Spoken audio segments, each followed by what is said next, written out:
That's fine. No one talk about dicks. It's okay. But just like I did update our like the battle screens and stuff. There just wasn't too much really to update because for most of us it was just okay, we're level 5. You know, some of us got some new abilities. It was like the one I obviously had to spend the most time on was Ricky. Because it's like, wait a minute, it's like, wait, I gotta switch the race, I gotta look up the abilities, so, like, that was the one I had the most work on, but everybody else, yeah, it was relatively easy. I also have extra attack. I can do multiple things. Yeah, again, like, I don't know what it is about Curse of Strahd, but I felt bad for you, not just because of, you know, how some rolls went or how some things just went in general, but also, I don't think Curse of Strahd was designed for monks. It's super weird. It's like everything that you can do, you weren't able to do much. So, hopefully, now that you're level 5, you'll beat. That was in part because of bad rolls. Like, let's not pretend that was just Curse of Strahd. I'm still gonna feel bad. So, hi, everybody. How's it going? I'm excited. So, we weren't able to get through everything the other night, but that's okay. We should still have plenty to work with for Corey, did you okay. Hey Danny, can you show this doodle real quick? Sure. Corey is jealous of robo arms. Yeah, like it's just another character I've made, so I was like, yes. Yeah, oh yeah, reminder, Corey lost an arm last time. Yeah. Yeah, we got to update the update artwork. Yeah, which I think maybe we'll do after this session, but yeah, just know Corey is kind of armless right now. Yeah. Which is fine. Okay, now completely armless. Just gonna scribble out an arm. It's fine. Oh. I guess back off! I knew it! I fucking knew it! I fucking knew it! Okay. Anyway, here's the picture that she drew. Come on, that pun was coming at some point. Oh, come on. It was, but alright. Yeah, you know, Ricky, that pun costed her an arm and a leg. You know that, No, right? it just costed her an arm, not a leg. Yeah, it only cost her an arm. Fortunately, she got the 5-finger discount, though. Oh my god! Oh yeah! Hey Corey, have you thought about taking levels in Monk? So wait a minute. What way should she pick? Like, what way should she pick though? Like, I can't imagine she pick with the open hand because there we go. She only has one. My god. I mean, just to be fair, like the other one's pretty open. We are awful people. Okay. Corey's just like, man, you lose one arm and all your friends make jokes about it. Fuck this group. Unbelievable. I mean, hey, if Critical Role can constantly berate a dead party member after they died, I think they're excused to do this. So, if everyone is ready, let's get started. No. Alright. Let me get to where we are. So, to begin, the woman who seemingly only Art could understand says, "How bold of you to try and stop us, but we will have the staff, and we shall feast on your bones. Awaken, my darling pets!" And 4 vine blights pop out of this fermentation vat right here, and their master, this woman, jumps down to join them. So let's get right into this, shall we? Let's go. I think what she said is pretty aggressive. Yeah. Something about how she wants our bones. Okay. No skin off of my bones, right, guys? I got some spares lying around now, I guess. So, on the top of the round, Mimi, you're up first. Okay, what would you like to do? Something. My best. Mimi, what are you doing? Dante. My best. My Okay. best. Okay, so I'm still, I think, riding on with Yeah, you're still with Kedra, me. right? Yeah. So technically I'm on top of him, but regardless, green is closest. Let's see what I can do. She's there's not much she can do except fire. Is it possible to get Kedrat to move a little? You can move past him. Well, I'm still technically on top, like on his back, so Um, he was flying. you can just drop down if you want. No, I was gonna say because I'm trying to see if I can technically see the green from where Kedrat. I can say you can just look just past Ark and Sugash there, and you can see Aster is like pretty much diagonally close to this vine blight. Well, good thing is And I will prove to Yanni that these are 4 vine blights. So there you go. the only thing I really need is, can I see the green or the green one? I would say you can. All right, Sacred Flame. Sacred Flame? Okay. All right, so make it dex save. Yes, that's a dex save. So let me just check its dex stat. Oh, this is going to be fun. It has a negative modifier. Okay, that's a 5! Congratulations, you're taking 2d8 now. 2d8. Radiant damage, right? Absolutely. Okay, so that's a 7, and previous one was a 3. Taking 10. 10 damage? Yes. Alright, so, Mimi, as you aim your spell carefully, past, Sugash and Ark, Ark and Sugash, you look behind you to see, Mimi is about to cast the spell, and you just gently, sidestep to give her more room, and, Aster, before you suddenly see this crash of light energy, colliding with this, Vine Blight here, and it lets out a bit of a groan, like, in pain, and, it's still hanging on rather well, but, you did make a reasonable dent in it, Mimi, so good job. A little warning next time. Well, you're double echoing. I'm so new to that. Yeah, I was just about to say, like, I was getting, like, double echo out of Aster. Oh, really? Oh. I think it was fine for me, but Yeah, I heard the echo too. Yeah, it's on the roll 20. He's got his mic on and roll 20. Oh, that's Oh, okay. You don't need Nice, that. nice. We have Discord for that. Okay. hold on. I'll just Should be better now. yeah. Okay. Well, at least it's an easy fix. Yeah. Yeah. In me, I went to turn down Aster, and I just remember I saw Corey's little thing, and who's laughing now.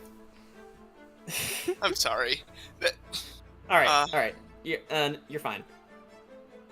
But she hides behind Ketron again.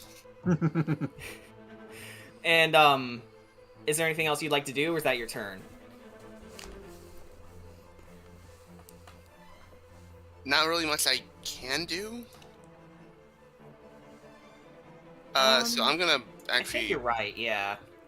All right. So I believe next up is this druid. So hang on. Let me take a look at her spell list here.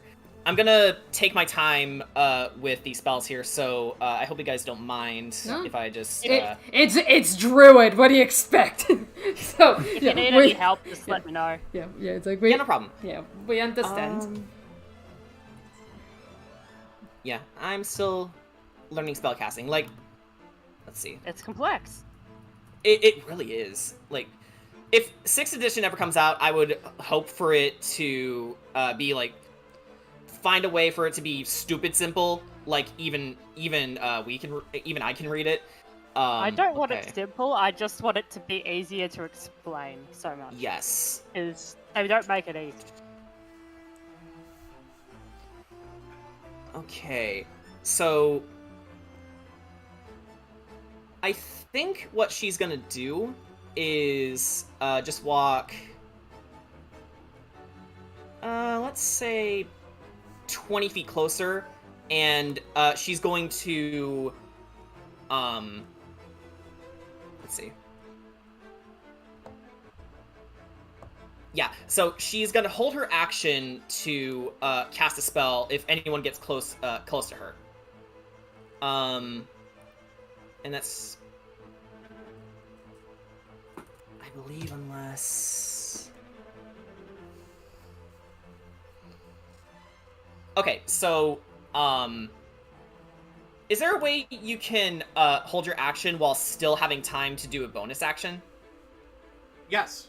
Okay, so what she's going to do is cast Shillelagh on her quarterstaff. So you see brambles and the general grain of the wood hardening and turning into more of a dangerous weapon. So she now has... okay, how can we mark this? Is there an icon for a stick? Let's put a leaf on her. Yes. Yeah. So she has Shillelagh activated, and she's holding her action to do another spell. Should someone get close. So that's gonna be the end of her turn. Vine Blight Yellow is you know what? It's actually gonna move 10 feet away, and it's going to hold its action as well.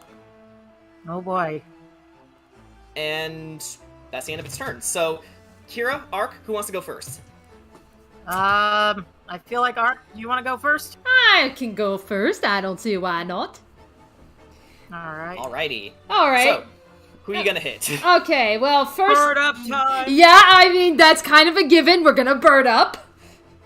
Alright, so your body swells and becomes disfigured on one side, and that other side is just rippling with muscles and veins. And honestly, Aster, you're kind of a little freaked out seeing this so close of a distance.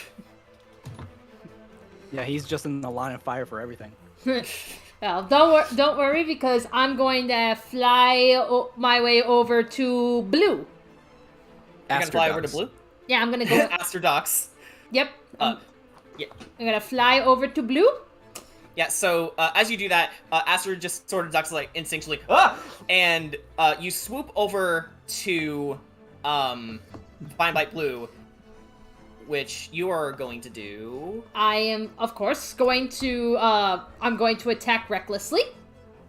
Oh boy! All right. Alrighty, so let's see. Can I get a good roll? 13. 13 is actually over its armor class. Oh! Okay Go then. ahead and roll damage. Alrighty then. And this is with the talons, of course. Mm-hmm. Alrighty, so that would be 11. 11 damage. 11 damage. Okay, so you slash through the Vine Blight's chest, and you see a little bit of sap seeping out of it. Of course, it's still rather hanging on strong, but it's now looking at you with what you can guess is a determined look. I don't know. These things aren't really expressive, so it's hard for you to tell. Mm-hmm. But you're pretty sure it wants to hit you back, judging from your experience. Alrighty, and yeah, that's pretty much all I can do. Okay, so Kira, you're up next. What Alrighty. Tia Frele. Tia Frele! Yeah, you begin to take flight as well. Alright, so let me mark myself with a icon, knowing that I am in the air. That's not what I wanted to click. There we go. Where is that angel icon? Where is it? Ah! Ah, fuck it. I'll just click this. Alrighty. So, I'm up in the air, and I'm gonna hit this yellow here with an Eldritch Blast. Okay. Are you going to get closer for that, or? No, I'm up in the air. I'm also Okay, kinda... so. All right. How far is the range on Eldritch Blast again? Yeah. 120 feet. Plenty. Yeah. Oh, gotcha. Okay. So go ahead and make some melee attack.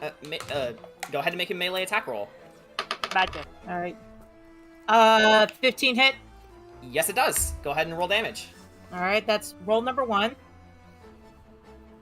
Right. You're focusing in on just the one dude. Yeah, I'm focusing on the one dude. Yep. Alright, so that is 9 for the first hit. Okay. 9 damage. And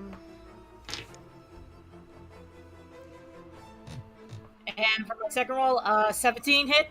I assume yes. Yes. These things' armor classes are really low. Yeah. And 10 damage. 9 plus 10, 19. This thing is looking very rough. Alright, and I'm not done with my turn yet. Mhm. Copper's going to go and help Ark here. Go Alrighty. Dosh! Oh, flanking!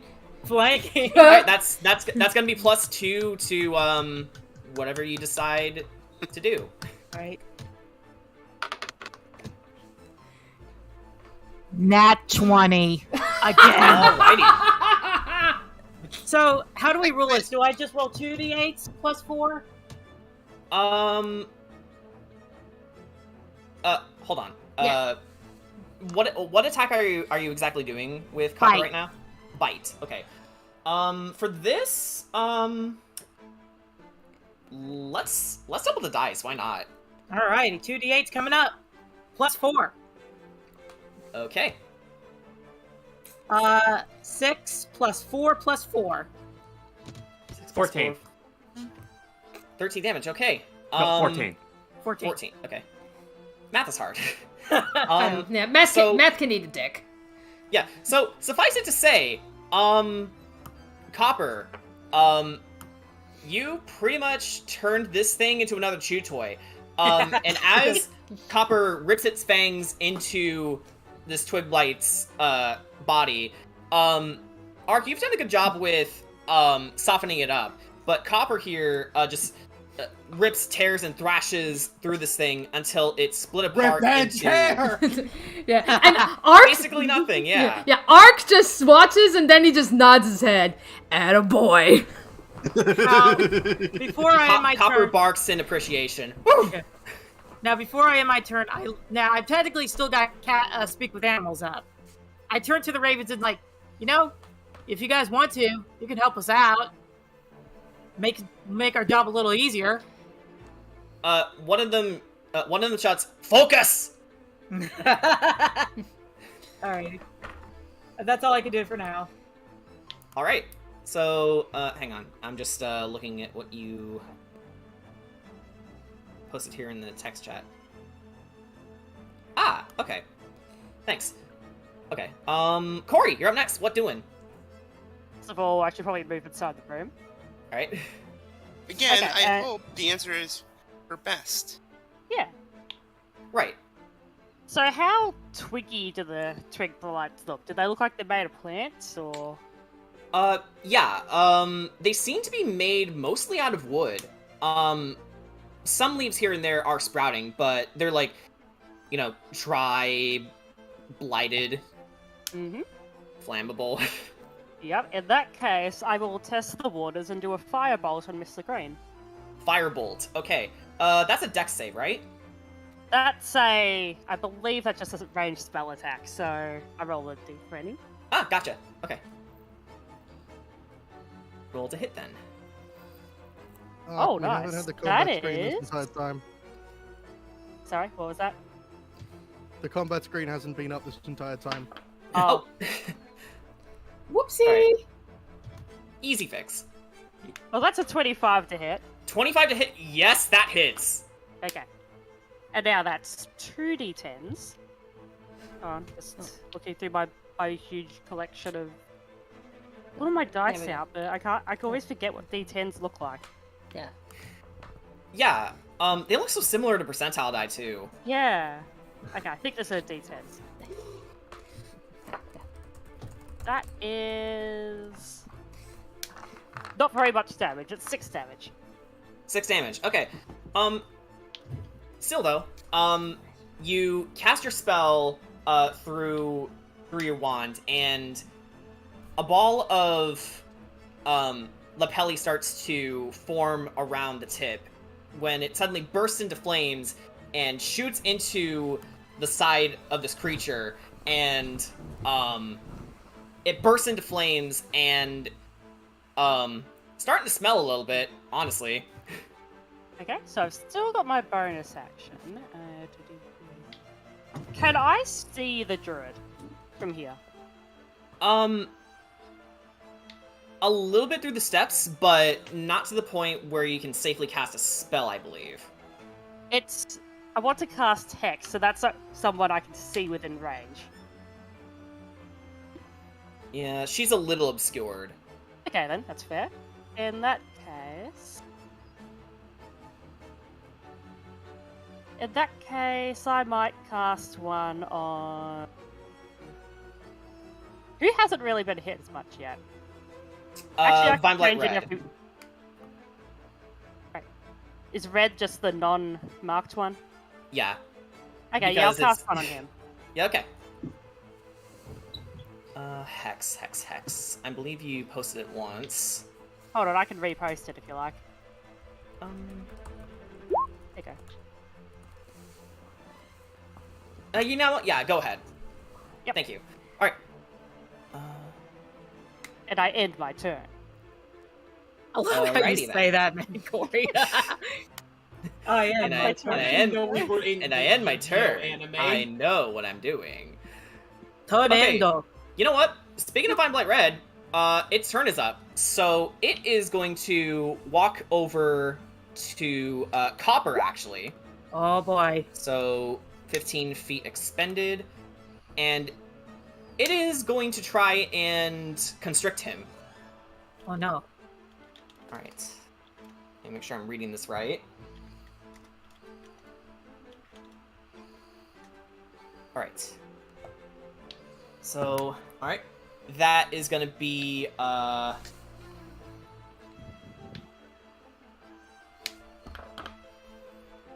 13 to hit.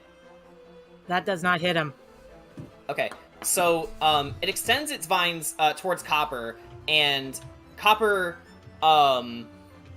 sidesteps out of the way as its vines sort of take root under, the cobblestone flooring, and then just retracts back into its hand.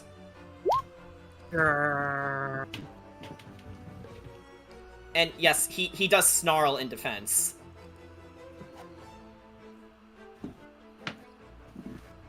I know who's dying next. What have I done, guys?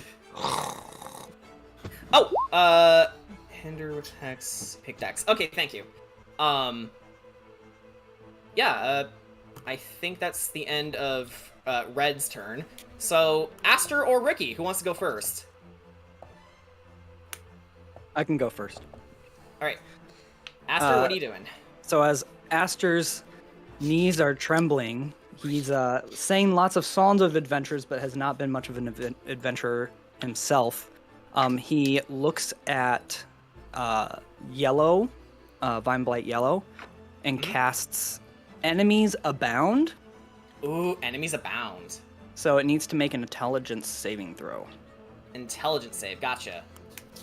Alright, it's rock stupid. Alright, let's see. Alright, so it rolled a natural 20. Well, What? Insert foot in mouth! It's like, don't worry, he's stupid. Nat 20.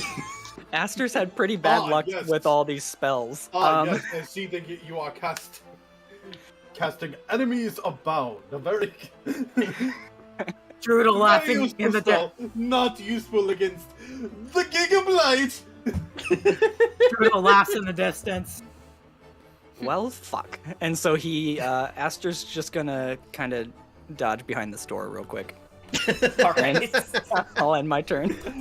Yeah. So, feeling your shame that twice your magic has failed you, you sort of creep past the door, and all the vine blights in this vicinity, red and yellow, they look to each other and tilt their heads in confusion, and then just turn their attention back to who they were fighting. Aster Just pokes close the door after you. Yeah, Aster pokes his head around the door and yells, "If you ever want to go to college, you seem pretty smart. I know a couple people I can get you in." And then he slowly shuts the door. and you okay, so as you shut the door, both Kedron and Mimi are still with you on the other side. So they just look at you going like, dude, what are you doing? It's like, do I have to cast open door as a bonus action on my turn? No, it would be impossible. Doors are the #1 enemy in all of D&D. Just ask Vox Machina. No! That's why the spell knock exists. Okay. Counter the door meta.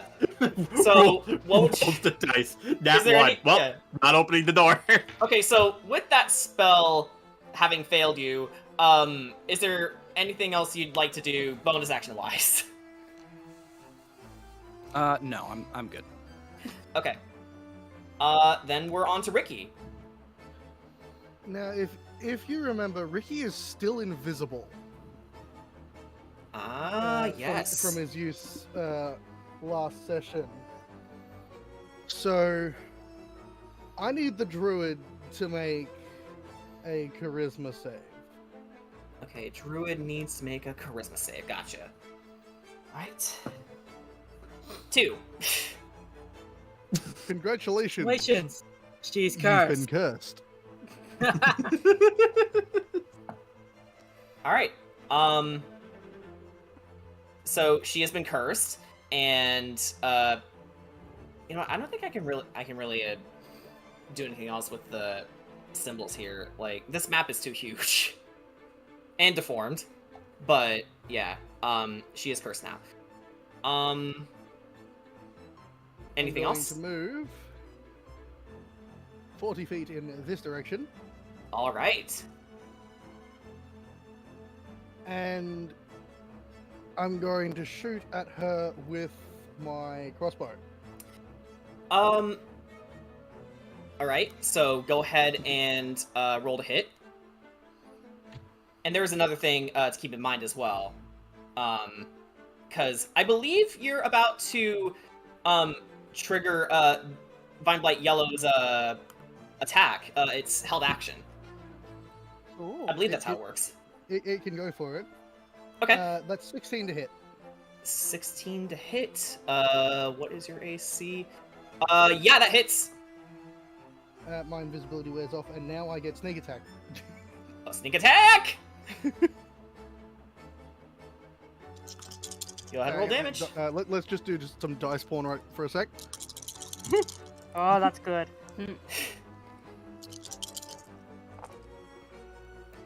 Okay, 4, 8, 13, plus 6. That is 19 piercing damage.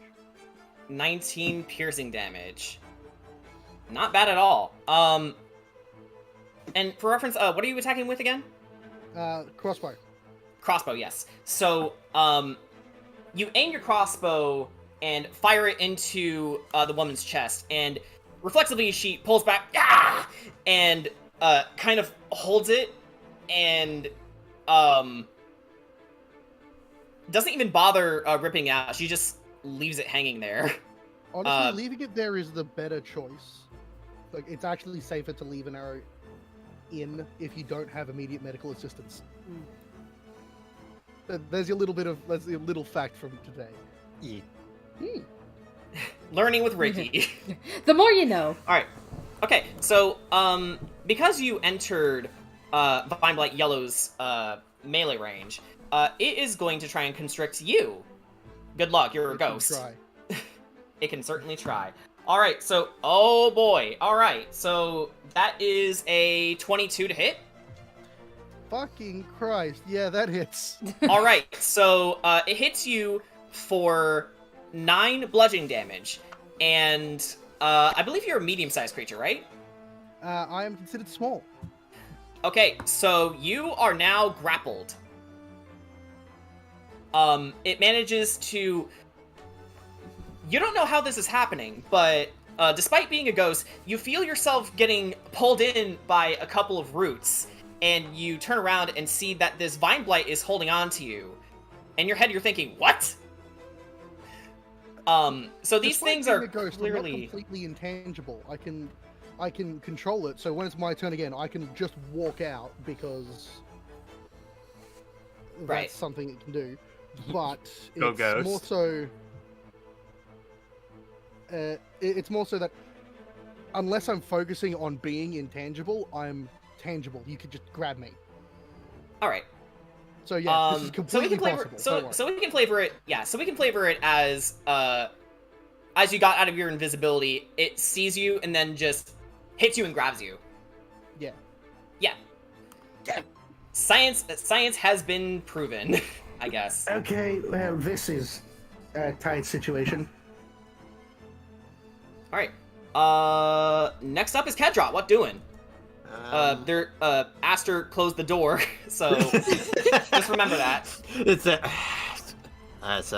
And I also still have Mimi with me. Yes. So I guess I'm gonna take Mimi for a ride. All right.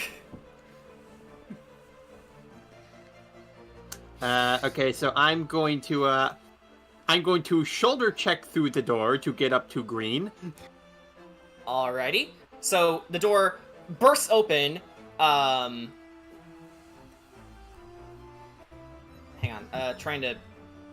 You know what? For the door, I'm gonna have to ask you to make an athletics check. Athletics check. Okay.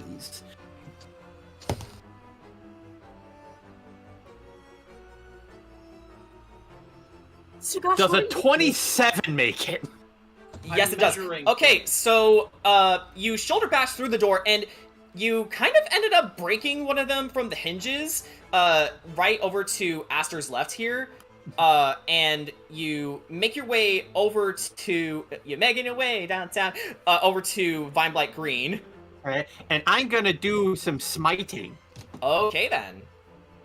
Go ahead and make an attack. Does a 17 hit? Yes, it does. Go ahead and roll damage. I'm gay. It sounded like you said I'm gay.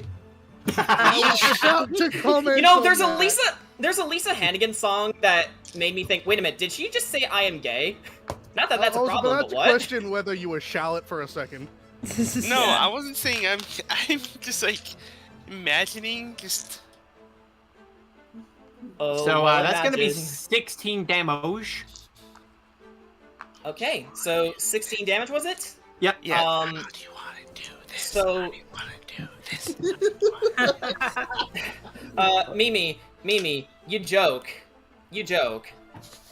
You indeed joke, but, Kedrot, as your blade, is infused with, light energy from all the life, currently in Barovia, it seeps into, the blade, and as it collides with this Vine Blight, very much like the Twig Blights that you all faced earlier, it lets out a bit of a muffled scream, and then just explodes into Yeah. splinters.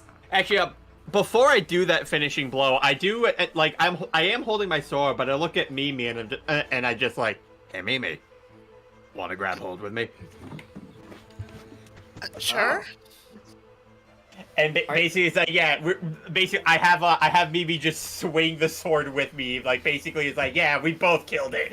Aww. All right, so Mimi, you can just feel the power from Kadrat's Divine Smite, and as you drive the blade through this creature, you're just filled with so many emotions from like, wow, Kadrat really is that powerful, and you're also like, you know, I think if he were still alive, Taka would have liked that too. Yeah. Alright. Now I'm going to for a bonus action use my Twilight Step. Ooh, okay. Hang on. Check the range real quick. I just want to double check. 30 feet. Okay. Yeah, 30 feet. So. All right. So. I'm going to Twilight Step over here to do 4 damage to Yellow, who is constricting Ricky. Okay. And right, so. And then I still have an extra attack. Oh, okay. So, go ahead and make an attack. All right. Well, the question is, would I also be hitting Ricky? Hang on. Let me check the rules of the restraint, because I'm not sure if it affects the restrainee. Let's see. Nothing in the rules of the restraint should make it to where you'd be hitting. Like, yeah, no. So he. Okay, so I wouldn't be hitting. So, okay, so if I attack, I wouldn't be hitting Ricky. No. Okay, good. In fact, right. the way this creature is holding up Ricky right now is it's sort of holding its hands out and sort of elevating Ricky through these elongated salad fingers. All right. In that case, let's go. Big monies, no whammies, no whammies. Big money, no whammies. Come on. All right. Am I still? Did I teleport with But no. From your point of view, Kadrat just sort of vanished into Lapelli. You know, that's what the little flickers of ash and fire are. Does a campfires. 14 hit? 14 hits. Go ahead and roll damage. All right.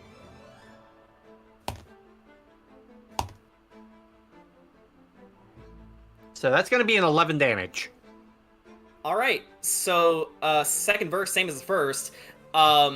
You slice through this vine blight, and not only did you destroy it, you also managed to free Ricky. Yeah. And as this happens, the woman looks over to you and shouts obscenities like, okay, hang on, I need to make up a language here. Agretha sut drostafant. I assume that Ark is not going to repeat that. Are you speaking Welsh?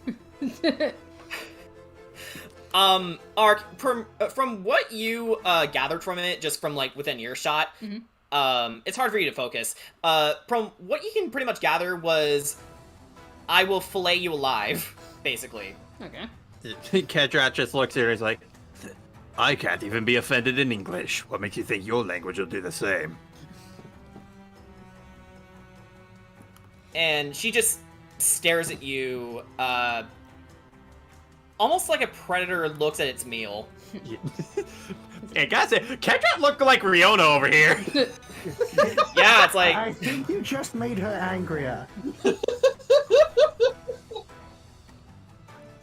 Alright, hang on. Let me update the thing real quick. Vine Blight Yellow is gone now.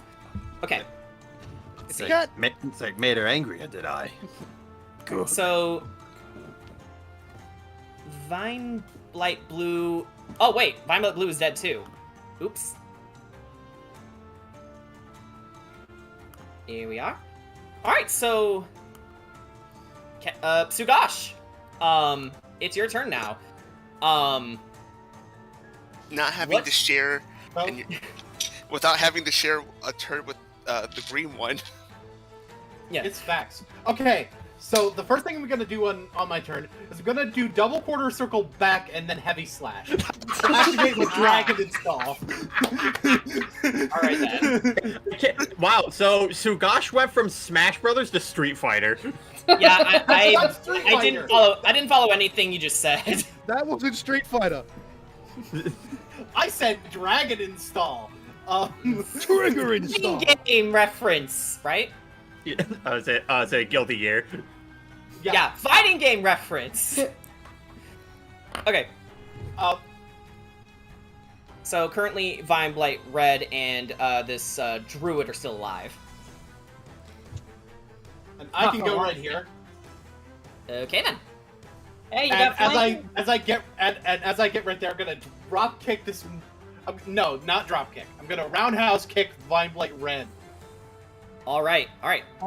And you got flanking. Yes, you do. Copper's helping you out. Yes, I do. I am flanking with Doggo. That is going to be a 21. 21 to hit. That hits. Sadly, my unarmed attacks do not benefit from my divine bloodline, so this is only 1d6. But that's okay, because that's going to be 8 damage. 18 damage? 8 damage. 8 damage. Okay, not bad. So, you roundhouse kick this thing in the back of the head, and you hear a bit of snapping, where you would imagine its jugulars would be if it had flesh. They sort of become frayed and splintered, and it sort of turns around and looks at you, and its head is perpetually tilted now. So it's not dead, is what you're telling me. Not dead yet. In that case, since my attack hit, I'm gonna go ahead and need that boy to make a saving throw.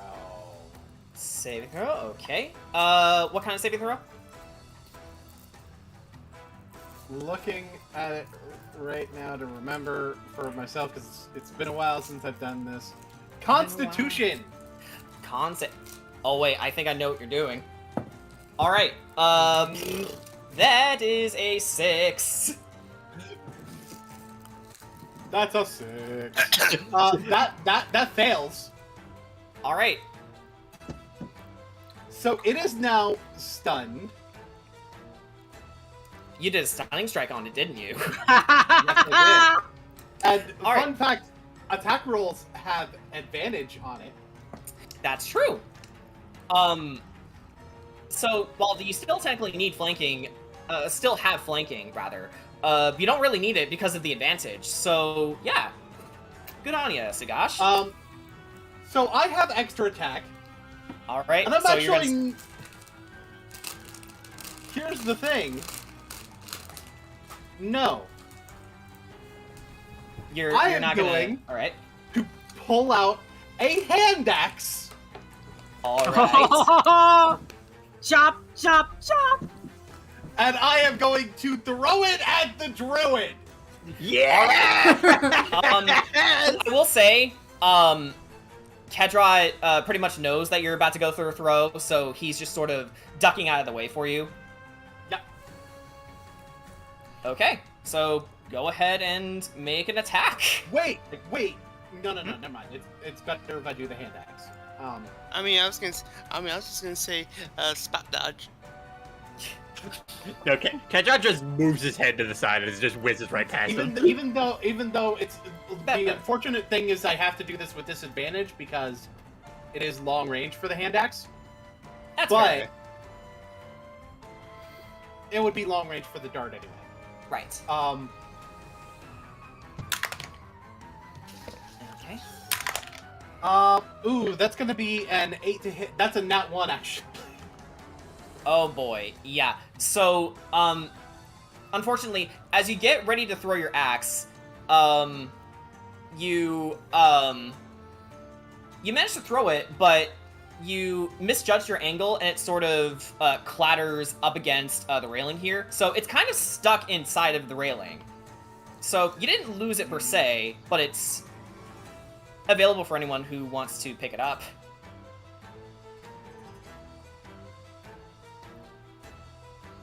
And if I'm not mistaken... No, that's not the end of my turn. Oh, it's not? Okay. Great. I guess I'll just bonus action unarmed strike on the dude with advantage. Advantage. I love that. Advantage. It'll be another 21. Mm-hmm. We'll just roll damage. 9. Okay. So... Back fist right in the face when he Yeah, misses back with fist. a hand axe. Yeah. You give this thing a haymaker, and it was so powerful, it splinters off into nothing, and as its body falls to the side, its head actually makes its way over to Ark. And Ark, how do you plan on catching it? How about with my beak? All right, so you grab. Huh? Just catch it in the beak. Yeah. So in like a split moment decision, you see the head coming, and you chomp down on it, and you add pressure until it snaps in two and into a million pieces. Art got a snack out of this. High in fiber. All right, the Druid's the only one left. That is now the end of my turn. Okay, cool. So, Mimi, you're up next. What are you doing?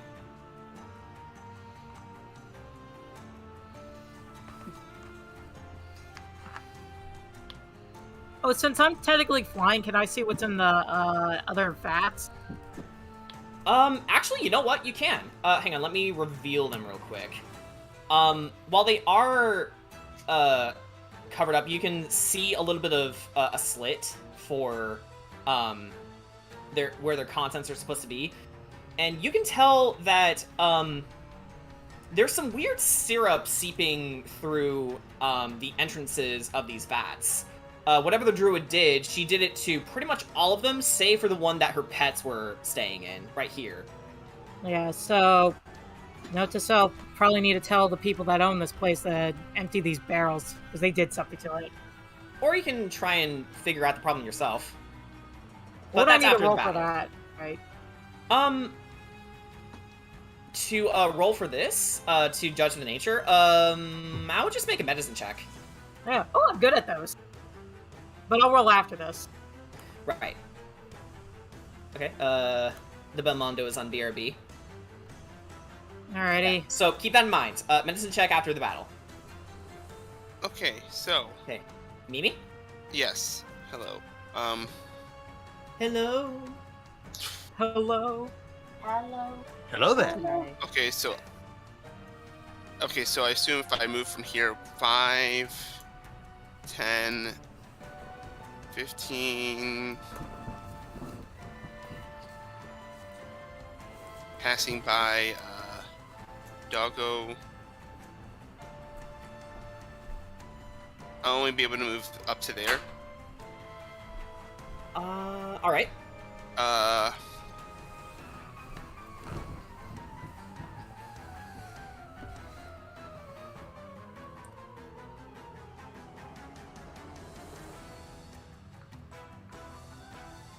Okay. Now good news. This does put me into, let me just actually double check. Yeah, no problem. Actually, I'll put it here, right behind the doggo. But I'm still in, and I still have enough room to actually reach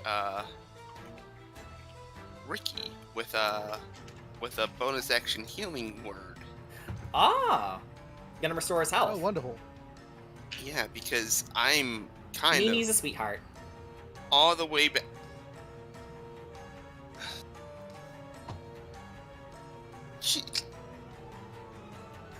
She heard you take something, so 1d4.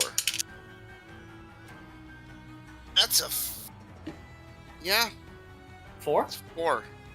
All So right. congratulations, you're healing 4 plus 2 plus 1. You're healing 7.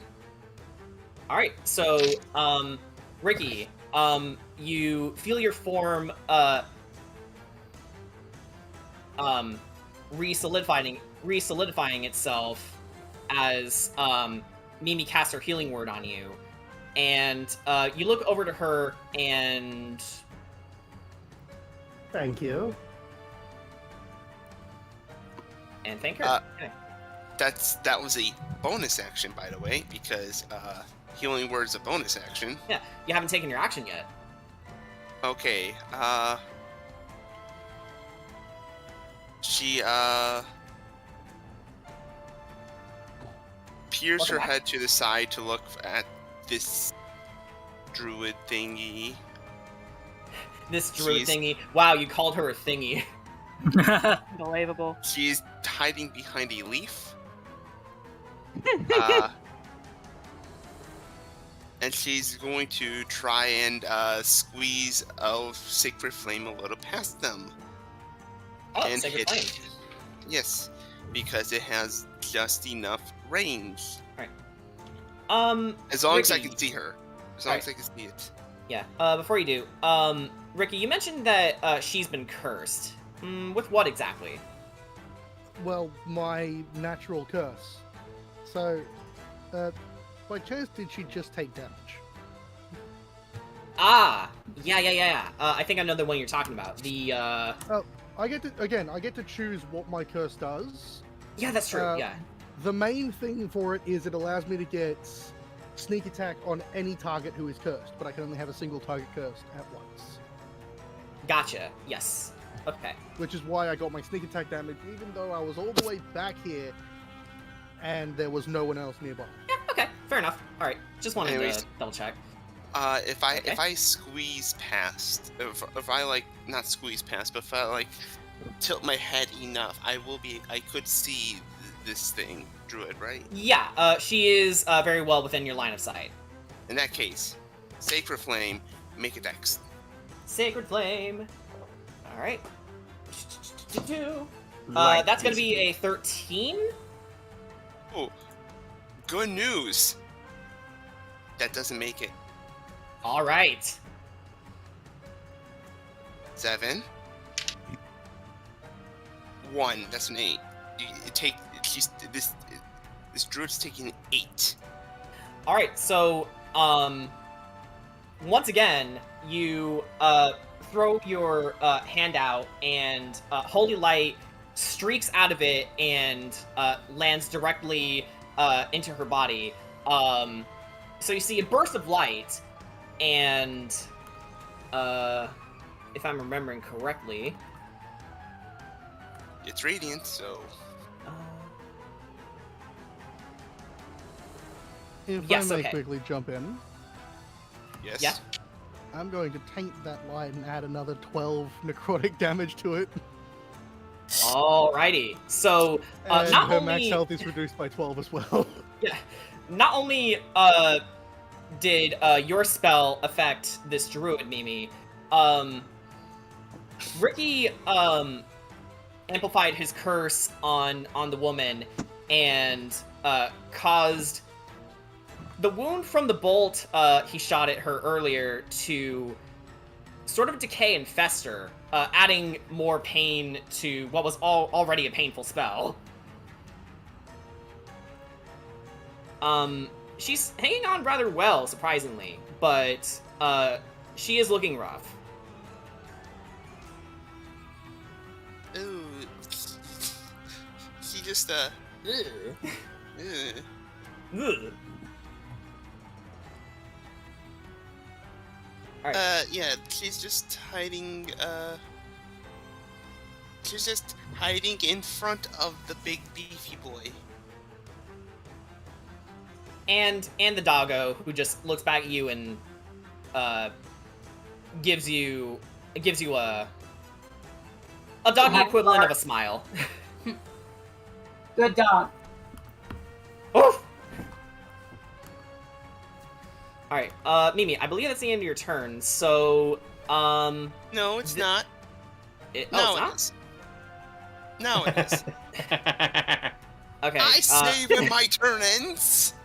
All right, Mimi. So the druid's turn is up next. So suffice it to say, her held action is wasted now. So what she's gonna do instead is, you know what?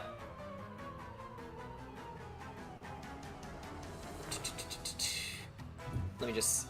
You know, I'm having this funny thought that the ravens are staring at Kira, like, how is a human able to fly? Nah, ravens no. Ravens are smart. Yeah, ravens are very smart. Do not underestimate how smart they can be. Yeah, they're smart birds.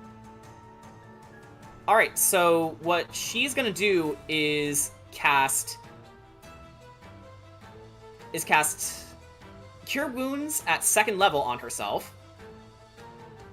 Unbelievable. Let's see. So, that is 1d8 plus spellcasting ability modifier, plus another 1d8. So that's 2d8s actually.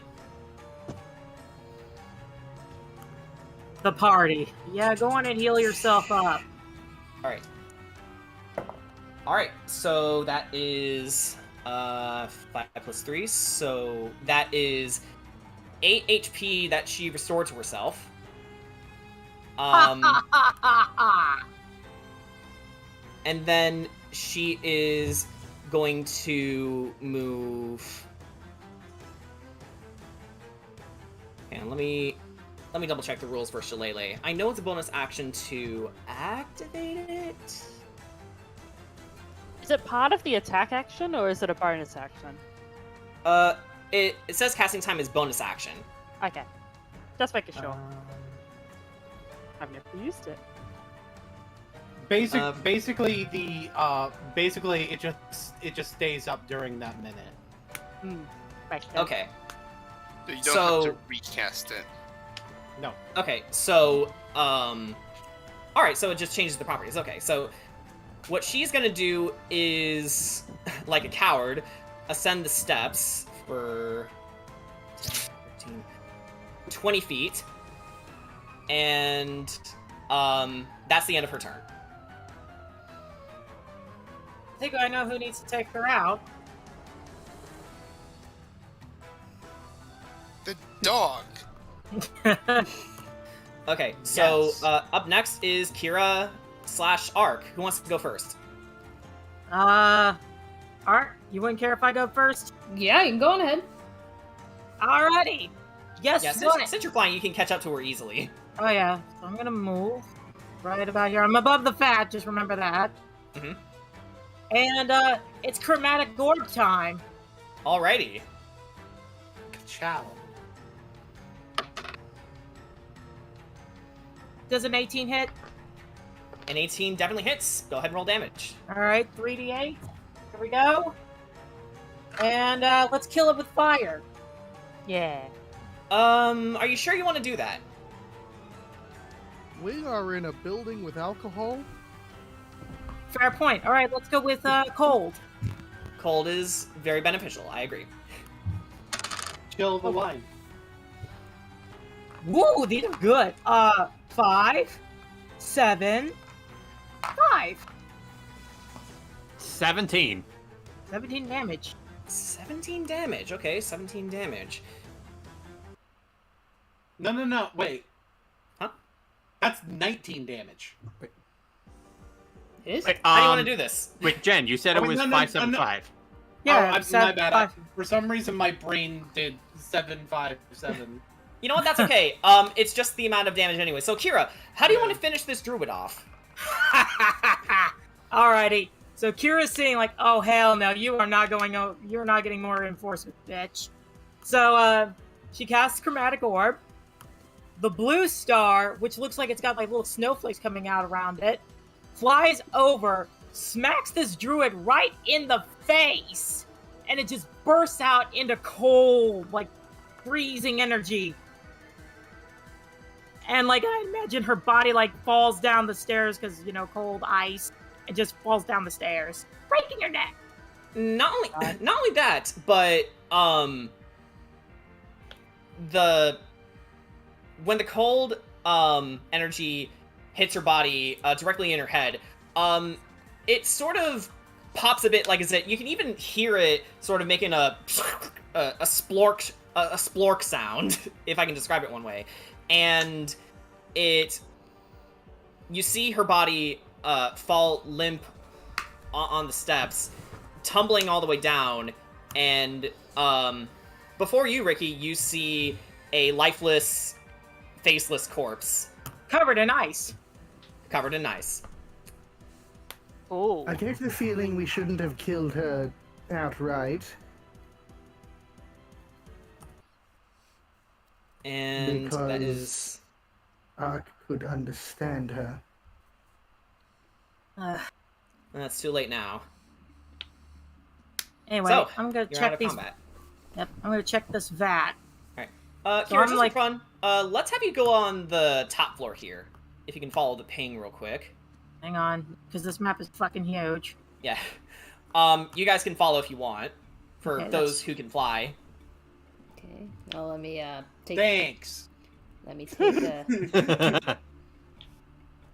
I mean, those who can't can follow as well. Aster wants to say something. So as the fight wraps up, he steps over the shrapnel of the door that was completely blown off its hinges and starts slow clapping and says, "That was so exciting! First the orcs and then the twig blights. Now this. Do you guys do this all the time?" No, this is a normal Tuesday for us. Fortunately. It's Thursday. Aster starts like scrawling I in a thought little it was- notebook. He's writing down like Wait, ideas for new I thought it was songs. Saturday? Yeah, hang on, one at a time. Sugash first. Wait, I thought it was Saturday. I'm pretty sure it's Thursday. Alright, Wait, anyway, How long have we been here? The sun has never risen the entire time. What day is it? Meta joke. alright. Anyway, it is time for me to roll a medicine check. Okay. No, but seriously, because the sun never rises here, we have no concept of what day it actually is. You really don't. You can only gather what time it is through the hours that you've been here since, and you're beginning to lose count, actually, so... what was that your is medicine check? That is a 22. A 22, Oh, okay. shit. So, Kira, you take a moment to step off your broom, and you inspect the one vat that the woman was messing with more closely. And you see a sort of foul-smelling, purplish, brown syrup just around the entrance of the vat here. And you can gather that this is some kind of poison, just from how bitter it smells. Alright. I knew it. I had a feeling. When we get done with this, we need to tell the people that own this place that they need to dump out all these wine vats. They've been Unless- poisoning Yeah, the that. wine. Yeah. So what I'm going to do is I'm going to take one of my jars, and I'm going to use Mage Hand to basically dip my jar into the vat to get some of that poison out. So that way we can show. To get a sample of it. Yeah. All right. So, you scoop it up, and Ricky. Can I want to try something incredibly stupid. Oh, no. All right. Stupid away, and then we'll go to Aster. I want to dip all of my bolts and my knives in this poisoned wine. Ooh. Okay, I think I see what you're doing. So, I can use my Mage Hand to like help them out with that too, because the arrows and stuff shouldn't be I've got that heavy. telekinesis. I can do that too. yeah, Ricky's got it. Don't worry. So yeah, you dip your blades and your bolts into the poisoned vat, and yeah, while you've never had alcohol in your life, you're rather familiar with the smell of it, and combined with the poison here, it smells rancid, but it should make for a decent poison for you. And then Aster? So Aster sees them messing with the vats, and after hearing that everything's poisoned, turns to the party and says, "You know, last time I was with Erig, we learned that Barovia was under lockdown, and everyone thought that it had something to do with a plague that was spreading around town, but you know, we tried to help as many people as we could to safety, and they're waiting on these wine shipments to get moving, but now I'm worried that might not be such a good idea." Probably isn't. What I'm hearing from this is COVID in Barovia. Well, God. well, Barovia. that's not exactly what I was going for. It's more I like know, a... but I hear lockdown and plague, and I. I mean, life imitates art. No, I was thinking more of a bubonic plague sort of thing. You know, typical fantasy fare. All right. So, if anyone would like to try and cast a spell on these vats, or at least one of them, I'll allow you to give it a go. Could I possibly cast Lesser Restoration? You can certainly try. Alright. I'm gonna blow another Warlock spell, but that's okay. I will cast it. Hold on. Can I? Oh, wait. Alright, go ahead. Okay, so Kira, then Mimi, then Aster. Let's go over the spell effect first, actually. So, Kira, as your spell, washes over, the vats, they begin to smell less unpleasant, but, there is a bit of coagulation, still from the poisons, but, whatever you did, it seemed to have lessened the effect. And then we'll go over to Mimi. Does anyone here have anything that can purify food or drink? Good I have idea, but nope. Yeah. Lesser The Restoration. paladin can. So just me? Oh? I still have a purify food and drink scroll. Would you like to use it? Hey. Well, considering that I don't actually have the spell on me, yes. All right. After obviously after a particular person here is done dipping their knives into it. You actually give leave me Ricky a alone. bit of a look. Yeah. All right. I'm so, not. I'm not. not more of a judgmental look, but more like a, hey, what are you doing? And we have a jar of those stuff. Okay. So, Mimi, how would you like to activate this spell? Okay, let me first off, let me look up purify food and drinks, so I know how the spell works in full. You know. That's fair. And And then we'll go over to you, Aster, real soon. Yeah, I mean, depending on how the scroll works, I was going to cast enhance ability. yeah. You know what? she's gonna- I'll allow it. I'll allow it. The spell reads all non-magical food and drink within a 5-foot radius sphere centered on a point of your choice is purified and rendered free of poison and disease. How would enhance ability work? So, it would just give you an advantage on whatever your spell casting. Well, it's advantage on checks, so I guess that wouldn't really affect the spell casting. No. Yeah, Yeah. Yeah, that's just for checks. So. Okay. this spell just does the thing. Yeah. What Alright, she's gonna want to do is she's gonna want to get as much of the stuff into a radius. All right. So this one is the most affected. The others are not as much the more you're looking at them. The one on the far right is completely empty.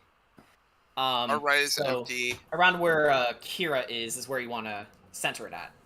Okay, where's Kira? Okay. On the top floor. Or on Yes. the above floor, so... Yeah. She's gonna go here then. How are our Raven friends doing?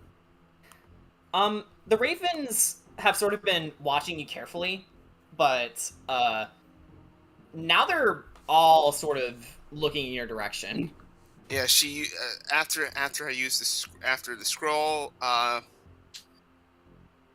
she reads aloud all the stuff for the scroll, and I assume that once you're done with the scroll, it just poofs. Yeah. So, as you center your magic on the poison fermentation vat, you see a gentle mist of sorts emanating through the scroll. As the scroll itself dissipates in this magical cinder, the mist enters into the vat and destroys any sign of decay or ruin that was present in it. And now that the poison's gone, you can smell that the wine smells delicious. It's very fruity, rather, not too powerful to the point where you just feel drunk by smelling it, but it's got this nice Sweet aromatic aura. tone to it. Yes. Sweet aura. Get drunk. I'm not gonna get drunk. I am going to move away from this barrel so I am not given to temptation. Actually, Curry would look at you if she was in the Kendra? same room. okay. Kendra, then Corey. Yeah, something I was thinking is that now that we do have the wine back to its normal state, I look at Sugash and I just look at him and think, Sugash, perhaps you're thinking, perhaps you would like yourself a sample of this, so perhaps next time, if this ever happens again, we can perhaps make our own brew of it.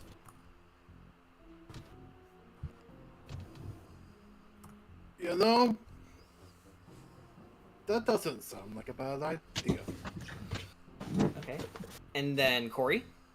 Oh no, I was just joking around, don't worry. Okay. Alright. Yeah, I figured the chef of the group would like to be like, oh, well, if this stuff ever gets poisoned again, it's like, hey, we can now just make our own brew of this. Just out of curiosity, I just need to make sure if my roll 20 is not lagging behind or anything. But like, is the top floor still blacked out? No. Okay, then it is my roll 20 then. Okay, let me refresh. Roll 20. Yeah, go ahead and refresh. It should be visible for you. Yeah. At least Well, this section. because you're still on like a bottom floor, you have to scroll up. Yeah. Scroll up further. Yeah, sorry if it sounds like a no duh thing, but oh yeah, so gosh, as you ascend the steps, you get there your we throwing go. axe back. Just wanted to make clear of that. Okay, Get there my it what is. now? Okay. You can get your throwing axe back because it was stuck in the side of the railing. Yeah.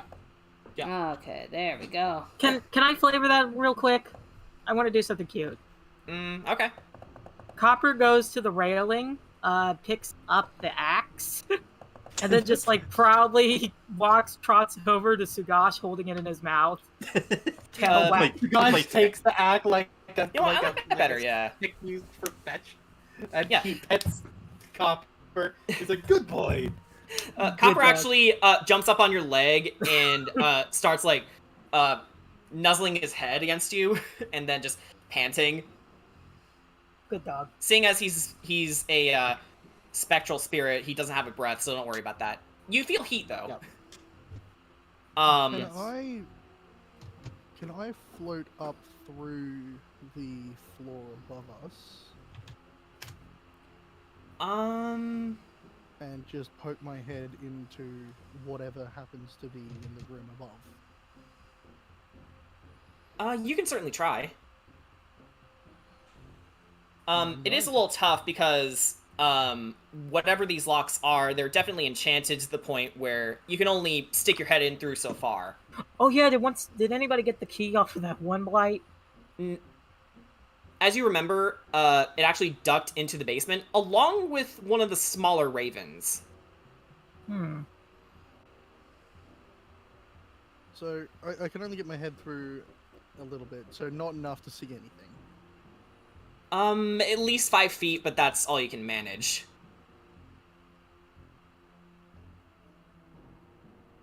Of course, I had to enchant all the doors and keep the rooms locked away. I can't see anything through there. We're going to need to go find that key. Yeah, it looks like we're gonna need to head downstairs into the basement and get that key. Is magicking doors a normal thing that these druids do? I don't know. I like how you give 2 different answers. Back downstairs we go. He's like, Alright, no, I'm just getting confused. Yeah. Alright, so back down the stairs. Going up the stairs. I'm also back on my broom. Yeah. So, you can actually see before you, 2 needle blights are just, guarding the entrance. Just standing still like statues, but, any approach you would like to take, you can. Floating directly through them. Oh, Aster.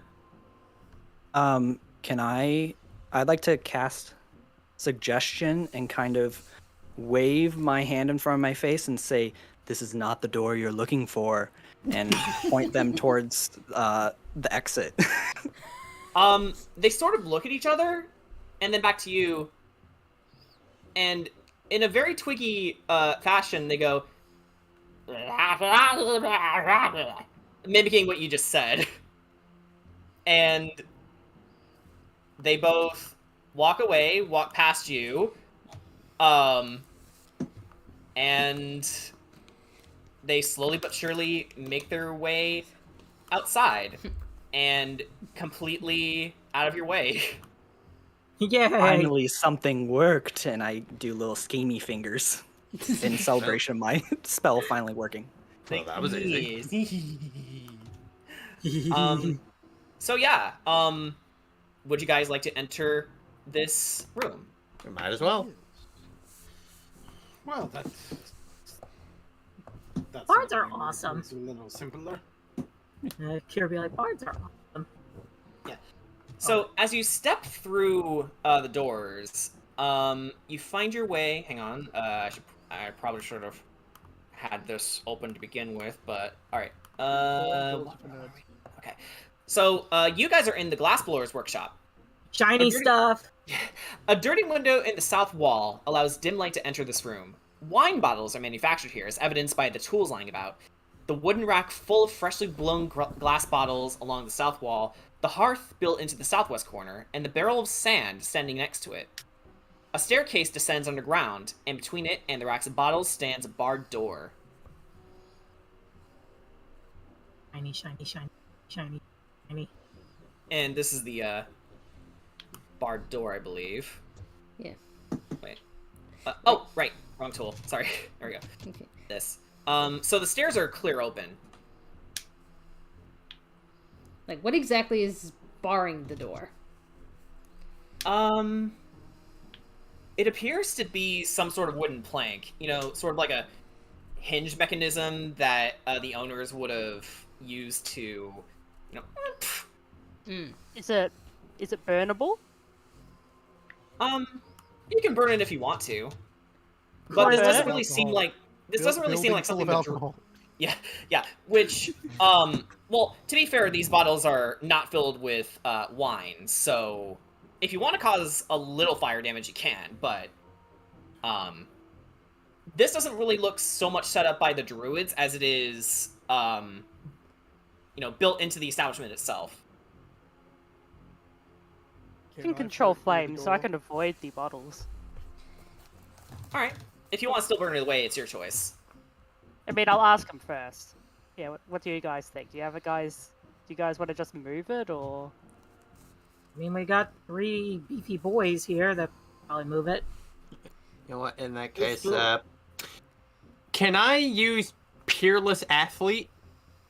Peerless athlete? Yeah, you know what? Why not? Yeah. Give myself advantage on strength and dexterity checks. And Alright. I can carry, push, and drag and lift twice as much weight as I normally can. Alright, so go ahead, Kadrot, and lift the mechanism with an athletics check with advantage. Alright, well, but athletics, oh boy! Boy. That will be a 24. That'll do it. So this thing really isn't that heavy at all. All it takes is one arm, you know, sort of like Kratos Seriously? opening, yeah, sort of like Kratos opening a treasure chest in the old God of War games. You do it with one arm and just throw it to one side, and the hinge just sort of. Actually, no, Jordan. More specific, I'm Kratos at the beginning of God of War 4, just carrying that giant tree trunk with just one arm. Yeah, exactly.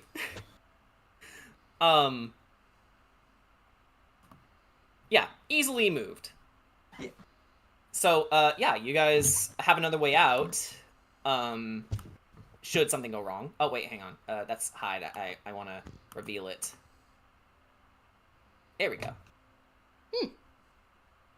Neat. And you see the staircase directly next to you, so... I'm gonna quote-unquote float down the stairs because I'm still on my broom. Alright, so Kira is leading the way then. I'll be I right will behind. descend straight through the floor. Going up the stairs and going down the stairs. My God, why is this mat is so big? It's a big place. Where are we going? So, yeah, we're going down. Hang on, let me just reveal what needs to be revealed. Do you just go down there? Okay. And I'm being very, very cautious. Yeah, it's I like- am. Alright. Since I'm on my broom, whatever's up ahead can't hear me coming. So you guys are about to enter through here. All right, I'm gonna have You know, Copper.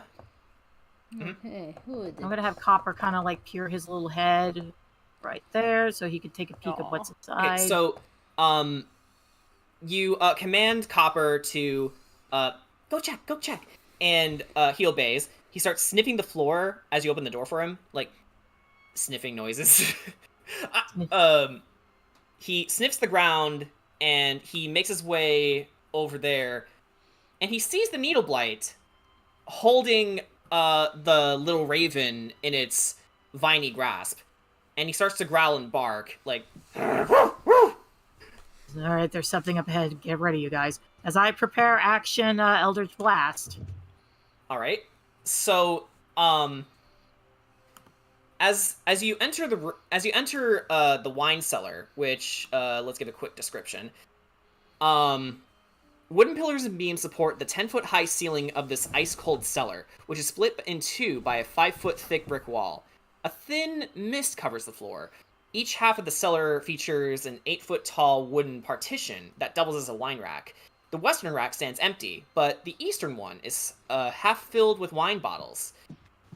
Bad place to cast Shatter. Got it. And as you see the needle blight continuously squeezing this little raven, it begins to change form into that of a young boy, which Aster, you immediately recognize as Claudio. Aster gasps and points, and he's like, "So the rumors are true." Can I do something? I would like to do something. Hang on. He's about to say something. Sorry, I'm going. Yeah. Do you want me to link this in the text chat? For Sure. Claudio, just Claudio's description. Oh, no, I can describe the rest for Okay, everybody else, but Cool, yeah. thanks. So you see the boy Claudio you see him thrashing around. Destroy it! Destroy the staff! That's what's controlling the blights! And you suddenly hear on the other side, which Ark only you can understand, silence, you whelp! And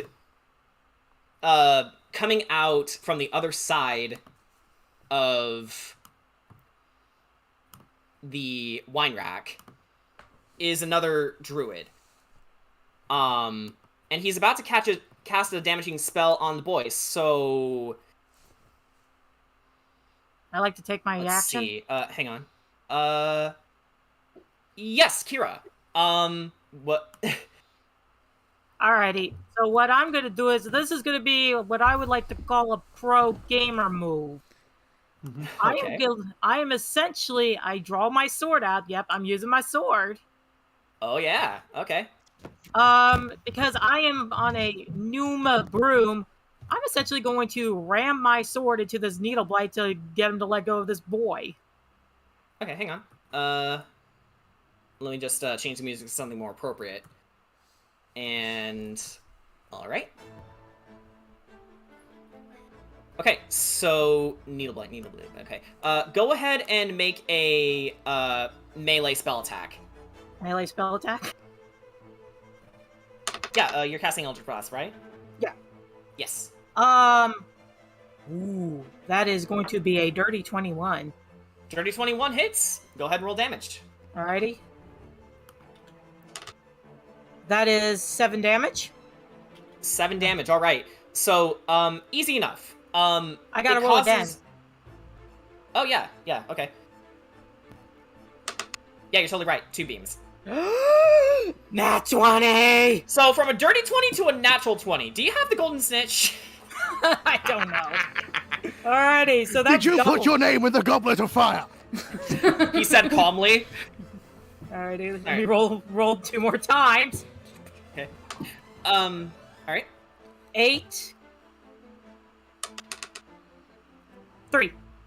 Alright, so as the needle blight blows apart, Claudio gets hit back in the wall, and you hear him thud, ah! And he falls to his, bum, and like, ah! Sorry! Next time! Sorry! And, you hear the druid, in his language, Barfikmanda! Which translates to, destroy them!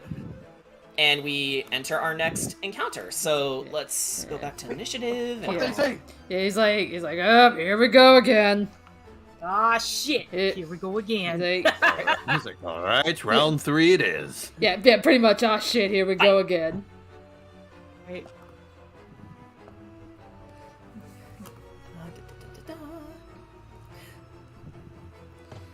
Alright, so fire and shatter is off the table for me right now. Oh, and Sugash, to clarify, he's referring to the Gulthias staff, which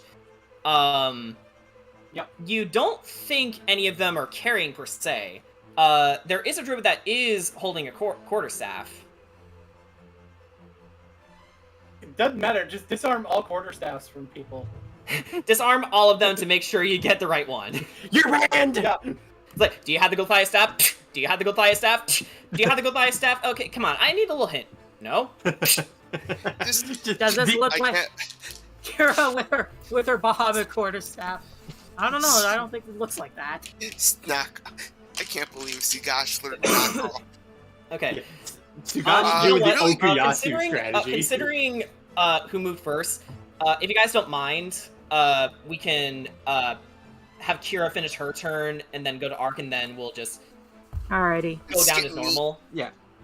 Alrighty. So what I'm gonna if you don't mind, Mimi, of course. So what I'm gonna do is I do my. Hang on, let him finish his thought.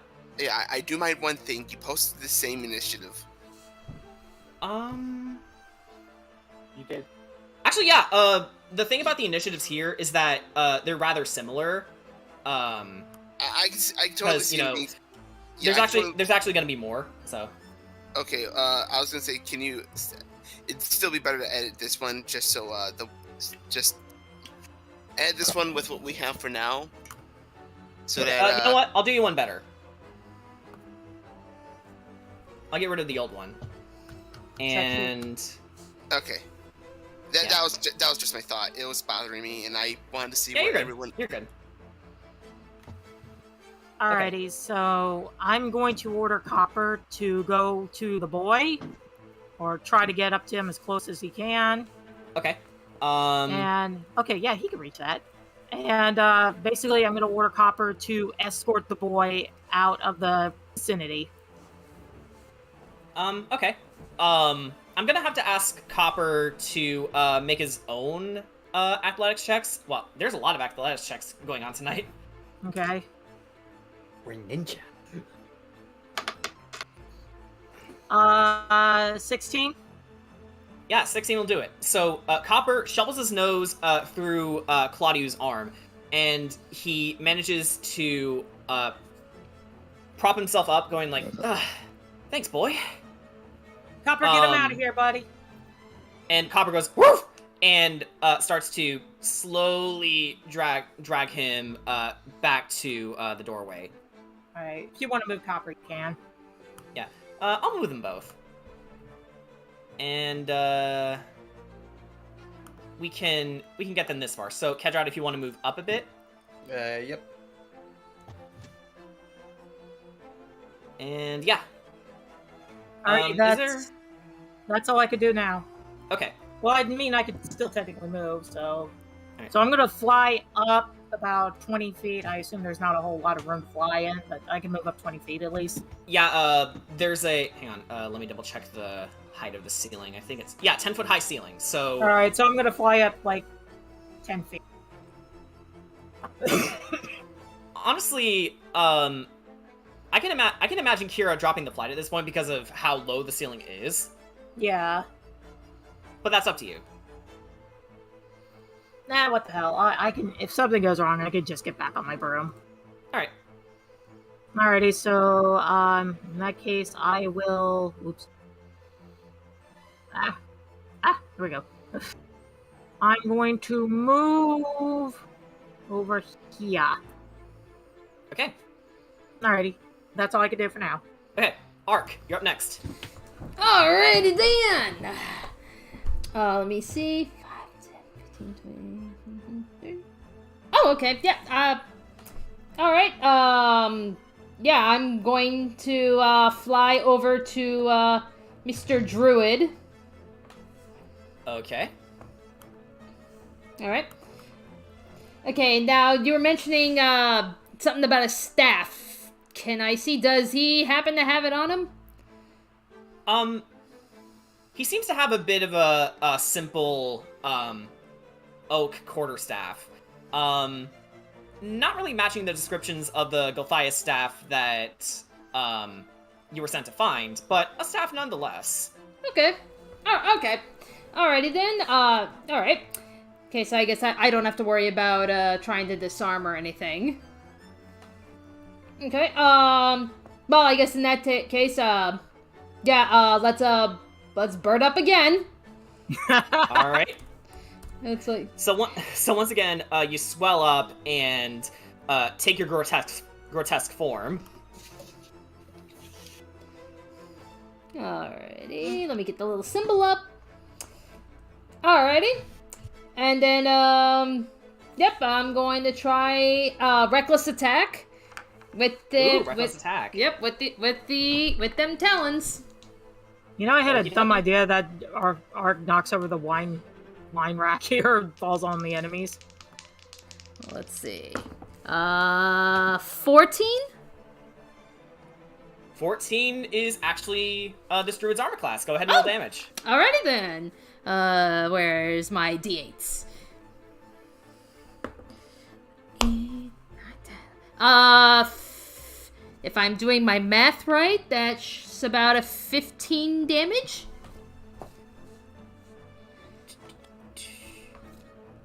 15 damage. All right. So once again, you slash through this druid's hide armor, and they clutch their chest in pain. And he actually looks at you, Ark, and says, "It cannot be true. You are supposed to be dead." Well, who told you that? But it's Baba, Lysaga. What? Our master, you daft idiot. Don't bully him. Well, you can't understand him. I know, just talking out of character. Honestly, Jordan, the vibes I got from that is like, you're supposed to be dead. Am I not? You know, Ark would say that. Yeah. Am I not?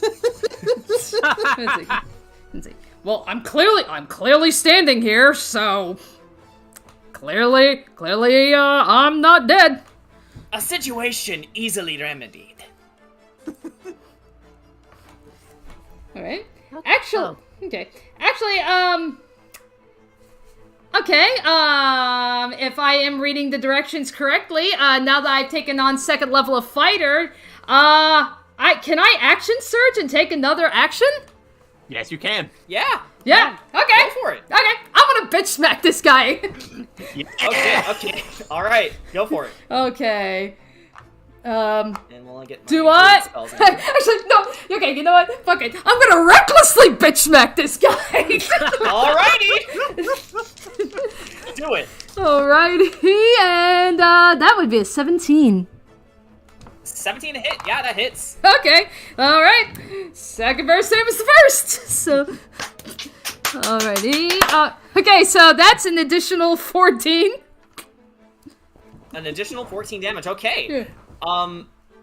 So, yeah, you basically bitch slap the fuck out of this druid, and, you see his, horned antlers, right there. You actually break one of them off. It, flies across, the chamber and clatters on the ground.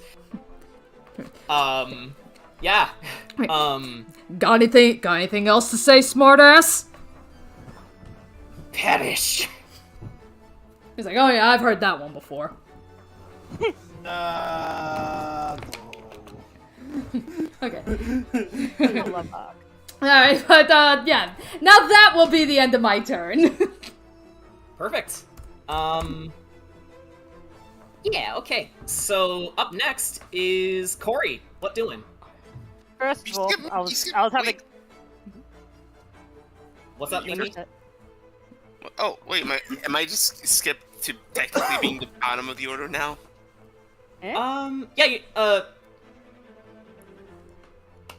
you know what? Let's roll like that for, no, actually, you'll be up on the next round.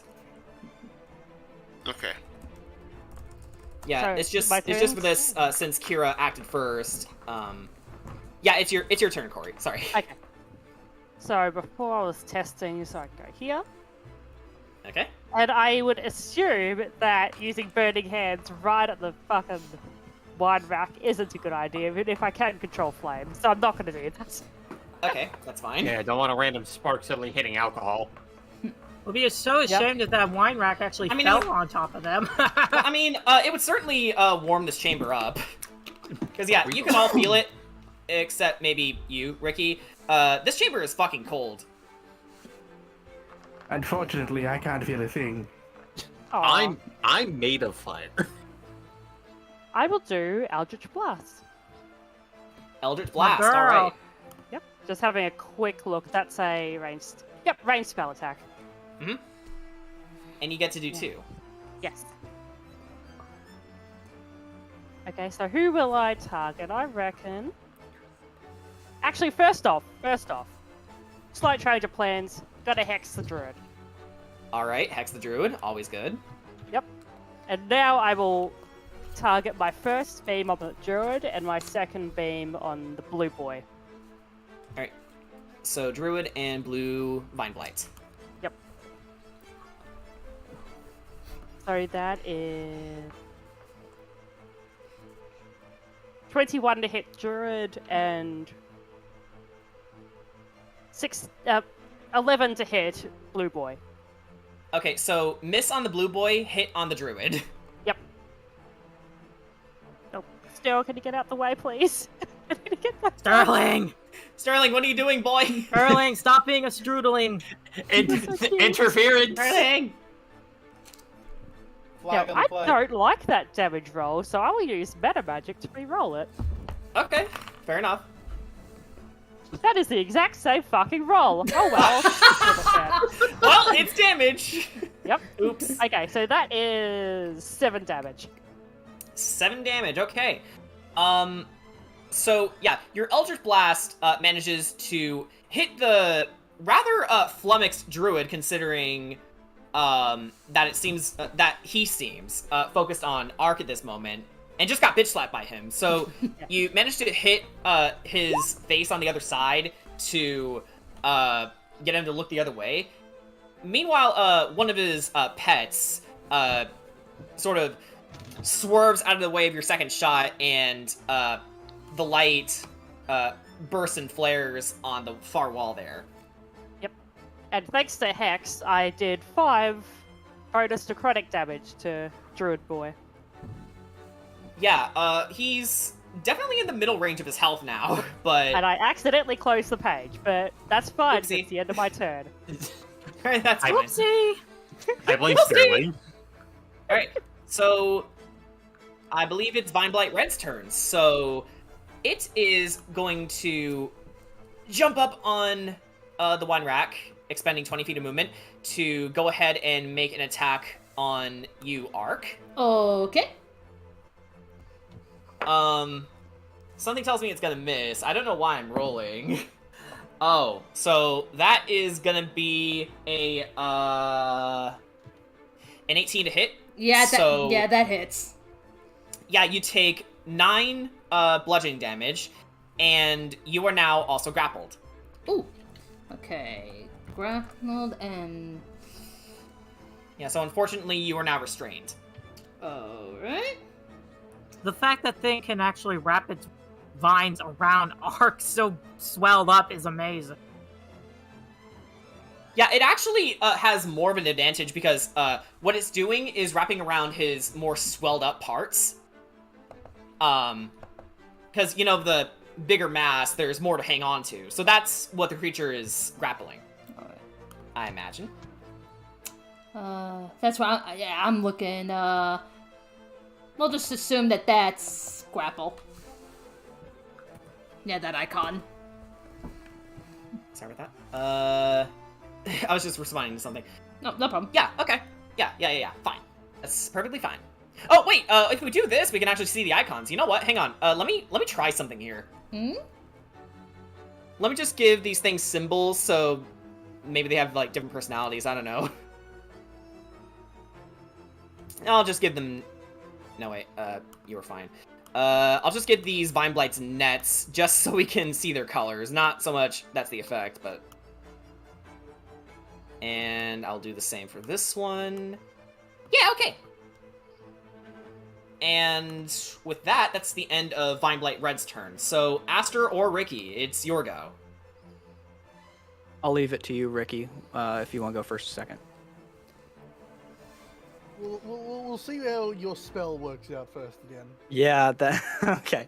All right. Yeah, we gotta get you a moment of redemption here. I had my nice Jedi mind trick moment. That was kind of cool. Okay, so Aster is going to cast Fairy Fire on the Druid, the green, yellow, and blue. And I don't think that'll hit. Okay, so all these 4 guys? Yes. Okay. So it should avoid arc, right? Well, Hang on. I don't know, what's... Yeah, let's check the range on Fairy Fire again. I think it's a 20-foot cube. Yes, within range. Yes. Yeah. Okay, so they all need to make dex saves, I believe. Okay, so a nice violet light. Yeah, purple fire. Okay, so Bluey rolled a 14. Okay, so they're yeah, okay. So they're fine. Right. Oh geez. So Greenie rolled an 18. Jesus. Yellowy rolled a 14 as well. Fuck. Oh my god. And the druid here Okay, finally. The druid rolled a 5. Man, this druid sucks. Aster kind of sneers at the druid. He puts his hand on his nose and nah at the druid. See, that's what you get when you start talking shit to the bird. And because of that, the druid is now wreathed in violet light. So yeah, that means every attack roll against this druid has advantage. Okay, and then can I take my bonus action? And I'll give. Is Ark currently held? Yes. He's grappled by Red, Ready. I think. Okay, I'd like to give use my bonus action to give bardic inspiration to Ark. All right, perfect. Ooh, cool. So now it'll be my turn. Yeah. So you play a little song on your drums because they're the closest things at hand right now, and you play a little nice bongo tune, which Ark finds pleasing, which grants him inspiration. Nice battle chant. Dun dun dun dun dun. Boom boom boom boom boom boom boom. Okay, and remind me, that's a D6 inspiration? I think it might have gone up. It might be a D8. Yeah, level 5, it's a D8. Oh! Perfect. Alrighty then. D8's way better, yeah. Perfect. Alright, I put that D8 off to the side. Yeah, let me just get the filter on this again. Okay, so that's the end of your turn, Aster. Ricky, you're up next.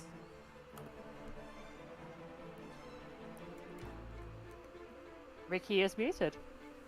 Ricky, now! Ricky is muted, fuck. I just muted myself when I was trying to unmute myself. No, sorry. Yeah, I thought that's what was happening, so that's why I said it. Your mic Thank is you. muted. Green needs to make a charisma saving throw. Okay, Green needs to make a charisma save.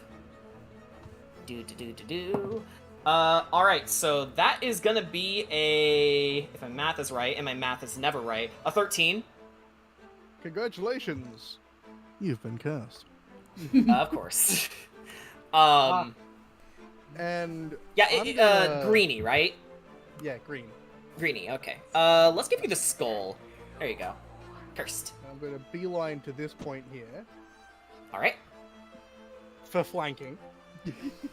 Yeah, technically you are flanking. Ark and, yeah. Good way to demonstrate flanking is you can draw a direct straight line and it intersects all the way through. Yeah, because technically it is within 5 feet, yeah. I'm going to stab him with a short sword. Okay. With one of my numerous short swords. Yeah, didn't you say you wanted to give those to those kids in the orphanage? Yes. Alright, so this is a good opportunity to test how good they are. Okay, that is a 14 to hit. 14 definitely hits. Go ahead and roll damage. Oh, thank hell. Okay, so we get sneak attack plus another d4 for the poison. Okay. Yeah, again, don't worry about these things, armor class. They're really low. Yeah, still rolling, you can still miss. Yes. 8, 11, 12, 12 slashing, 12 piercing damage, and 3 poison damage. Okay. Alright. Your attack managed to, carve through this thing like Christmas ham, and, unlike Christmas ham, this thing is bleeding, sappy, maple glaze, or what you think is maple. You don't know. You don't harvest syrup, but it looks like I don't it know, hurts. I've had some weird Christmases. Yeah.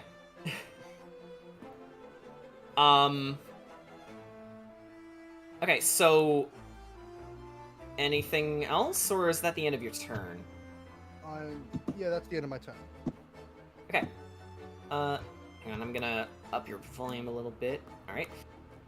So up next is Kadrot. What are you doing? So I'm going to use my movement to go up to Mr. Druid over here, Okay. and I'm going to cast a booming blade. Booming blade. All right. Explosions. Booming blade. Okay. Yeah.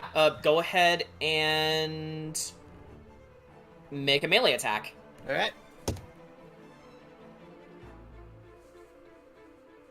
That's gonna be a 21 to hit. Yeah, that hits. All right.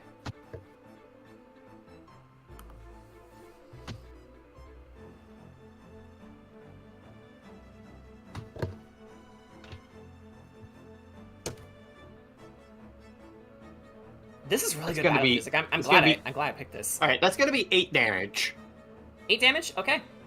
And along with that, this druid is now wreathed in a wispy white aura that quickly fades away.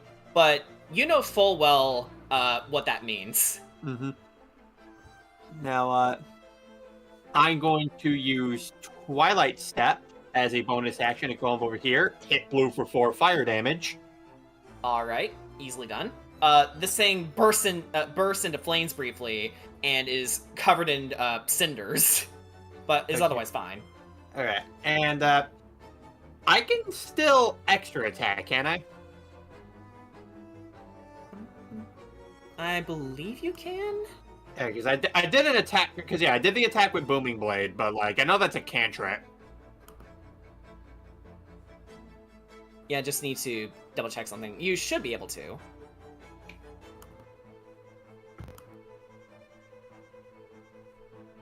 All right, and then Yes, you can. okay. In that case, then yeah, I'm going to attack blue then. Okay, make your attack. Nat 20! Okay. Damn.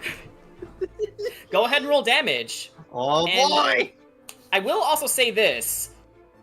Actually, give your damage first. Alright. Alright, so it's double the dice, right? Yes, for this one. Okay. Right. So...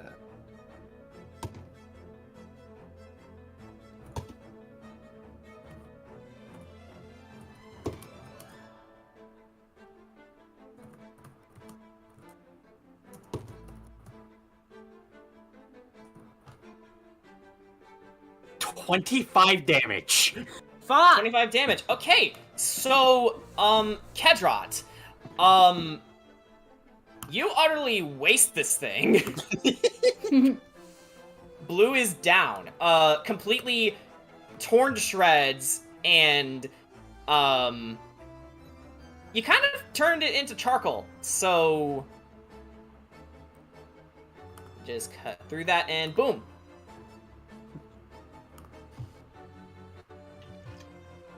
So yeah, basically after cutting it down, after cutting it down and watching it just become nothing but like twigs and cinder, he looks over at the druid that he just did the booming blade on, and you know that moment in you know that Jen, I'm sure you know this moment. Remember, you know in Devil May Cry 4 when Nero asks, "What's the point of packing a sword like that if you're not even gonna use it?"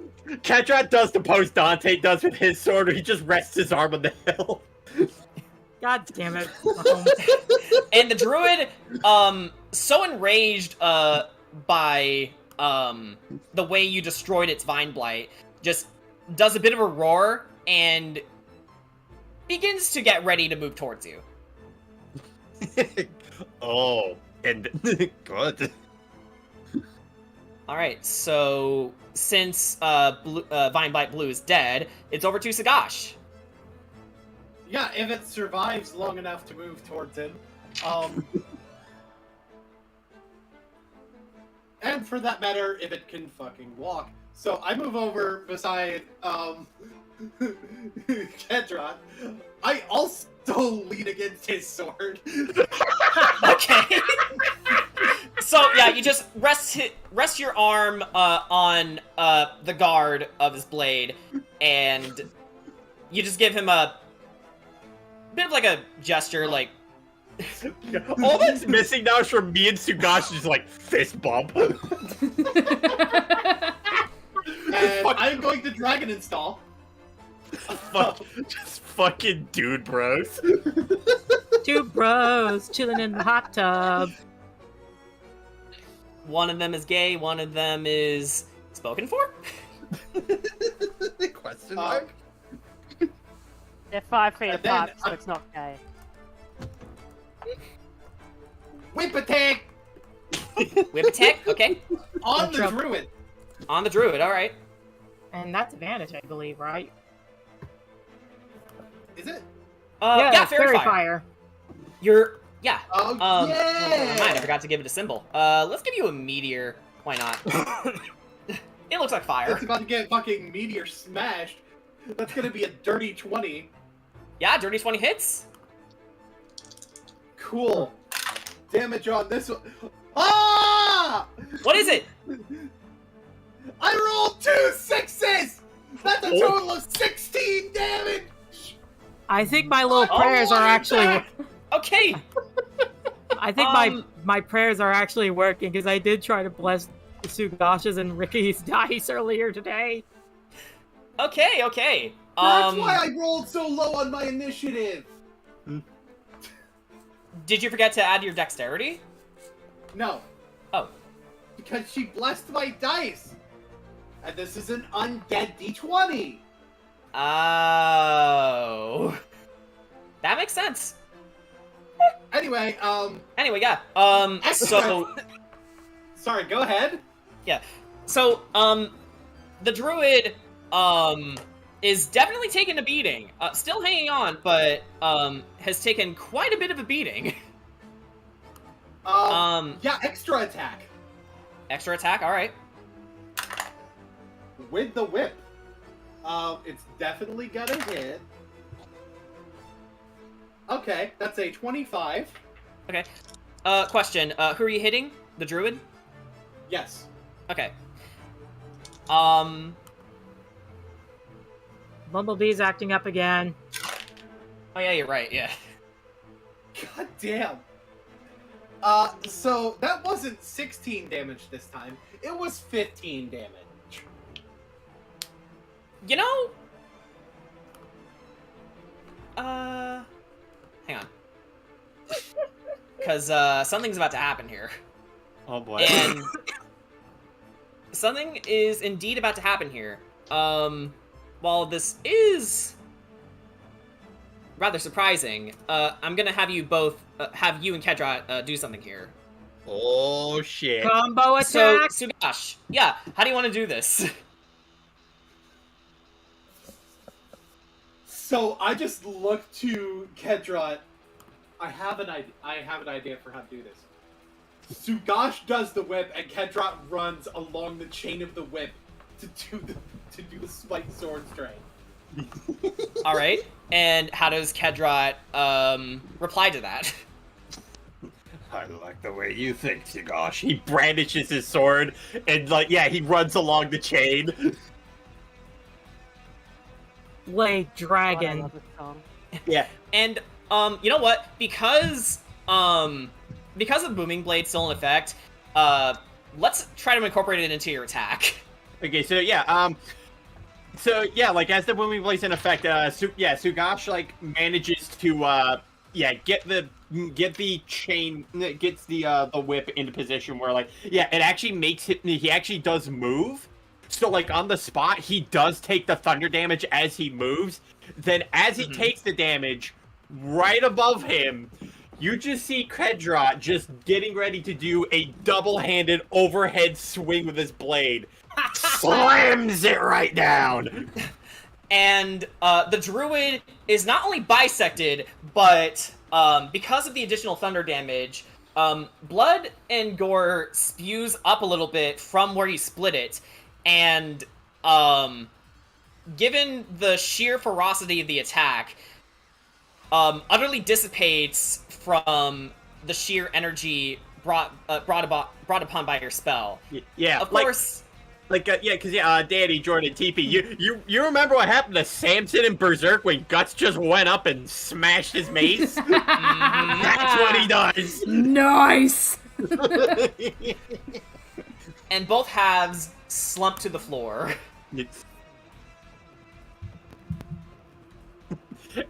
And you also just hear double kill. Hey, Boom, what do you think of that name?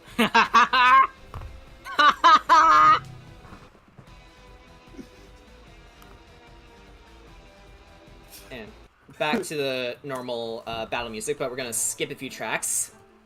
Skip. Skip it. No. Huh? There will be no skip it. Wait, did you do that? Wait. Oh, no. Unexpected error occurred. Oops. Oh. That's weird. By the way, my turn's not done. Oh boy. Ah, you still have some things to do. All right. Because I like that only took at 25 feet of movement, and I have 40. So you haven't moved yet. I haven't finished moving. Yeah. So yeah, that's what I meant. Sorry about that.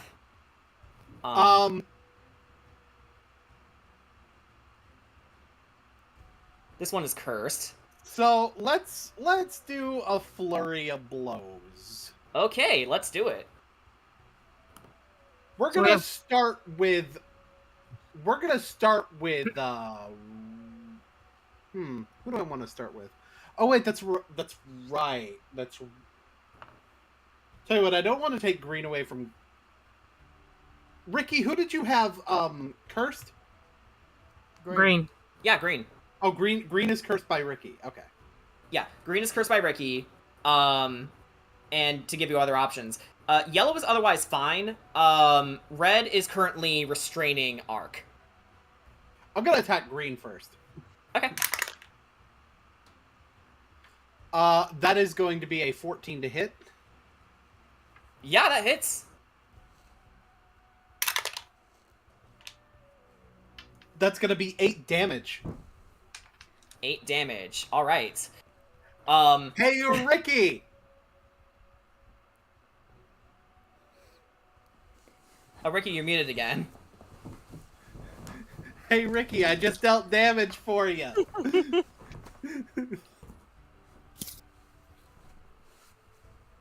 I think it might be. I think he's either on BRB or. Why Oh, there would he I is. waste my Brinks points on a weak enemy? I can only do that 3 times. Oh, okay, fair. Oh, fair enough. My other flurry. That is going to be 16 to hit. That also hits. This is a really weak one. This one's only 5 damage. But that's okay because you managed to destroy this one relatively easily. Alright. 2 more to go, you guys. Yeah, so as you initiate your flurry of blows, you with every punch you destroy it piece by piece until it falls apart, just like the others. And it was green that fell, I believe, right? Yes. All right, so yeah, there are just 2 left to go. Anything else? That will end my turn. Alrighty. Yeah, monks can actually do a lot. Yep. Just need to level up a little. Yeah, honestly, I would love to play a monk one day. Like, I'm not even kidding. Like, yeah. So back to the top of the round, Mimi, what doing? Mimi. Sorry it took a while to get to you. We're going to flavor her missing the first turn as her taking longer to get down the stairs because enough. of the smell of the winery.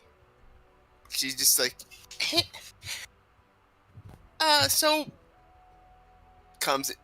enters, and it's just like, Oh, like she's Eh. just realizing what's happening? yes. Yes. Okay, so Mimi, you burst open the door and you see some corpses and wood splinters all over the place, and you're like, okay, I'm sorry, what did I miss? Yeah, what did I... Another druid. Another druid, more of the stick things. I punched him.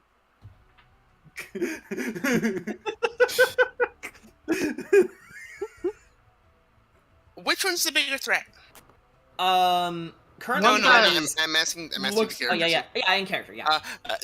She's asking, Yeah. Aster's nearby.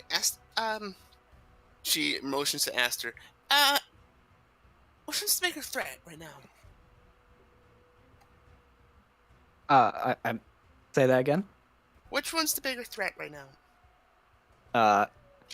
Aster points to Blight Red. On it. Make a dex save. Dex save, alrighty. Okay, oh man, it rolled. Like, it was on one side and then just dipped over. Okay, given your dex mod, that would be a 7. Okay, face full of radiant. I'm rolling the wrong dice. Maybe I should have my lights on. Yeah, maybe you should use some of Aster's fairy fire. No. Jerk. Okay, so I got an 8 and a 4. 8 and a 4. All right. Yeah. Both. Sorry. The attack lands into the creature and. Yeah. Yes. Sorry, I kind of lost myself there. You know exactly. Let me say that again. Yes, we know exactly what the damage did to the creature, but just for flavor, kind of like Starfire's Starbolt, it hits it and just flares up a little bit as the energy dissipates, and you see a little sparkles of light coming off of it, but it's still holding on to Arc. In that case, I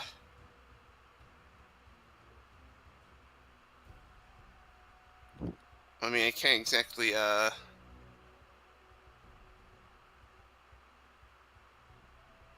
if it's holding on to Arc, then she's just gonna try and, get its attention. Like... Alright. Obviously going a little closer. You're a poopy head! You're a stinky poo-poo face. Oh, come on, she's a little more mature than that. Nah, I was just making... Only a little. Your mother was a piece of driftwood. And your father was a plank. Your mother was a hamster and your father smelled of elderberries. Trying to avoid that. Okay, so She just what are you kind doing? of just like random and loud noises, just like, if you want to shut me up, grab me instead. And the blight actually turns its head over to you, but it's still holding on to Arc. I'm right here. It tilts its head. I don't think they like me. And Let's do some more. all right, so is that gonna be your turn? Yeah, I already Okay. used my like All right, regular So- action. I don't, and I'm gonna save my what I have. all right. So then it's going to be Vine Blight Yellow's turn. And what it's going to do is make an attack against you, Sugash. That's fair. So what... Okay. That is going to be 8 plus 4. I don't think that hits. Well, what it sounds like is that Yellow can get right raw fucked. Yeah. So it tried to constrict you just the same as its friend constricted Ark, but you're starting to get rather familiar with these creatures. So you manage to sidestep out of the way and yeah, just let it feel bad about itself. Let it get right raw fucked. And speaking of which, we are gonna move over to Kira and Ark again. You know what? Let's have Ark go first, if you don't mind, Kira. Okay. Go on ahead. All right. So, yeah. What do I got to roll to try to get out of this grapple? Seeing as you're restrained, I imagine strength. hang on. I want to know the exact rules. Strength or dex, either or, they get to Yeah, choose. strength. Yeah, strength or dex. So go ahead and make a strength save. Alrighty, strength save. And remember, you did get inspiration. Let's see. So yeah, I don't like that roll. Okay. you want to go ahead and use your inspiration? I am adding inspiration, so okay, that's bad. Let me calculate this real quick.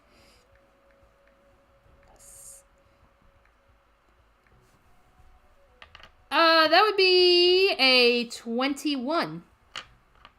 All right. Easily enough. So you managed to grab onto the blights vines. You get your talons underneath where it's captured you, and you just tear them off, and you're now free. Alrighty. And there we go. Big. That's enough touching the bird. Alrighty. I'm trying to remember if it takes an action to Yeah, do so. yeah. I believe so. Yeah, does that count as an action? I believe it does. Alrighty.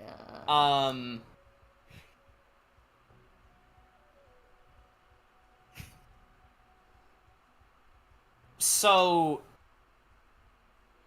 if you were to take a bonus action, would that allow you to attack, or does like? And that's why I'm going over.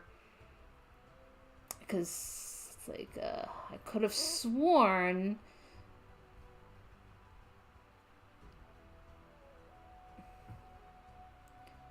Yeah, it's not action surge because I already did that. I already used that up. Mm-hmm. Let me see.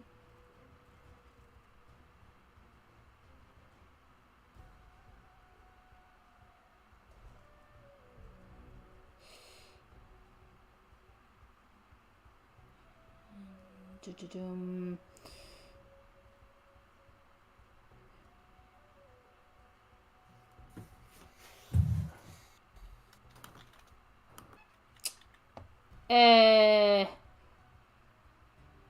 Yeah, yeah, it's like I'm not gonna waste our time any longer. We got shit to do, so yeah, I'll just have my turn. That's okay.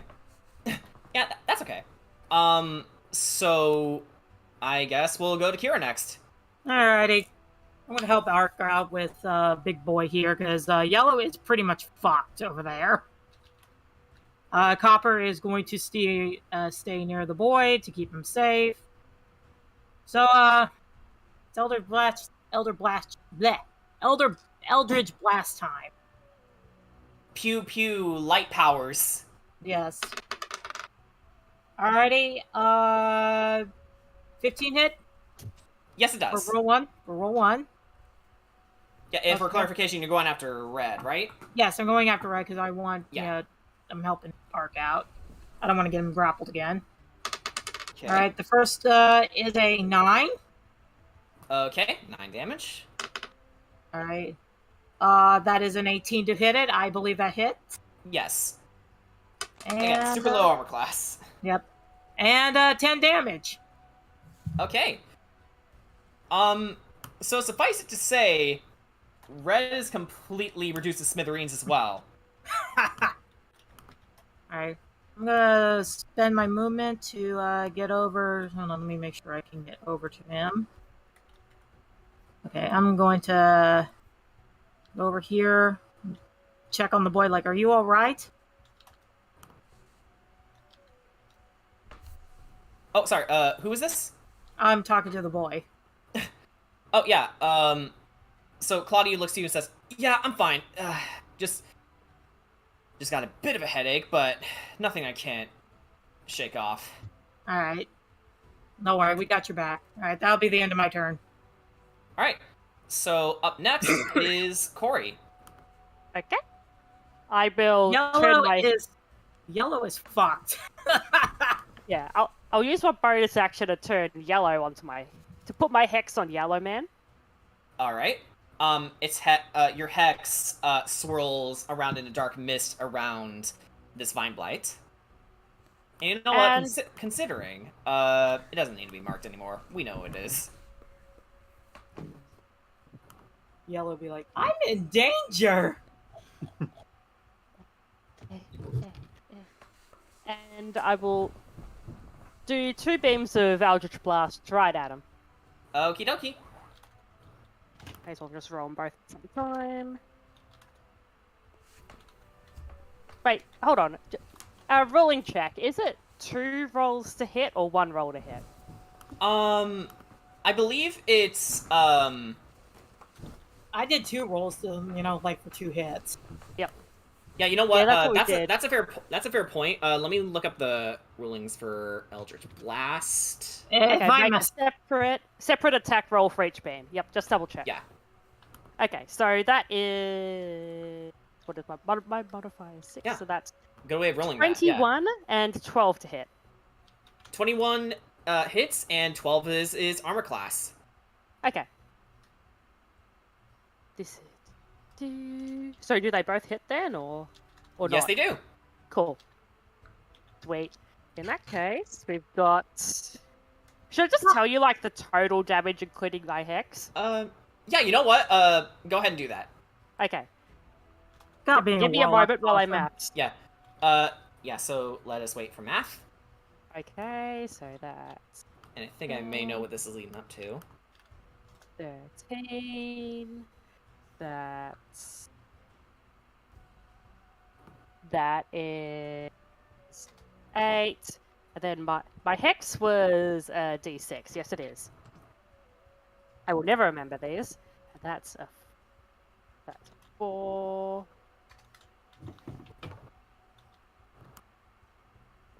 $12. I'm very bad at head maths. Yeah, don't worry. I'm the same way. Yeah, it's 12 plus 13. So that's 25, right? Yes. So, Corey. Oh, boy. How do you want to do this? Yeah, I just sort of take a little step back of my wand, like mark him for the hex, like you said, of the swirly whirly, and I just blast right at him in the torso. Yeah, and as both your Eldritch Blasts coalesce around the hex, you see a swirl of dark and light utterly tear this thing apart, sort of like Blackbeard in Pirates of the Caribbean 4, where the vortex of water just tears him apart, just rips his flesh off. It's the same effect with this Vine Blight, and you see all its twigs just turn into splinters and then powder, and then just turns into nothing. Yeah. And you know what, by the way, I don't mean to sound biased or anything, but I think Corey has my favorite victory theme out of everyone. I also And actually picked up. You guys are out of combat. For it too. Alright, so I'm going to cast Healing Eldritch Blast on boy here. Claudio, that's his name. Claudio. Make sure he didn't, in case he's hurt. Hang on, trying to find the music here, and then we'll go into RP stuff.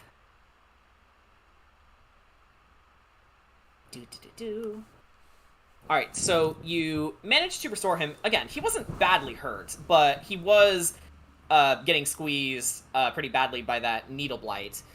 Oh, and for the record, Corey, you managed to find the key that it dropped and pick it up. Yep. So now you have the key to the upstairs areas. I have the key, probably, to the upstairs areas. I'm trying so hard, but I just can't escape. Alright. Alright. So, Claudio gets on his feet. Ugh, that was something. And Yeah. he looks to you, Aster. Aster, did you come here looking for us? Well, I heard of some of the trouble, and Eric,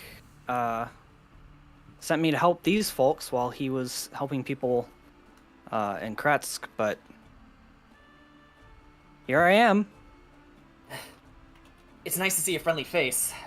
Faces. Anyway, sorry you had to see... He points to himself that. My family and I, we're were-ravens. But we'll tell you more about that later. You guys have to find the Gothias staff before they do. It's in this room. Alright, it's time for Copper to do his sniffing stuff. Actually, I'm gonna have to ask, Sugash and Ricky to make investigation checks.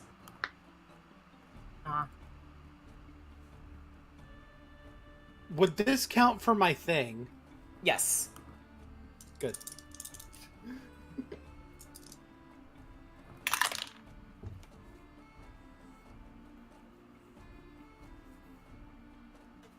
That's gonna be a 19.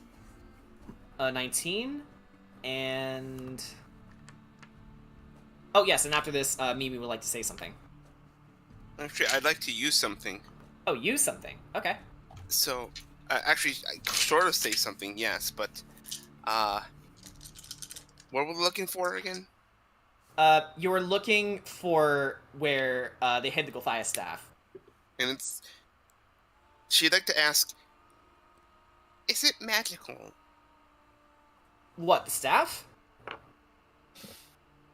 Mm-hmm. Yeah, it was actually made from the branch of a Gothias tree. It's If I emanating, it's emanating with evil energy, so make that of what you will. Alright. DM, Yes? if I may, assuming they don't find it first. You make your rolls. First off, everyone make, Yeah, so Sugash already got a 19. Ricky, what did you get? Sorry, I had to quickly duck out and grab some food. No, I that's haven't okay. rolled, so what am I rolling? Investigation.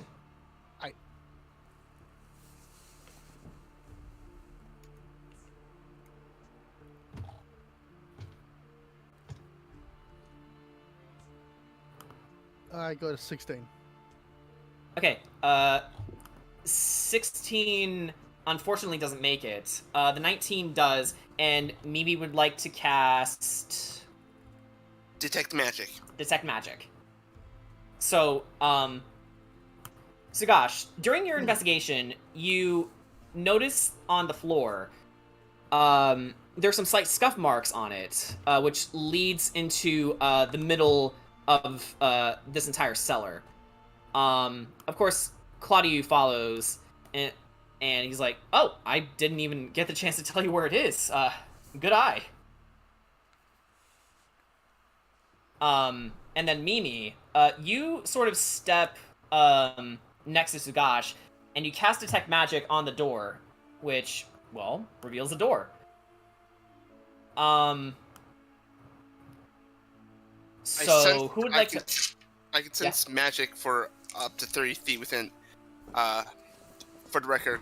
I can sense magic the presence of magic within 30 feet of me for the next 10 minutes, as long as I continue keeping my concentration. Yeah. So you see a door beginning to form around you. Who would like to open it? Sugash will open the door. Okay, so Sugash, you open the door, and a blast of cold air begins to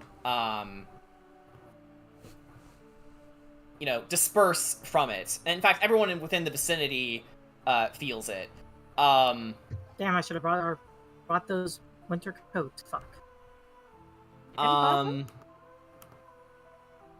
It takes some effort to push it open, but you're greeted by a blast of cold air. A dark tunnel stretches for 15 feet, ending in an archway beyond, which lies a shallow cave. It is a little dark, so, would anyone like to provide a light source? I am a light source.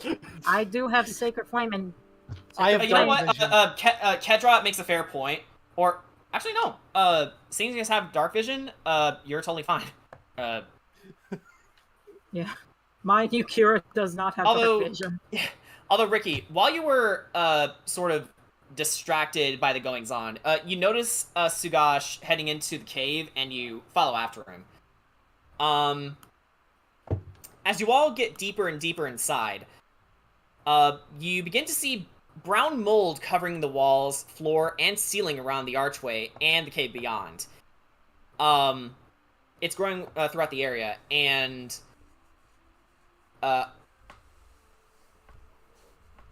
unfortunately, you did step in pretty far, so I'd like to ask everyone in the room to make a con save.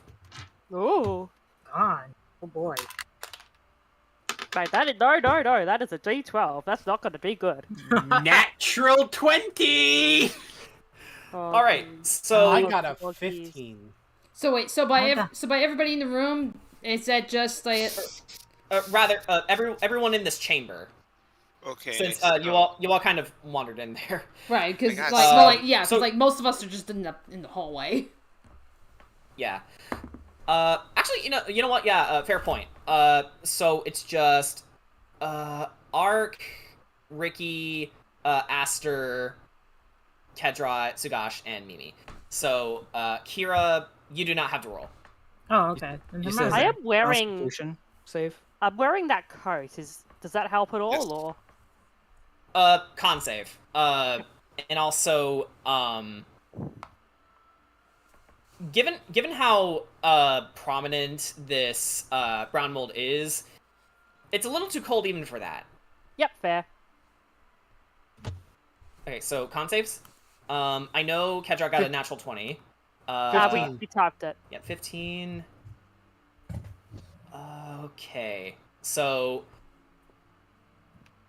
Ricky, Mimi, you both take 2d10 cold damage. I'll go ahead and roll that for you guys.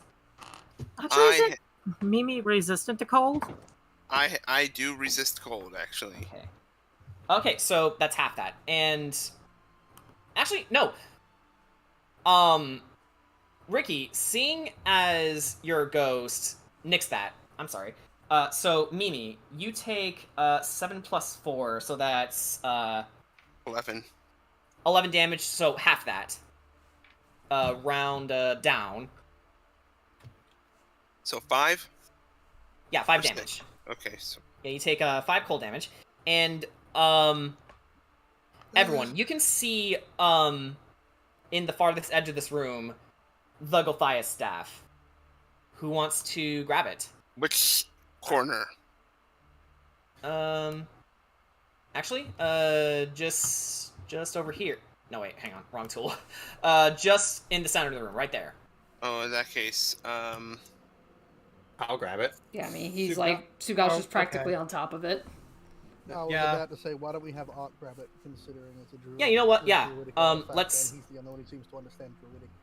Yeah, let's have Art grab it. Okay. So, Sugash and Kedra, while you were eyeing the staff, you both went to grab it, but then Art just shoves you both out of the way, like, "Ooh, let me see." And completely unbothered by the brown mold, by the way.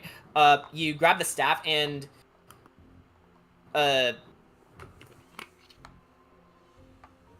it feels spongy. You. Kind of sticky too. Ew. But then Claudio peeks his head inside and goes, you guys okay in there? Yeah, we found it. Yeah, we found it. Come on, let's. Yeah. Yeah, great. Let's get out of here. Did anyone find a key? He looks over to Corey and says, "Great, you have it. Okay. I'll lead you upstairs. Follow me." All right. And I'm gonna heal Mimi for that damage. Can I insight check Claudio? Insight check Claudio. Okay. Yeah. Could I provide the help action? Because I am pretty good at those. I don't think Sugash needs it. I got a 17. Yeah, boy's truthful. Okay.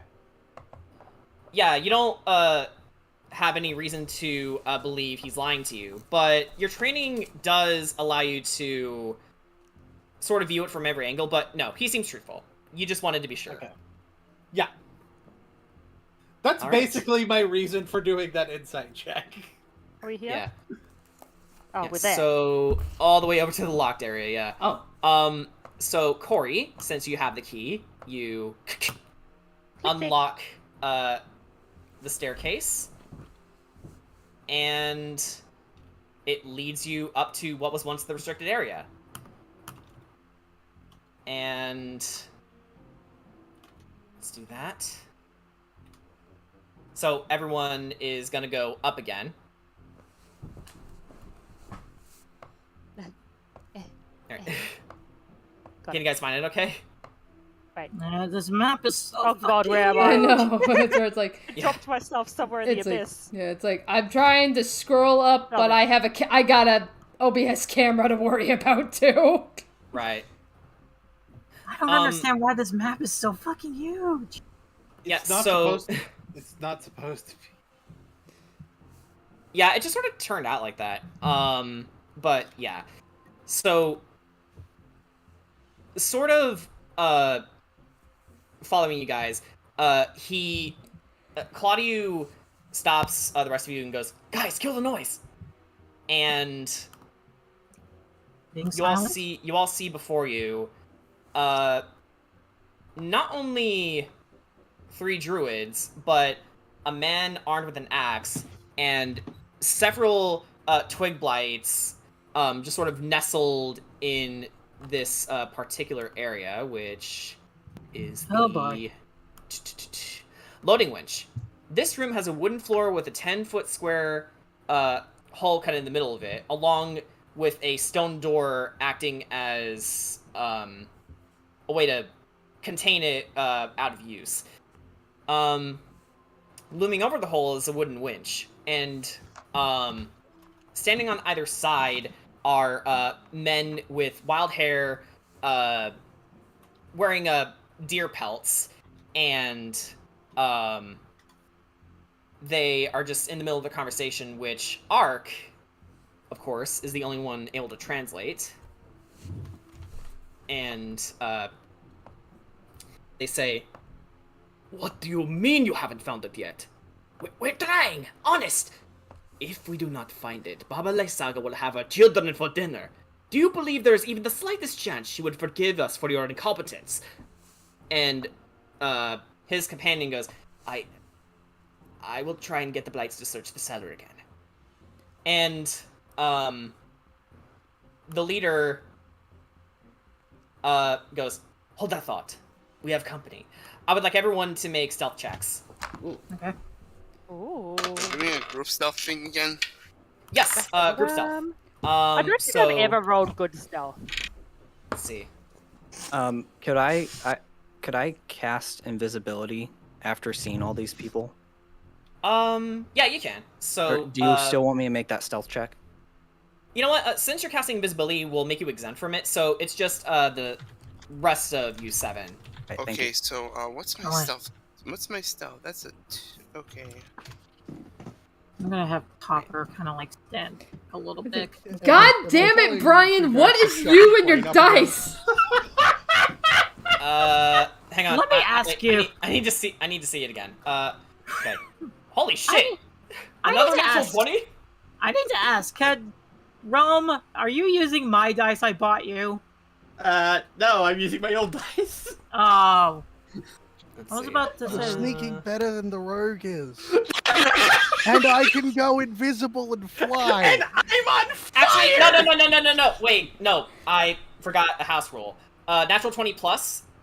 Okay, natural 20 plus 1. So that's a 21 for you. Yeah, 20.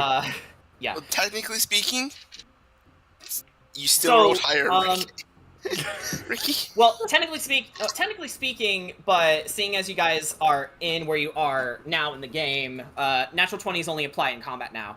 So we just got to remember that. Okay, so I rolled let's a 16. let's do some math. Let's do some math. No, Ricky, you still rolled the highest, so. Okay. My dice came up as a 16, 23. I love playing Plus fucking rogues. 13 plus 17 plus 21 plus. Should I roll for Copper? 21. No. Okay. Yeah, you guys are fine. So, you double back on the steps a little bit, and you may begin to formulate a plan of attack. I could cast Shatter. Probably not a good idea. It's really not. Again, we talked about this. Yeah, I know, I'm joking. If I'm able to, if I'm able to get into Oh, the middle, Aster. Sorry about that. Oh, I just no, noticed that was from earlier. That was from earlier for me to Ugh, cast invisibility. sorry. So no, we're good. Okay. if I'm able to get into the middle of that group, I could try something. I could cast. The problem is, it also puts me at risk. I do have this jar of poison right here. I could technically cast invisibility on myself, cast grease, and then pour the poison around the blights, and we could set them on fire. I could help you out with that. You give me some of the poison, and we flank them. All right. But if you do anything with any more magic while you're invisible, you'll just cease being invisible. Yes. But This what area I seems to be made entirely of stone. is it? Yeah, the door covering the bottom of the winch. Yeah, the twig lights are just sort of resting on the stone doors. Here's what I can do. I could possibly cast invisibility on Kedrot. Kedrot can just walk around and set them on fire without even attacking. I also, a burning hand should be able to get them, but obviously I can't reach from here. But if one of you are in the middle, I should be able to work the flames around you and not hurt you now. I could certainly help you with that. Stuff. All right. And it sounds like with that plan, me and Nark will be dealing with the big guys up at the top. And then I will provide support in dealing with them as well.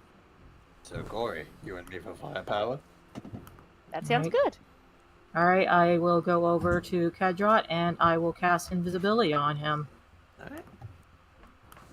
You're literally going to be walking invisible fire. You I have a literally question. just have. You could literally just walk around them and they will catch on fire. You don't even need to attack. How tall is this room? I will say 20 feet tall. Oh, good. Are you able to dual cast that invisibility? I have an idea. No, I can. I can only cast it on one person at a time. Damn it. However, I believe Aster says he could cast invisibility on someone. Well, I used my last slot on myself, but I do have disengage as a rogue bonus action. Yeah, So because of your adventurous talents. So I could potentially sneak in there with somebody else and disengage, as long as I don't cast any other spells. Because I've used my self cast of invisibility already as well. If I had a mana potion, I can cast it again. A what? I have an idea. Mana potion. Yeah, I think she was speaking out of character. Could I engage my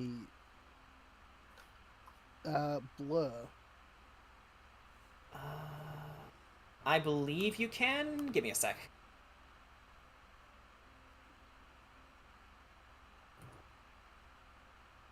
It doesn't make me invisible. It just makes it harder to tell. No, where I know exactly that. Yes. Yes, you may cast a blur spell once per day. Yeah. You should be able to. Okay, so Have you people ever heard of fairy fire? No, never. Aster raises his hand very high. not like the spell, like the phenomenon. Slowly lowers his hand.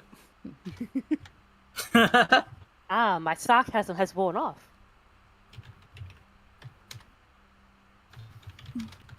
I'm unfamiliar with this.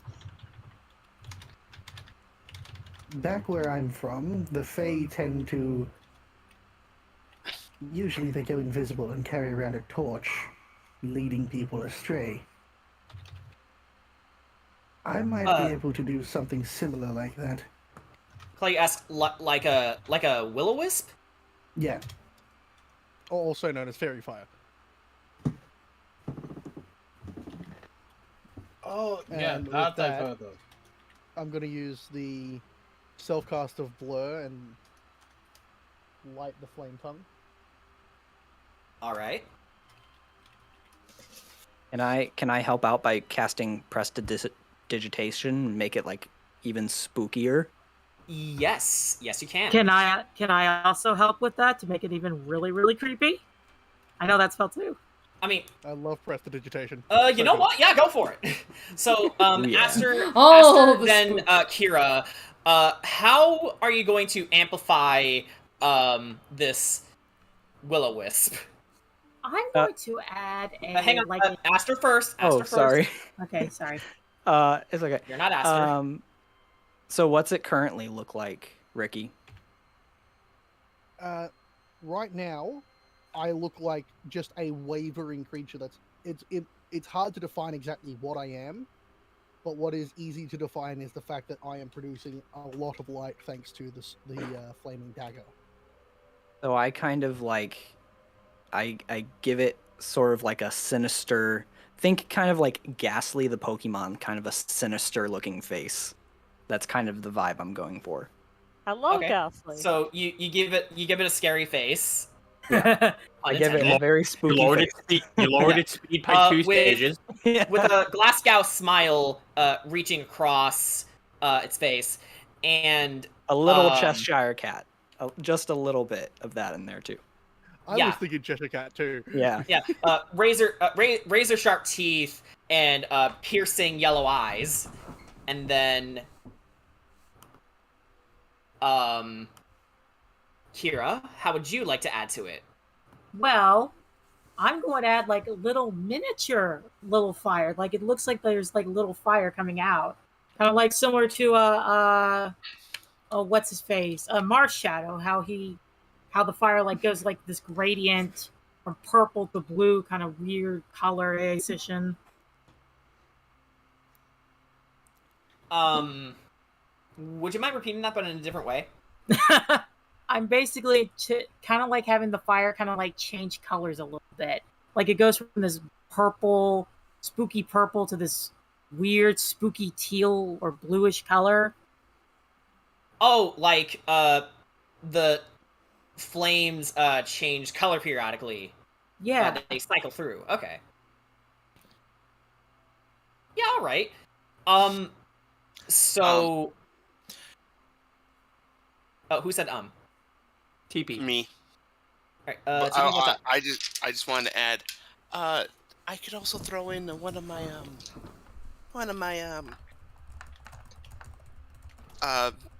she gestures like she's trying to gesture like the spiritual weapon. What are those? I just over the group and try and take out as much as I can. Oh, you're thinking while they're distracted by Ricky, you'll pretty much use your spiritual weapon as a mallet. Okay. The entire idea of the Will of the Wisp is they're not gonna be focused on the people trying to sneak into the room to prepare the attack. They're gonna be focused on the flying light. All right. Do we have a plan? Yes, we do. Okay. Scotch Death. Does We all in does- agreement? Oh wait, Aster, what's up? Sorry. Does any Aster asks, before we go in there, does anybody have any vial of that poison from earlier? I do. I have a Could whole I jar borrow? of it. Could I borrow some of that for my dagger? Sure. As I open the door and let him dip his dagger in it. Yeah. Anybody else want to dip their weapons in it? I can't hold my weapon. Most of mine are already poisoned bar the short sword I already used. So gosh, well, how about you dip your whip in it? I think that's a little long for that. Yeah. Besides, I imagine the vial is small, so there's only a finite amount of poison, so it would be better if you give it to Aster. Alright. I let Aster dip it, and I will reseal the jar, and let's do this. Okay. Oh yeah, and Kadrot is... Did I cast invisibility on Kadrot Yes, you so he did. could just... Yeah, so he can walk around the room and just, like, burn them as he walks by. Oh, maybe you could have your wings accentuate Ricky's horrific appearance. Yeah, I can. Like, it actually adds like a bit of a light behind it. Okay. The best part is her hideous appearance is actually one of the things that I have. So this just ultimately amplifies it. Yeah. Alright, let's put on this spooky show. Alright, Ricky, Kedrot, prepare to make your move. Next spooky. Right. So, both, all of the aforementioned druids and the berserker all turn around to see this horrific fairy fire with blazing wings and a gnarly face, and they all begin to speak amongst themselves in fear and confusion, which you can probably guess they're saying, what the hell is this? Is this a demon? Or something like that. And... Yeah, Ark just whispers, I think it's working. Yeah, each of these guys are, like, terrified right now. Oh yeah, I think this is really Into working. The forest. You all will be condemned. And, they all begin to cower a little bit. The berserker just clutches his axe nervously. And, the twig blights, who were just, standing still before, all, look up, simultaneously, at the, fairy fire. At this point, Ricky's going to use telepathy and essentially scream now to everyone else. Mm-hmm. And... Combat. Yeah, do you all charge forth? Yep. Yep. Yeah! Okay. Yeah, I'm gonna boy. be in front this What time. up, bitches? Now! Okay. Yeah, they all, you all charge forward, and, hang on, let's get some stuff here. So, just, changing the initiative real fast.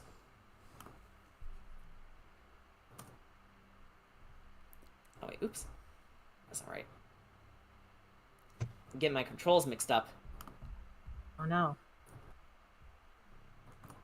Alright, and then stop the music, and then let's get the boss music playing. Would you say they are surprised by the introduction of Yes. an entire team? Wonderful. Surprise round and crits on every attack. Yeah, that's true. All right. Hang on, let's... Crits on every hit as long as you meet the DC. All right, here we go. I'm top of the order.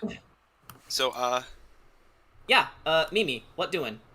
hey, remember that plan I said about starting the spiritual weapon right in the middle of everybody, and so everyone that's within a 5-foot radius of the middle gets hurt? And Claudio actually, as this is happening, he transforms back into his raven form, and cautiously observes the battle ahead. So let's just drop his token right here. And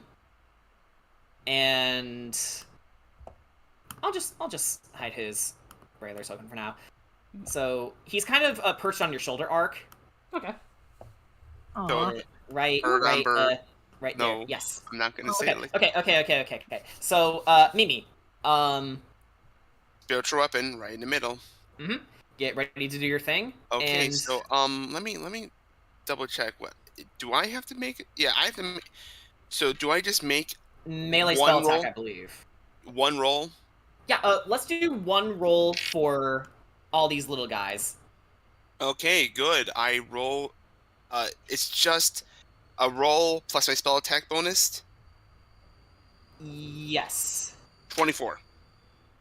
24 will definitely hit. All right. All right. 1d8 to all of them. 2d8 actually.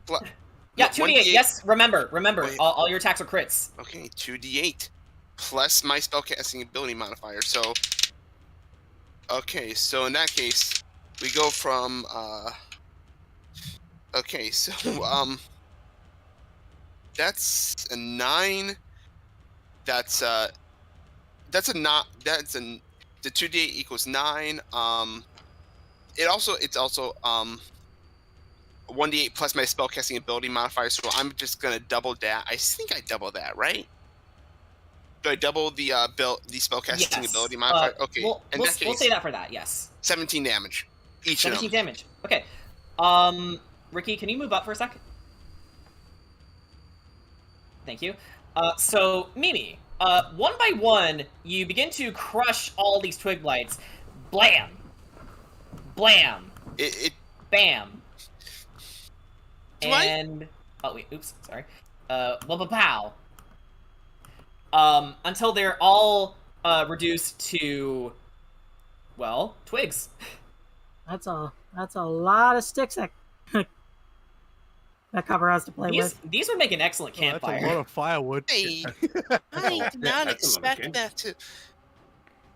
Okay, so the one. And as this is happening, oh,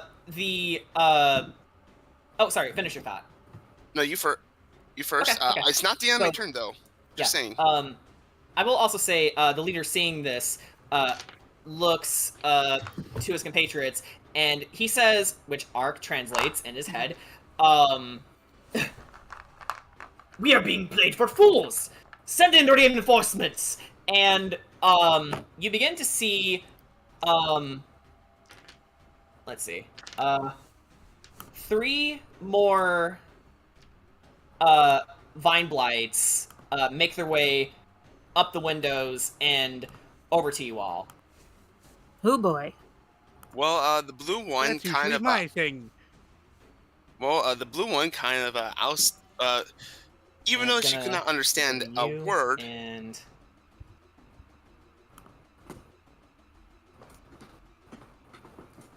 I am still currently invisible, by the way.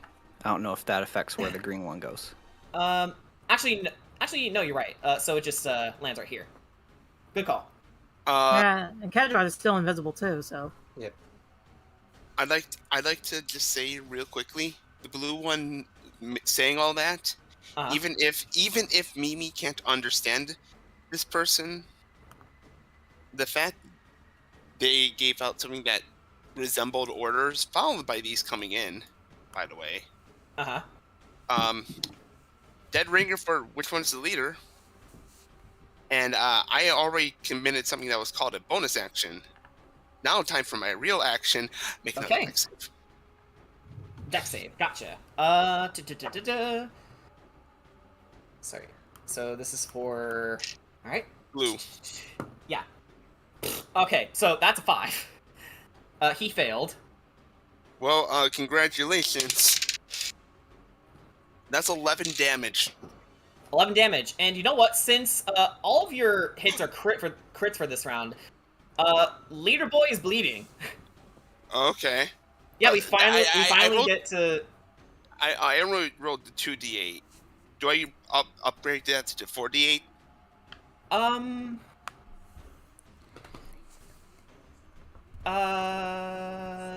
I'll say double the damage. Okay, 22. Okay. Yeah, still a lot of damage, regardless.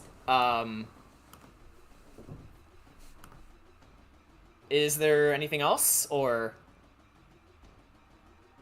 No. Alright, No. so, what, Druid, boy is gonna do is cast Cure Wounds at 3rd level on himself. So that's... Hang on. Yes, 3d8 on himself, plus... Trying to find the right dice. Okay. Alright. So, that's, 9... 13... 16 HP restored. So he's pretty much back to full health now. So as you dealt damage to him with your previous spell, he sort of chuckles and you know, pumps his hand onto his chest and restores all the damage dealt. How much damage did he recover? All of it. Yeah, all of it. Oh, I thought you said 18, you said? 16. 16. He didn't recover all of it. He only recovered most of it. Well, yeah, you're right, actually, yes. Yeah, sorry about that. I'm not good with math. Like, I forget them instantly. You're good. But, he's still relatively, holding on pretty well. So, there's that. And, let's see. That's he... Hang on.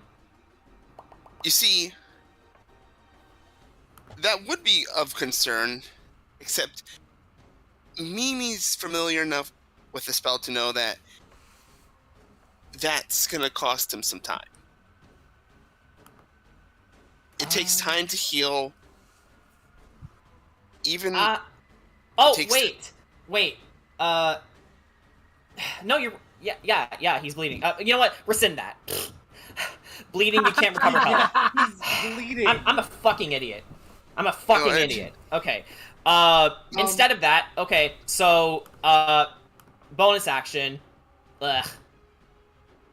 Yeah, just forget that turn ever happened. Not the bleeding part, though.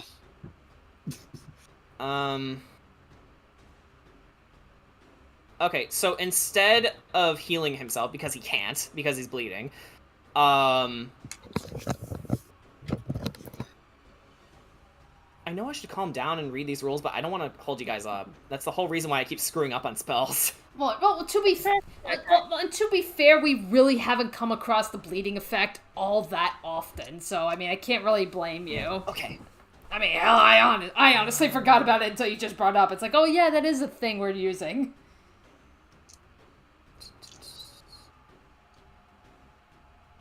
Okay, so he's gonna do something better. So, bonus action, he is going to cast Consumption, on, you, Mimi. It's 60 feet, so I believe he can reach you. Mm-hmm. Yeah. So he's gonna have to expend a hit die. What's your hit die?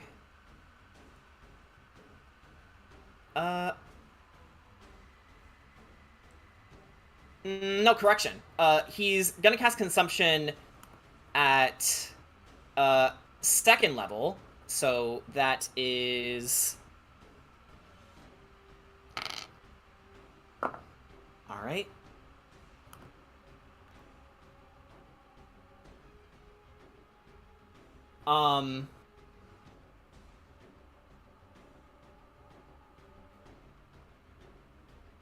Okay, so, first off, he holds his hand out as, he, slashes it, with his hand. When, the blood begins to glow, and, it coalesces around you, Mimi. And you take, about,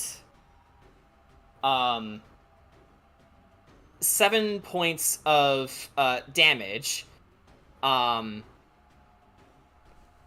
So that means for the duration of the spell, you have to make con saves at the end of each of your turns. Okay.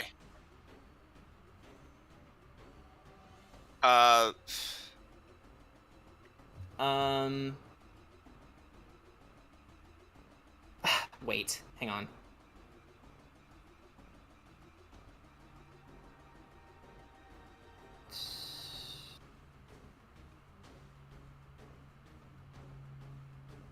Okay, correction. So, he actually, I actually get to choose two targets. So,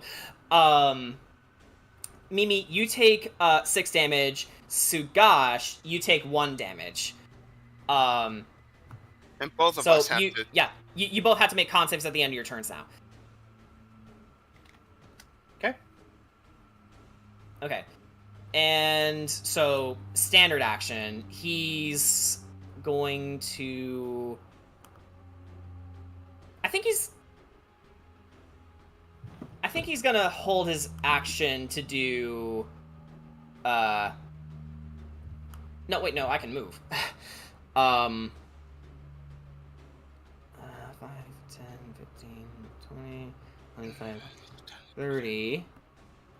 He's gonna make his way over to you, Mimi, and then he's gonna cast Thorn Whip on you. So that's gonna be a melee attack against you.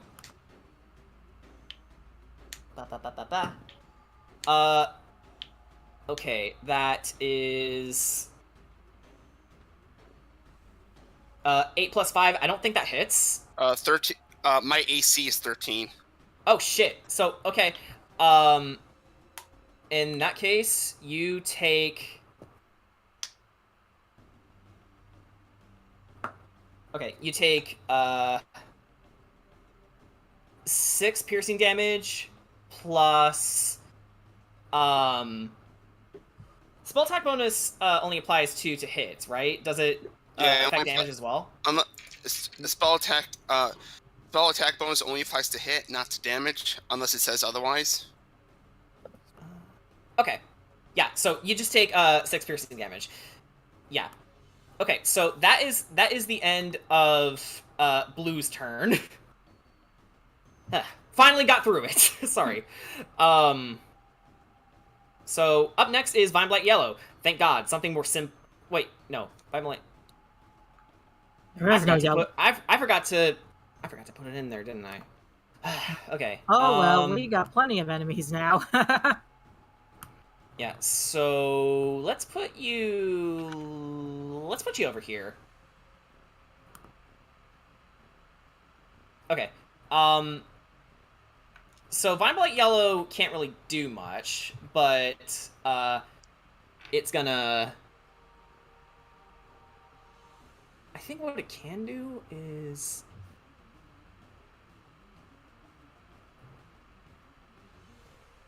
It's gonna move over there and hold its action. Anyway, Kira, Ark, who wants to go first? Ark, you want to go, or? Kira can go. All right. So, crits. That means double damage or double the dice. Either or, it's up to me. All right, it's Eldritch Blast time in that case. Okay, for that, that's double the damage. Yep.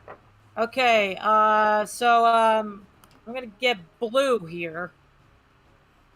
Well, first, before I do that, I'm gonna get on my broom, Freely, fly up about 10 feet. And, now I will attack. Actually, as you begin to take flight,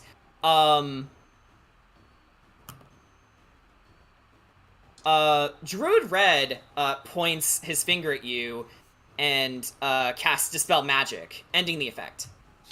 So, your magic broom ends up not working. Well, fuck you too, dick! This is a no-fly zone. Oh, wait, sorry. Hang on. Yeah, isn't this spell magic touch? No. Oh, No. It's It's instantaneous. No, sorry. I was looking at the, fourth speller higher. No, I did it right. Okay, so I'm not up in the air. Yeah, sorry, Kira, this is a no-fly zone. Alrighty. Alright, blue, let's go. Alrighty, that is a 19 to hit. 19 hits. Alright, time to double the damage.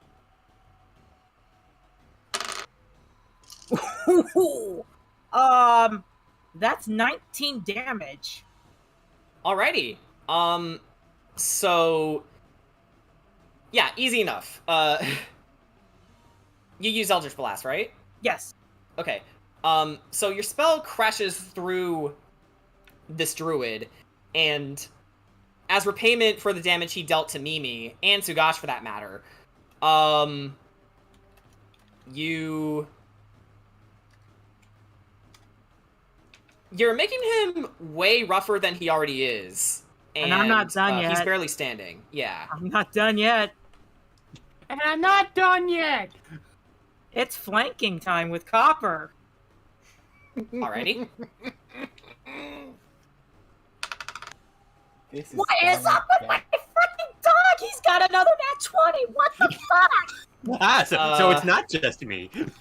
Okay, Kira, you may want to change your dice. Yeah, it's this fairy tale dice I just recently got in Blessed. I'll change out. Yeah, you're rolling a little too high I'm sometimes. sorry. No, it's fine. It's just, yeah. Okay. We're gonna keep the roll, though. Okay. Alrighty. 2d8. So this one is double the dice. Yeah. Yeah. So 2d8 plus 4. 6 and 7 plus 4.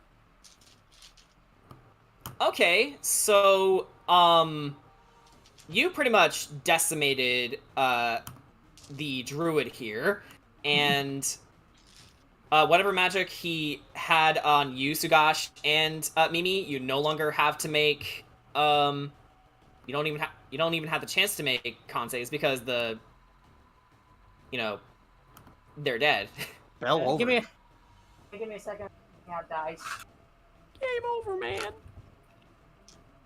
I'm going back to my mushroom dance. Mushroom.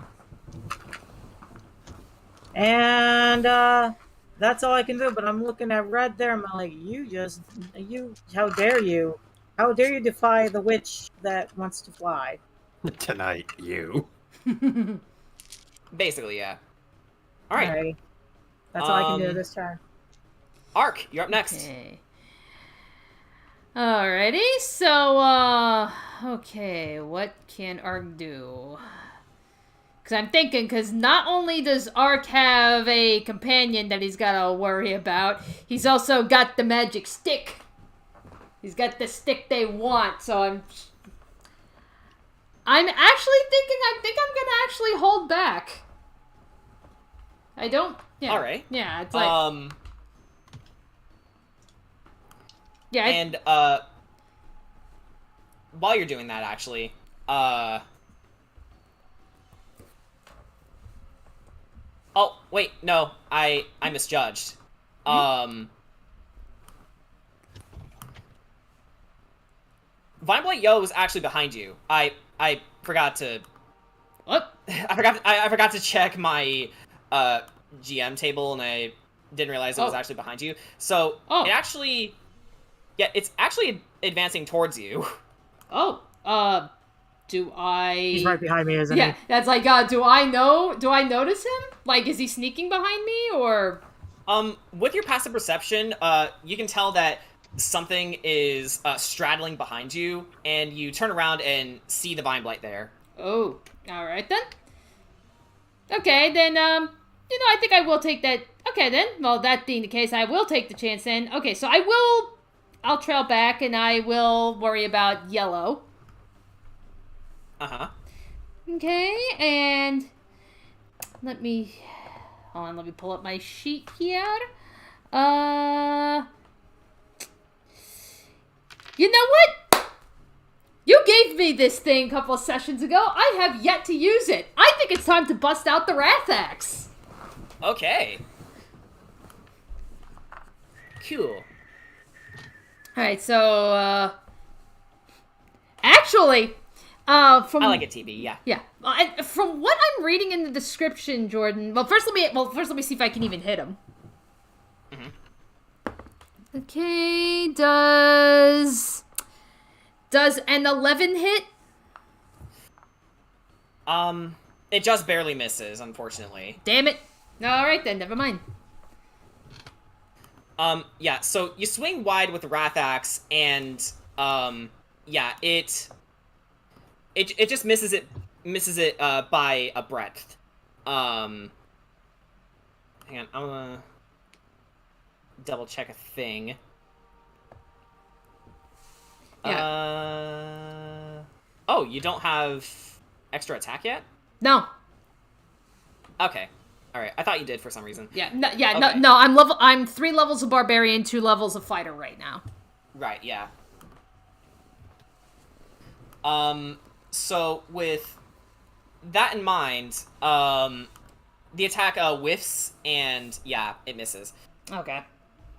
Alrighty, well, yep, that's pretty much my turn then. Alright.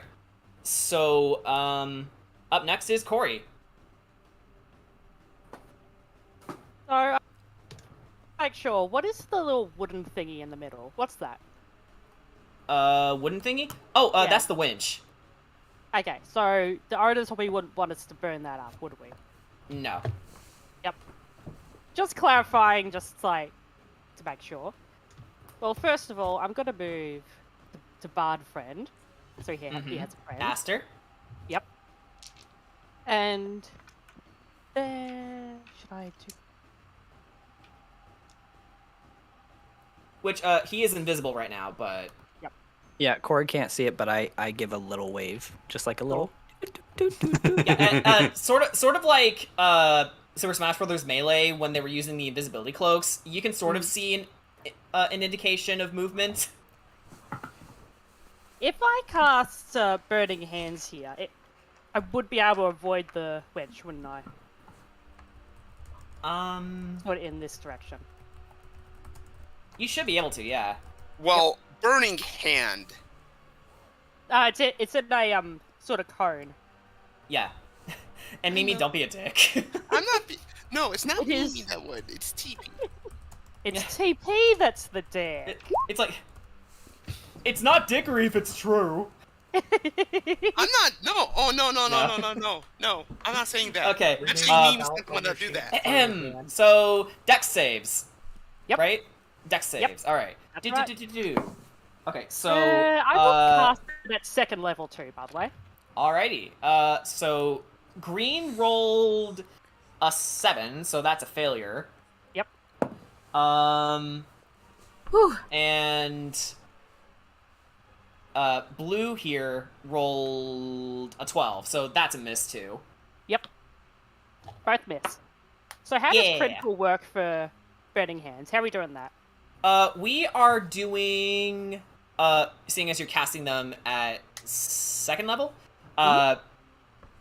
we are doing extra damage. Okay. So double damage. Oh, okay, cool.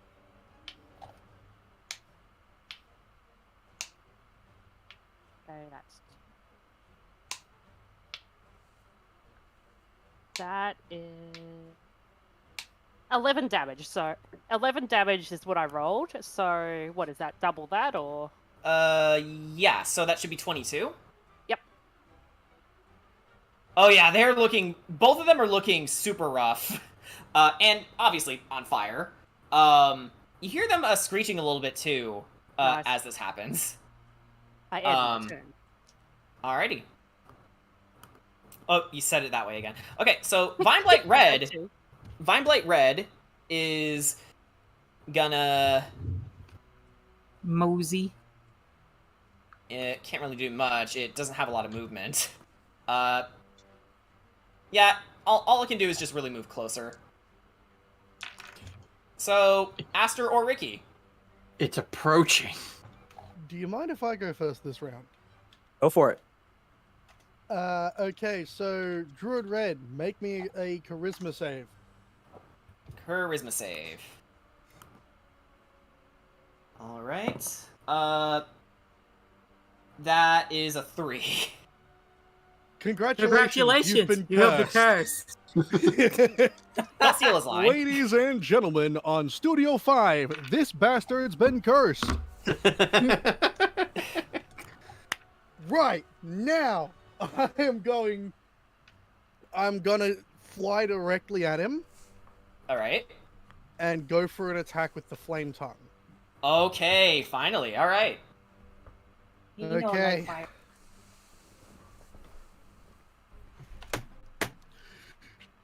I am rolling so many dice. Oh boy. Oh no. Nat 20. Okay. Which it was already a crit. Already a crit, so more crit. You know Double. what? For this one, double the dice. Okay, so sneak attack is 3d6 plus another 2d6 fire damage, which is 5d6 doubled because crit, doubled because crit. I'm just adding another line. So I think this guy is dead. this is 15d6 and 3d4. I What think the he might fuck? be dead. Wait. Are we doubling from the 5d6 or are we doubling from the 10d6?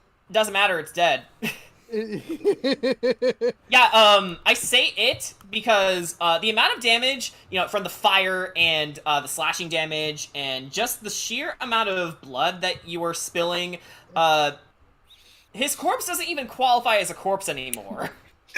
I know, I don't even need to roll for this, but let's have some dice porn because this is a lot of dice and they barely fit my hand.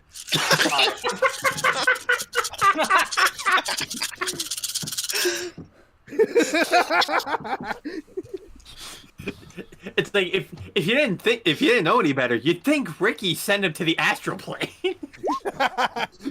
Along with everyone in the room. Ricky casts die. I cast perish. I cast fireball. I Might as cast well have been a fucking fireball at that point. I would have killed him with so much damage left over to kill something else.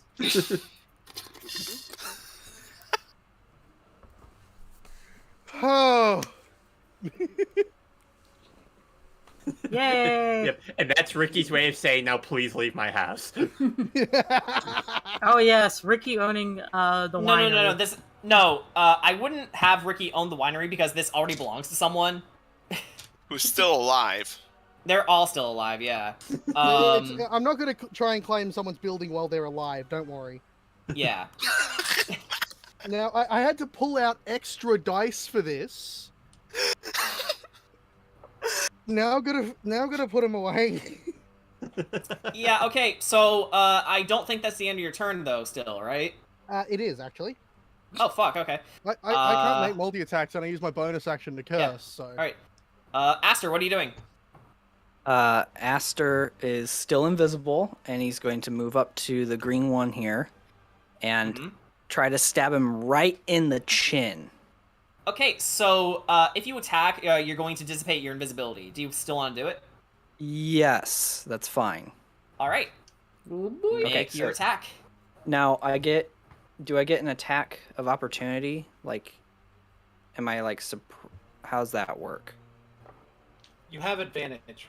Yeah, you have So I advantage. have advantage. Okay. And So my remember, first roll- you're gonna do a critical hit. Yeah. My first roll to hit was a 9. And my next one was a 14 plus 2, 16.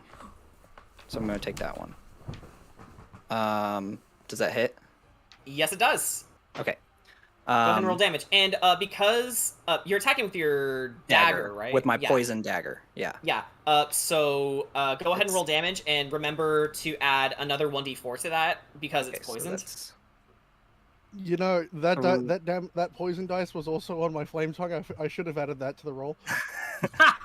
I mean, doesn't matter. You annihilated. It doesn't matter. It's dead, but it would have been Yeah. funny to have 4. I like D4 as seeing well. the big number. So I got Go burr.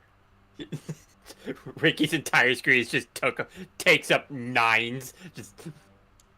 I got a 3 plus 2, 5, and then a bonus 1. So a total of 6. And that Okay. doubles, right? Yeah. So 12 damage. Yep. All right. So as you drive the poisoned dagger into the vine blight's chin, it Can I say something as this happens? Yeah, go ahead. This is for all those splinters I've gotten from you losers, and he drives it a little further into the chin. Yeah. So you actually managed to scrunch its face to cartoonishly squish proportions, and as you pull the dagger out of it, the poison that was dipped you dipped the knife into causes the whole thing to rot and wither into basically a giant raisin. All right, five more enemies to go. And if I use disengage as a bonus action, does I'm still not invisible anymore, right? Yeah. Okay. You're not. So disengage is- wouldn't. Well, all disengage would do is prevent opponents from getting attacks of opportunity. Yeah. if you So need it's when you their- it's when you so- want to move away and get out of dodge. Yeah. Gotcha. Okay. That's fine. I'm going to use the rest to just move back about 10 feet over here. All right, fair enough. And as this is happening,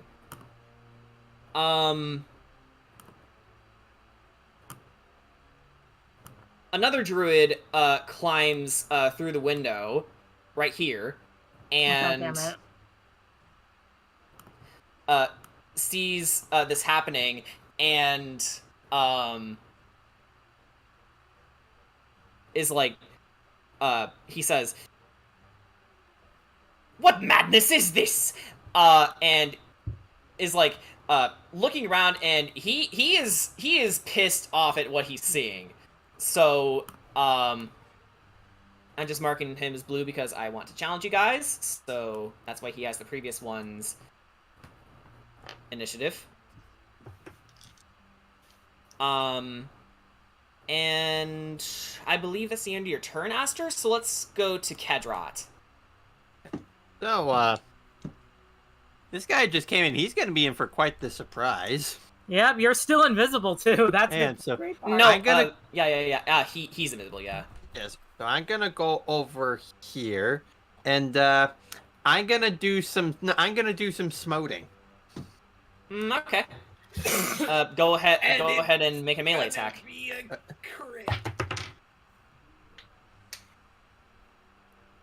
So, does a 24 hit? Yes. So go ahead and roll damage. All right. So, are we doubling the damage or doubling the dice? Doubling the damage. All right. Fair enough.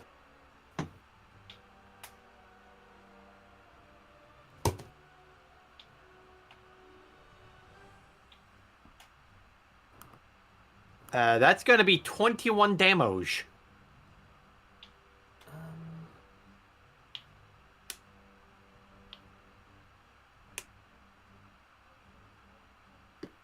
What level did you cast your Divine Smite?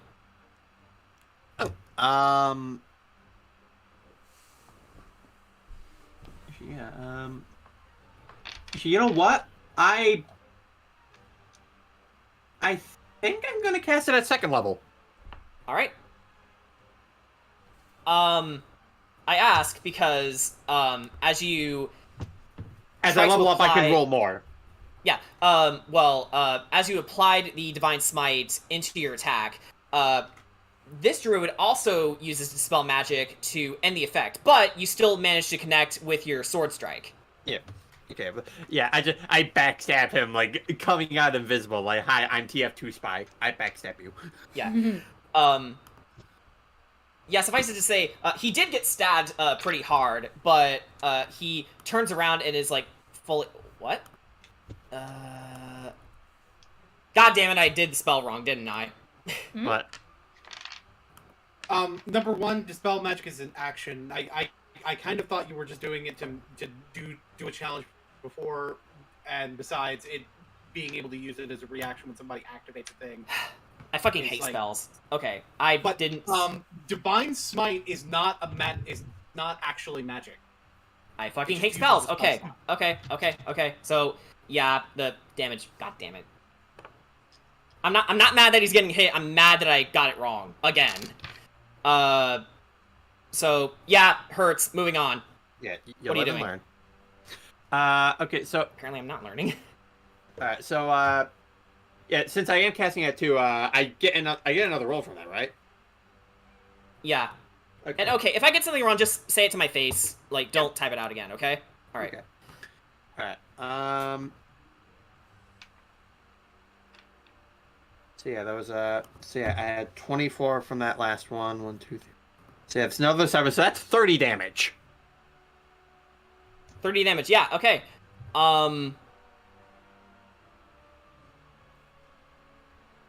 Yeah, it hurts. All right. And now I'm going to go for an extra attack. Okay.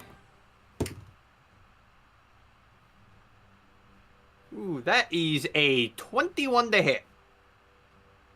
21 to hit, yeah.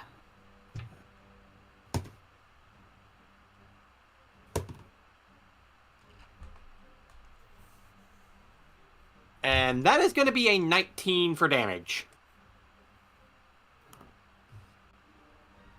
Alrighty then. So suffice it to say, you utterly annihilate this druid that just came in. Yeah, fuck, of course, can't challenge you guys. I'm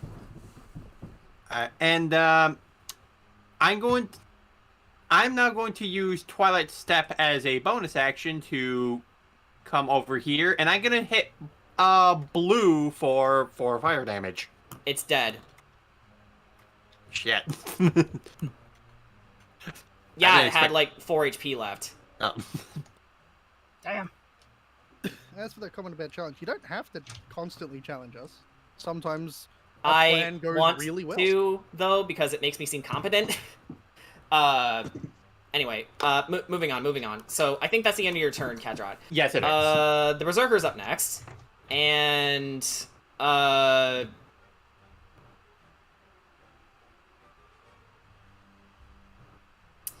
anyway, the Berserker's up next. Where is your... Did I...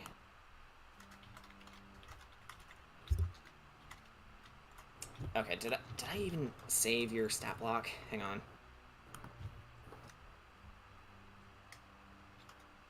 Hang on, give it a sec to load. And... Okay, so,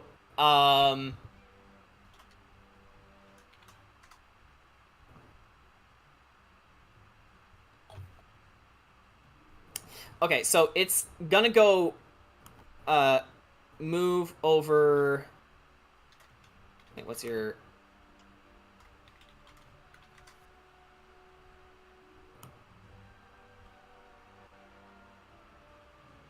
It's gonna move over to you, Ricky, and it's gonna go for a great axe attack with disadvantage, right? No, you can just hit me. Alright. Fuck, you can natural just, 20. Oh shit. All right, so that is gonna be. Hang on, let me do some math. That This is is gonna eight. hurt. That is 18 damage. 18 slashing damage towards you. I'm down. Ooh. That is Oh. exactly how much health I had left. I'm down. Oh, shit. Okay. Maybe don't do that.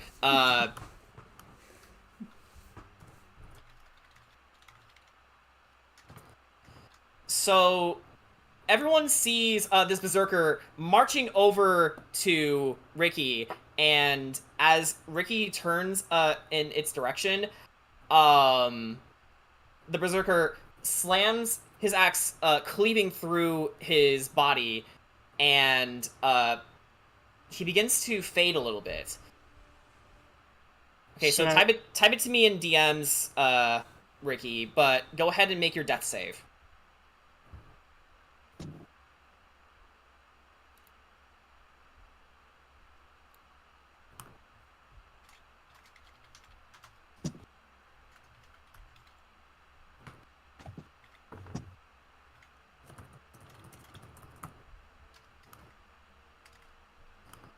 All right.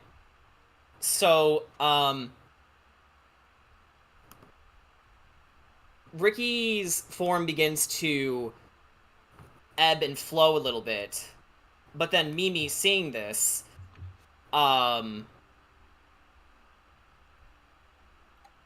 begins to prepare to try and save him. But other than that, Ricky's not doing well.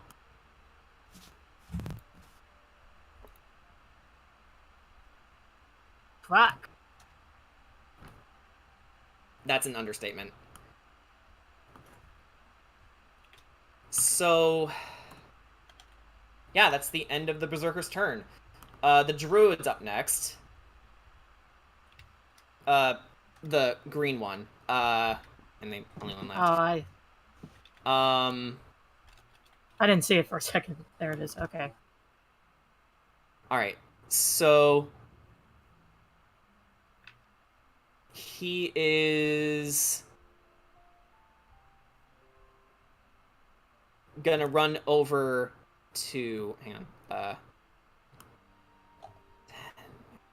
20, and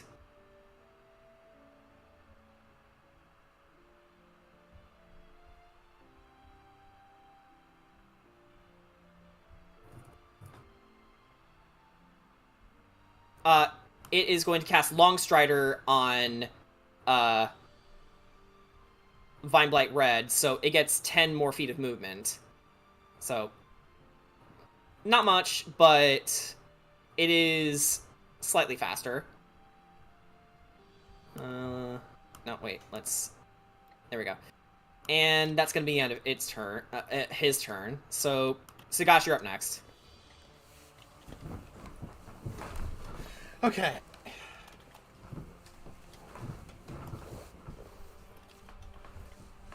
Explaining the context for that gift that won't animate. Okay, so, with everything being crits, I need to inform you that you don't want to just do double the damage on mine. You should do double dice. Double the dice, alright.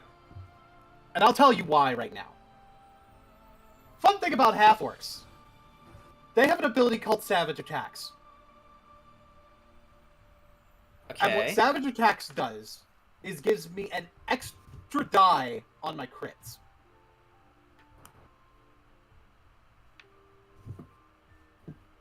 So you'd be dealing fuck you damage. Yeah. So, I'm gonna do Dragon Install. Alright. I'm going to the Berserker.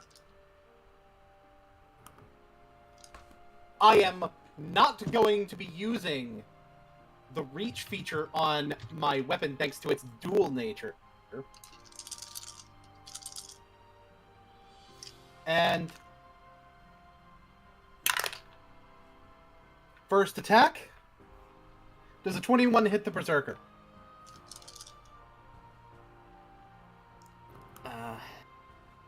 Yeah. Okay. And fun fact, I don't even have 5d6 on me, so I have to roll one of these twice. Wow. So that'll be 30 damage on the first attack. Ouch. Okay.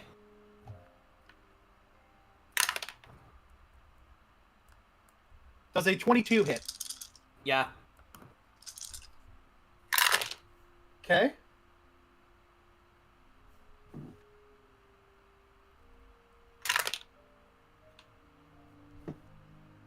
$25 damage on the second hit. Okay. With my bonus action, I'm gonna flurry of blows. Go for it. Let me expend my resources on my sheet so that I properly keep track of it. I like how we named it Divine Bloodline and I've just been calling it Dragon Install. Avi's really gotten you into guilty. Okay. Yeah. Okay, I guess a 12 probably doesn't hit him. It just barely misses. Damn, okay. Oh wait, that's flurry blow, so that was the first attack. Alright, an 11's not gonna hit him either. Okay, so... avoided the OTK. Which is probably what you wanted to happen. I mean, not really, but yeah. So with every hit that you give the berserker, he manages to shrug them off and during your flurry of blows, grabs one of your fists and begins to twist it a little bit, causing you to recoil. Oh! And he just chuckles sinisterly, and this guy speaks common. He says, "You all don't know what you're messing with."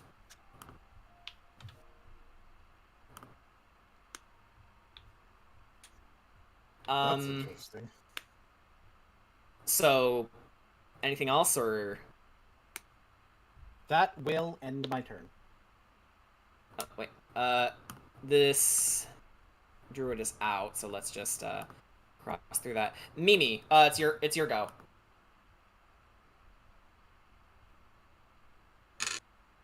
So you rush over to Ricky, and what would you like to do? Okay, so Mimi rushes is as soon as that last thing, as soon as Ricky started dissipating, Mimi was running to where Ricky was. Yeah, you sprinted right up to where he's beginning to fade. And hands trembling because for reasons yet undisclosed, not only is she not, it's just a type of spell she does not like to use, but she has never yet done it before. She attempts to cast Revivify. Okay. Good spell. I'm not dead yet. You're at 0. Yeah, he's not dead. Yeah, he's You're at just, you're at 0 HP, but Revivify works on an actual dead character. Yeah. Ah. But actually, technically, he is dead. But let's not. Technically, Well, not like In out of the okay, yeah, like okay, in that case, yeah, out of the game, out of the game dead. okay. We'll word this in. Instead of that, she's still shaking. Do you have any potions? I do have cure wounds. Okay, so I want to cast it at I'm gonna cast it at a 2nd level though. okay. So Wait, actually, let me see how much I do at one. Yeah, second level. So first is an 8, 6, plus my spell casting. That's 20 on its own. For anything else, I does that work? I think either way, Ricky is Fully healed. yeah.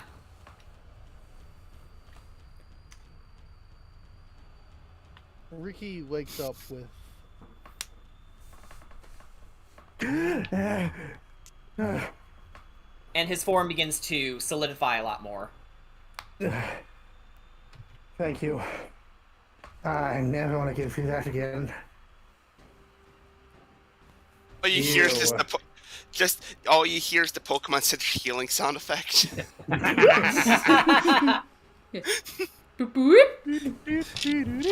but also a slight sigh of relief. Cause she didn't want to lose anyone yet. Yet. Well, ever. No, never. Choose your words carefully. Okay. In time, maybe. Okay. When I say yet, I don't mean I want you dead. All right. So, anything else you'd like to do after you saved Ricky, or?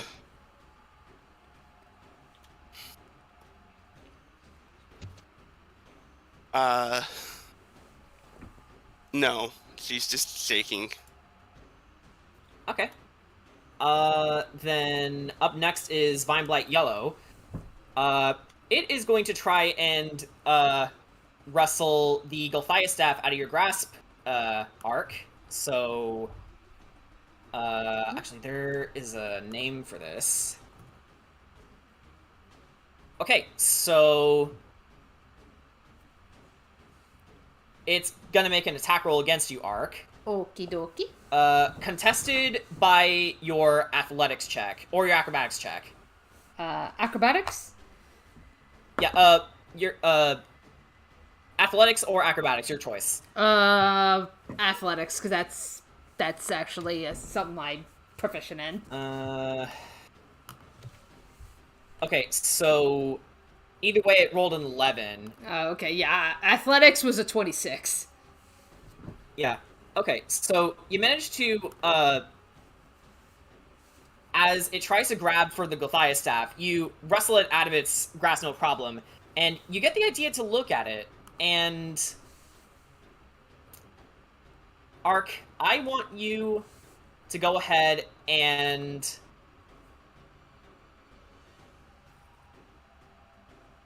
make an athletics check on the staff. Make an athletics check on the staff. Okay. Alright. That would be 15.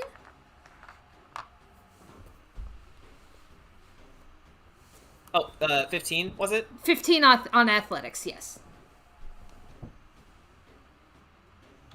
Alright. So, as you, grab hold of the staff, you begin to bend it, and you begin to hear it cracking, but this thing is surprisingly tough. It's taking a lot of punishment, but you're beginning to make some progress. And as this is happening, all the remaining blights in this room are beginning to convulse in pain, and they begin to sort of wiggle around on the floor. Ooh. And you're definitely doing damage. Aha, squishy staff is hurting them.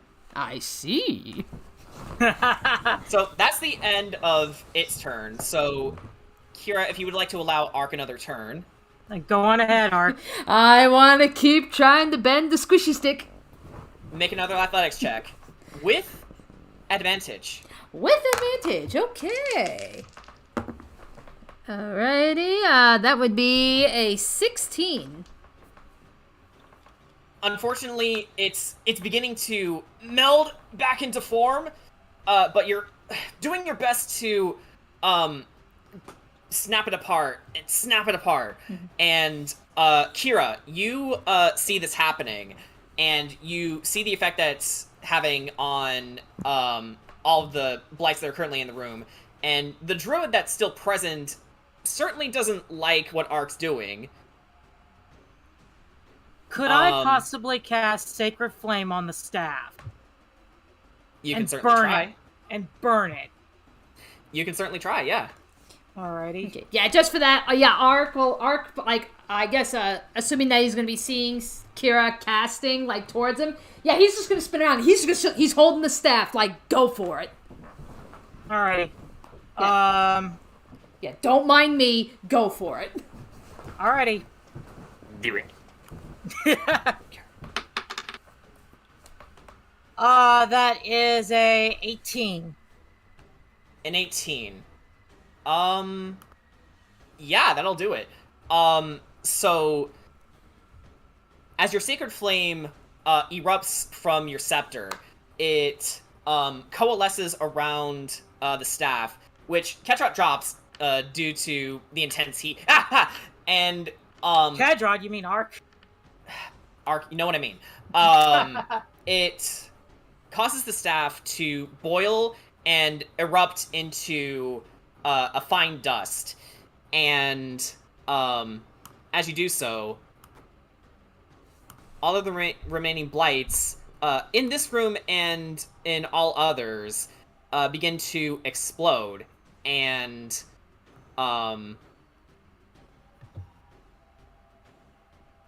those vines that you saw earlier, the ones that you didn't destroy, all begin to fade away. Fade away and cease to be.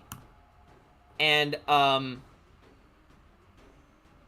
course, the remaining druid here looks to this and says, "No, this cannot be," and completely jumps out of the window and flees, leaving the berserker by himself.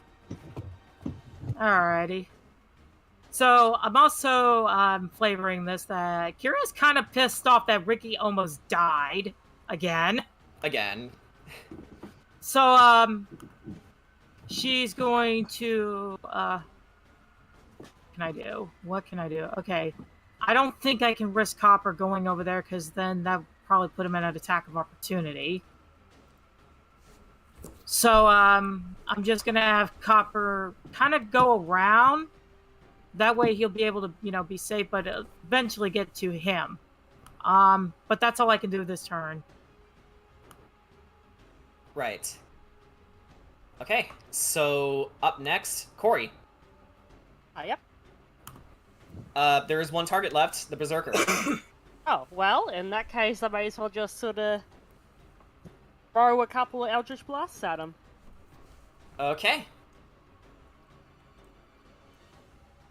Yeah, I already used my action to get rid of the staff. I believe we rolled over to the next round, so no more crits, right?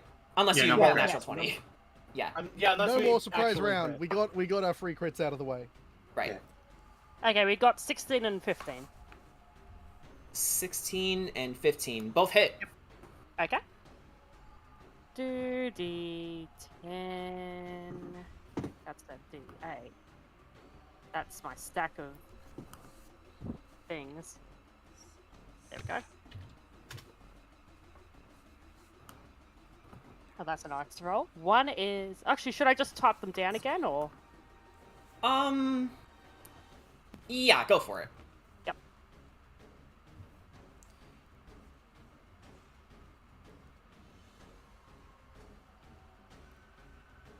$14 plus... There we go. 14 plus 11, so that's 25. 25. Okay. Oh! How do you skin this boy alive? Corey! Well, what's he doing at the moment? He's just sort of fighting off the guys around him. he's beginning to raise his axe towards Mimi, pretty much saying, "Prepare to meet the Night Mother as you die." In that case, one Eldritch Blast will target his hand and sort of shoot the axe out of his hand. Mm-hmm. He's like, "What and the?" And the other one goes straight into him. And you put a lot of power into that blast, and it manages to seep through his chest, so there's a big gaping hole through it. And he looks down, sees his smoldering chest, and slumps to the floor. Poor We win. MVP. He didn't know what he was dealing with. Kira goes over to Corey and just picks her up and hugs her. Like, oh my god, you're amazing! Thank you. Muhammad would be proud of you. Mimi's just breathing heavily, just like, as if like, just like trying to sigh and catch her breath. Yeah, Ark Right. Ark pretty much finally like comes out of the hallway. Is everyone okay? Yeah. So, Thanks to Mimi. He puts a I'll hand never on get the Mimi's sawdust out shoulder. of my cloak. And Aster's brushing off sawdust from every part of his tunic. Sugash puts a hand on Mimi's shoulder and gives a thumbs up. Like Ricky said, thanks to Mimi, we're all good. Ah, I just,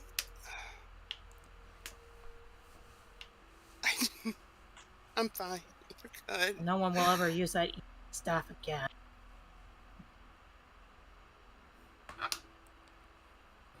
alright, so, Sugash, go ahead and make an investigation check real fast. Since you're Do I close, get my cult? you're... Huh? Yeah. Do I get my cult bonus? Not your cult bonus, no. But, just go ahead and make an Okay. investigation check. Okay. 15. 15, okay. You actually managed to, hang on, I'm just, typing these out for you. Does it feel more peaceful now since all the druids are gone? Well, I know I Hang feel on, typing out his comfortable. loot. Okay, so, Sugash, you find, one throwing axe, 2 flasks of holy water, and, 3 boomerangs. Ooh! And I went ahead and made that for you. Alright. As for the rest of you all, you begin to catch your breath, and Claudio reassumes his human form and trots right next to Ooh, sorry. Shit, I deleted him on accident. Whoopsie! No, I got him. So he trots up next to Ark again, reassuming his true form, and he says, "Okay, everyone, it's safe."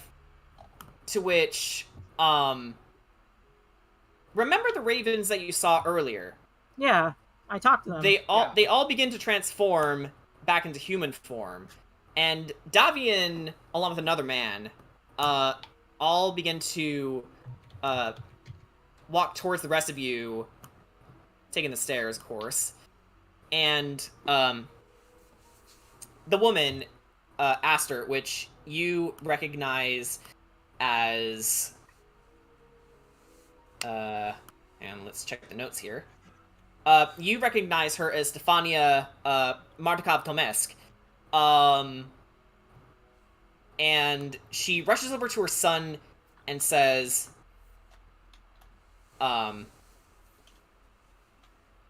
Claudio! And she gives him a hug. Hi, Mom. Sorry. She hugs him tight and says, "Shh, don't you say anything, young man." And,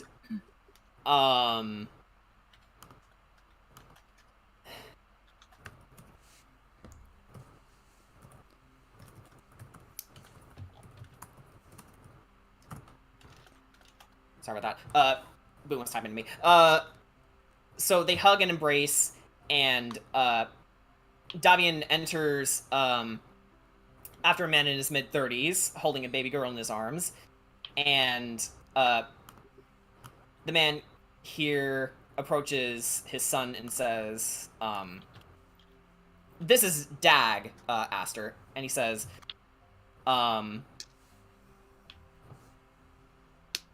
listen, son, that was brave, but you should have known better than to jump headlong into danger. But if I didn't, then these people never would have found the staff. And Davian, of course, says, if you're gonna be a keeper of the feather one day, you'll need to exercise caution. A scout's no good to us dead, for crying out loud. And Claudio just relents and goes, yes, sir. The next man, in his 40s, one you could assume to be the leader of the group, looks to you all, he's right here, and he says, in fairness, he did well in protecting our fair adventurers here. You show much promise, Claudio. And he says, thank you, Uncle Adrian. And, Adrian, says, my name is Adrian Mordkov. I'm the leader of the Keepers of the Feather. This is my sister Stefania, her son Claudio, her husband Dag.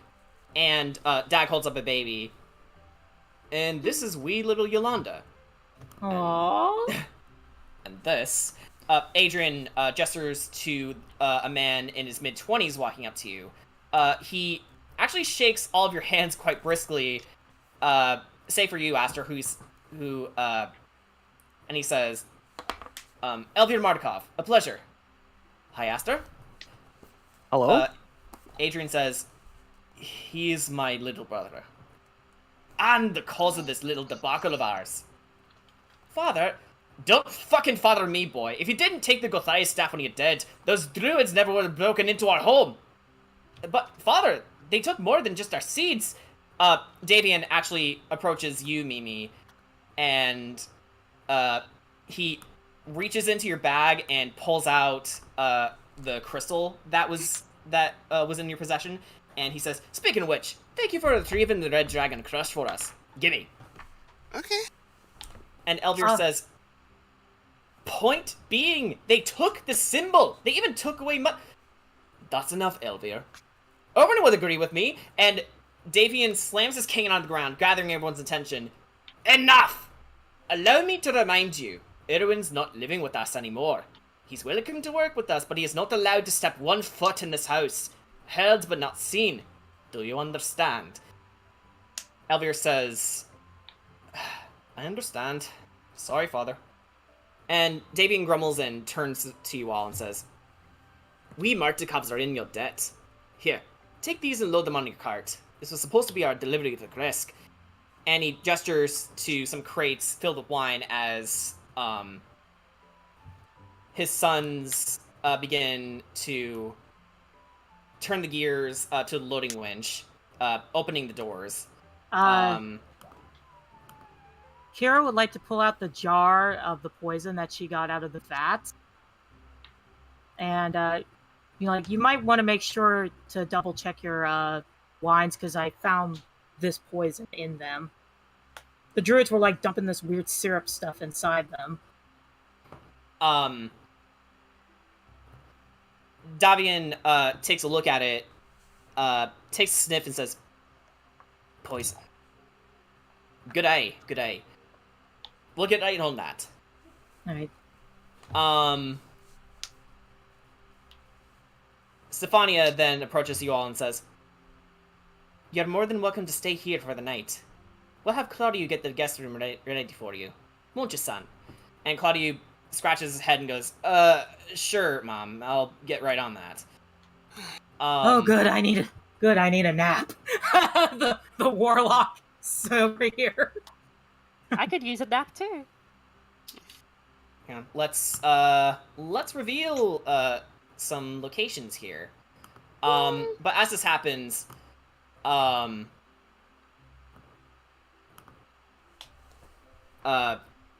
approaches you, Aster, amidst the clutter of this reunion, he says to you, "Listen, mate. I apologize we didn't tell you about our true nature sooner, but you must understand, the Keepers of the Feather do what we do because the Dreadlord, or Strudel von Sour Patch, if you like." Aster responds, "Oh, that's no problem at all. I just thought you were all flighty." And then he has a little smirk on his face. What does he seek? But And he's, That's a joke. and he says, "But no, he seeks to sacrifice us all down to the last. How can we fight for our home if there's no one else left to fight it to the finish? Tell you what." If I may, a pleasure to meet you. I do not believe we got the chance to introduce ourselves properly. We know who you are, Terracourt. Specifically, you, Master Bedmondo. And he goes down the list of all your names. And he looks to Mimi and says, "That's some fine shooting there, lass."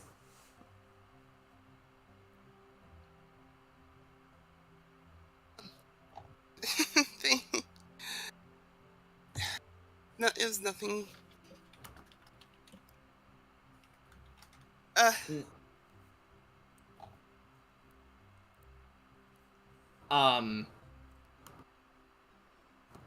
And Claudio says, "All right, I'm gonna get your rooms ready," and he makes his way through the doors and starts unlocking them thanks to the keys Dag is holding, or was holding, and he begins to unlock all the doors. Naturally, you all follow him, and he stops in front of this door, and he says, "You guys can stay in this room. No one's really using it right now." Alright. I want the big bed. I call talk bunk bed. Oh, damn. Yeah, these are actually bunk beds. I'll sleep at the bottom bunk, so like a little cove. Hey Corey, you remember back in the day when Orissa, Xavier, and us used to play bunk bed jumps? We used to jump from bunk bed to bunk bed, and poor Xavier bumped his head. That was good times. Yeah. I remember that I had trouble jumping the distance when I was too small. Yeah. Oh, I miss the good days. And Xavier grabbed my tail. Oh yes, I remember that. You didn't react to that well to it either. Yeah, I You bunked him with the stick. Mm-hmm. Kira's gonna cuddle up and, yeah. Oh, Kedra wants to say something. I believe before we all wind down, I think we should discuss something that Corey brought up sometime before we came here. Of course. I was originally thinking of wanting to keep it between me and her, but after thinking over, I think this is a conversation we should all be having together. Understandable. But that can wait until we're ready to wind down. Agreed. Because I am quite tired.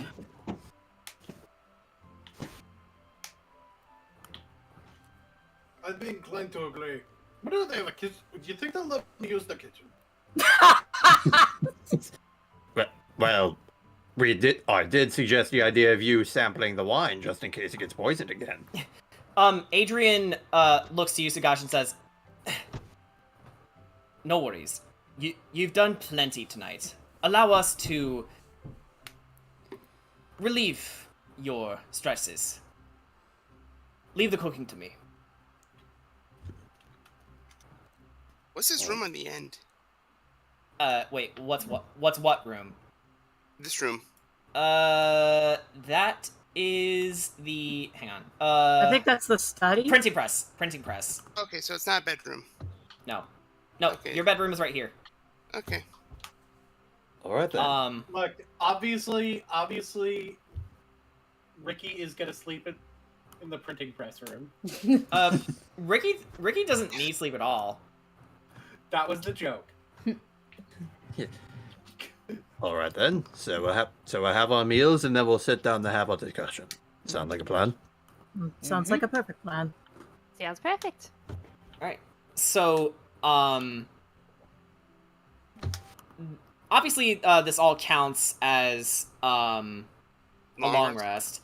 And while this is happening, during like the first 2 hours of helping clean up around the winery and all that jazz, you all hear Adrian shouting from the kitchen, saying, "Dinner's ready, everyone!" And you all gather around the table, and you have your meal. And question: what recipes are you dying to make the most? I'll give you 3 choices. Wolf steak. This is more of a question for Sugash.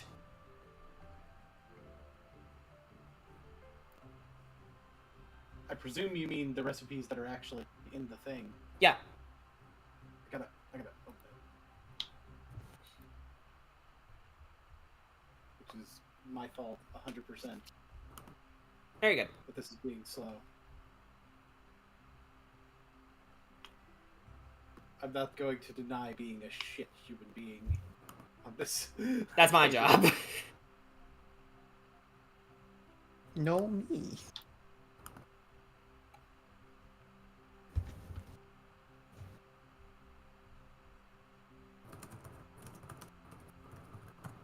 What I'm dying to make the most? Yeah, like, what, speaks to you right now? And again, you get, 3 choices. I'm gonna go with the bear meatballs, Okay, bear meatballs. the spicy wolf ribs, Mm-hmm. and the berry pie.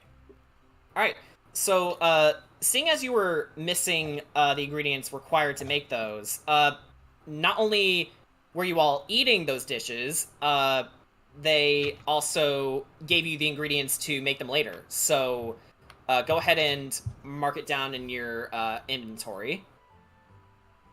We're gonna mark it down in the food inventory that I'm keeping. Yeah. The important things to note, I believe? Yeah.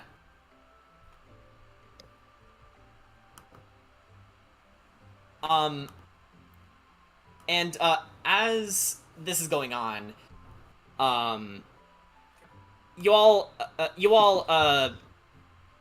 enjoy your dinner, and, this is the most relief you've had in ages. Oh yeah. After all the harrowing experiences that you've encountered for the past few days, it's nice to get a moment of respite and the comforts at home.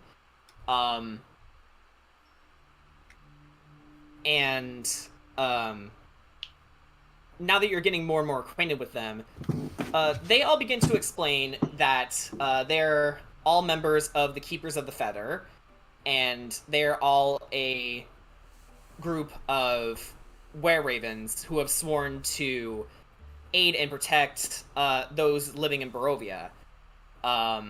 So they essentially pride themselves as being the last line of defense. So, meaning the proprietors of the Blue Water Inn were also members of the family.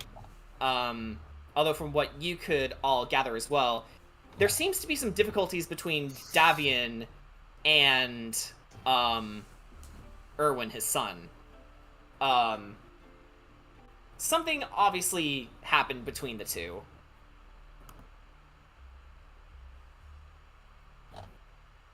And, as you all, have dinner, Davian looks over to you, Sugash, and asks, "Hey lad, that fighting chain of yours, may I take a peek at it?" Oh, yep. Certainly. And he'll hand it over to let him look at it. He takes it, and after inspecting it for a bit, he chuckles and says, "Well, I'll be damned. He actually went and did it. What this, fighting chain used to be was your mother's very own whip. Back during the Battle of Brez, she had Vladimir Horngard remove the silver and magic in it that once contained the power to defeat Strahd. So that you may find it, boy."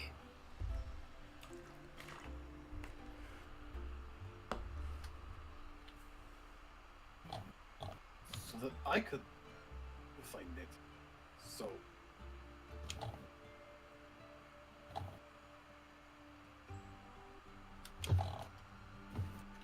When your family was still around, they weren't powerful enough to defeat Strahd. So they placed all of their hopes in you.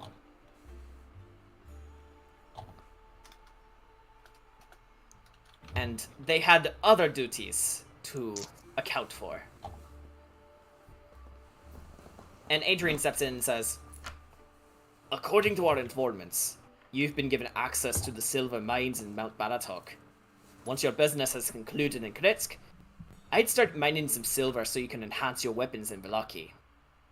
As for where the divine magic that made your mother's whip so feared by Strahd, we cannot say. But we'll keep looking."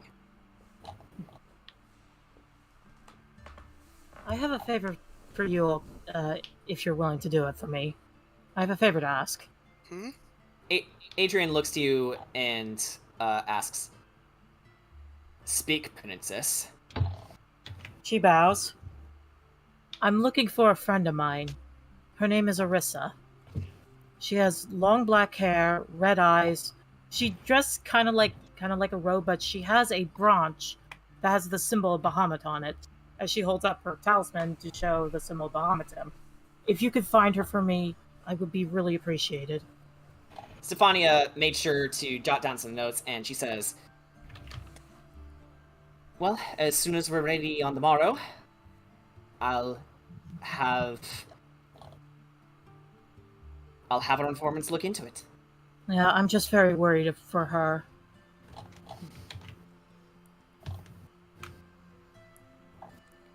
You know, now that you bring this up, I actually have some questions myself.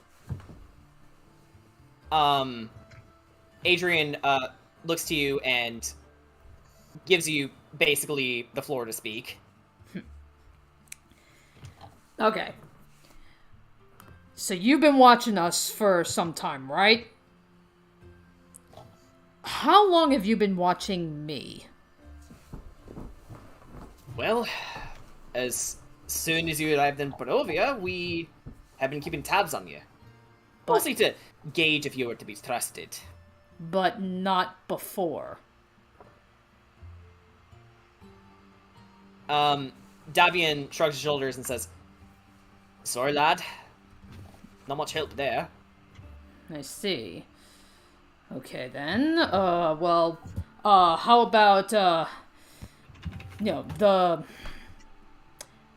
I prefer not to say her name.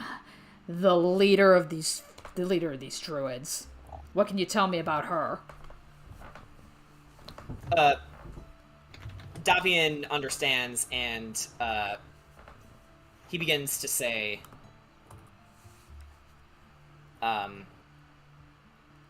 if I can get my notes here, hang on. Where are the things?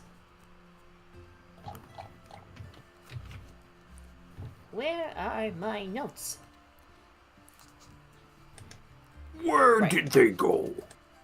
Okay, so, Davian, looks to you, Ark, and, he says,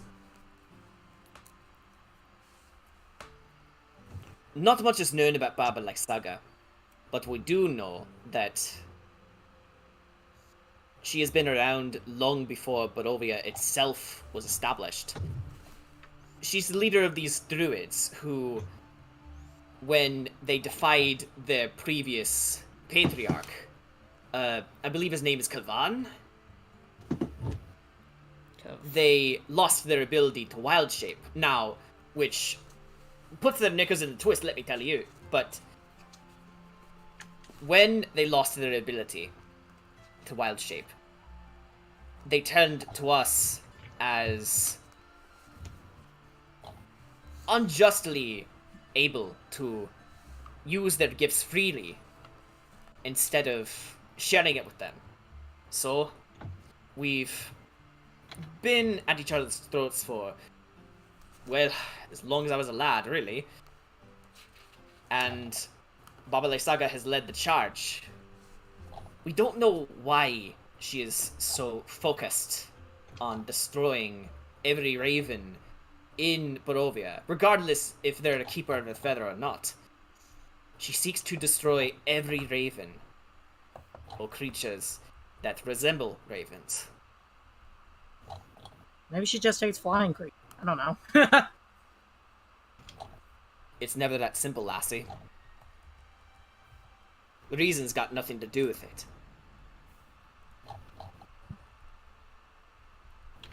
Some From what people we are can just ga- mad. From what we can gather, there is a method to that madness.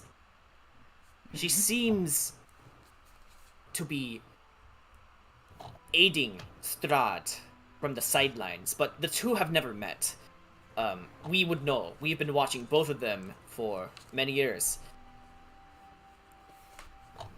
But there's something about that witch, that hack,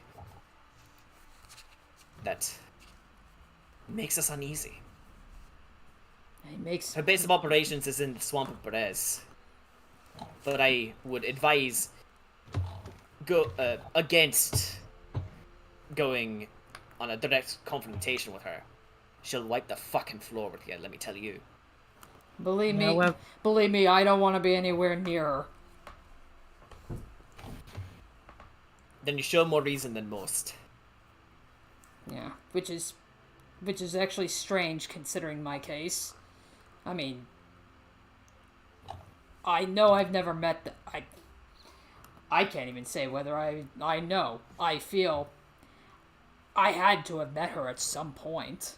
I just don't remember. But just her name, I fucking hate it. You know, one of those druids actually said something. He was saying how apparently I was supposed to have been dead, but I'm clearly standing here. Claudio interjects, going, "Are you not?"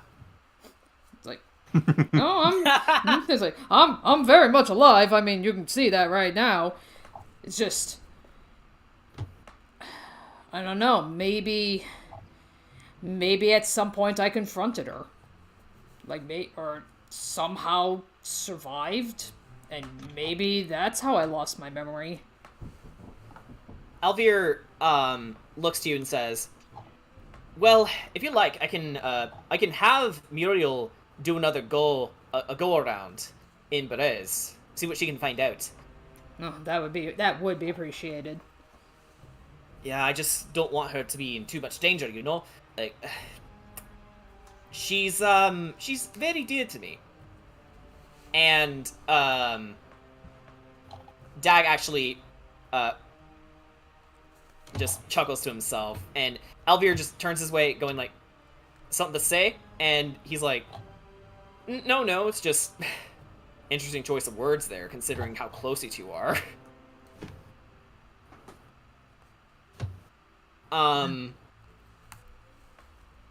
believe Mimi wanted to say something. Mm-hmm. And then Kedrat, I believe. And then Ricky. Or well, wait. I was gonna. Kedrat's gonna have a thing later when we all meet back Okay. in a room. Okay, so Ricky or she- Mimi next? It'll be me. Okay. Sorry to leave my message, but that's beside it. So you've only seen all of us since we've arrived, not before.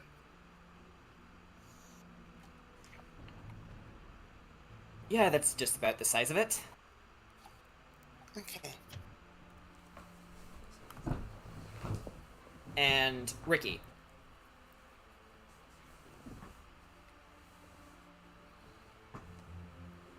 Have you eaten anything since you woke up? No, I haven't. We've been here for several days. At least several days. You think? I'm pretty sure of it. Time starts to muddle together when you're alive, as long as I have been. Alive in a sense. Come to think of it, I don't think I've seen you drink either. No, haven't had a need to. Or The Mordecai's begin to look at each other in concern. or sleep. You're dead. Wait, what? Quay? It's like, okay, come on. That's all I can really think of this is you haven't eaten, you haven't expressed a need to drink. You hardly need sleep, it seems. I think you're dead like me. I'm not a ghost. instead I mean, you can touch me. I'm not a ghost. I'm clearly No, not but dead. there are forms of undead that aren't ghosts. You It's like, yeah, Do you breathe?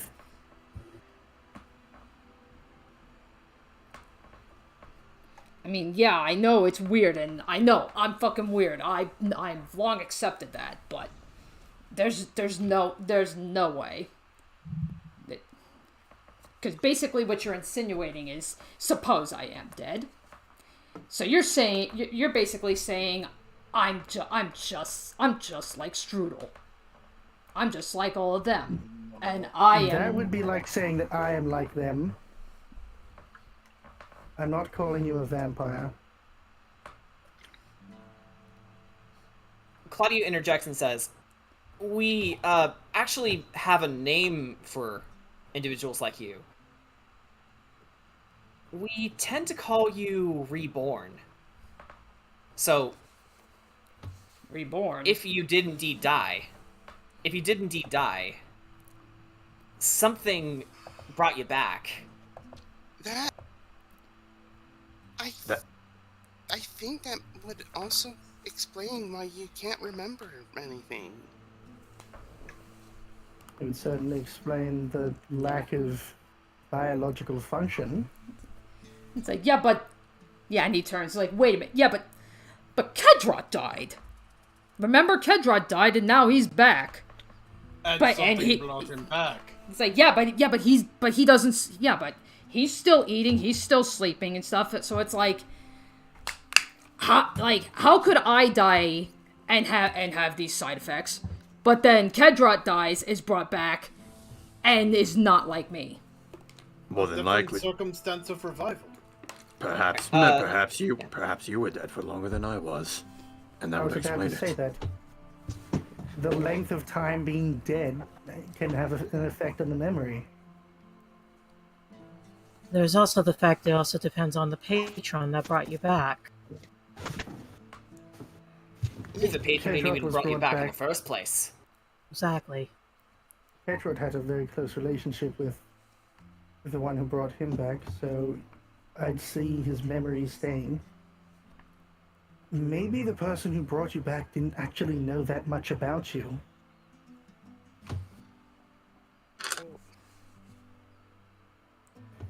Or the amount of time, or the time between your potential death and you coming back was so great that the memories were lost. And Or maybe you suffered so much trauma when you died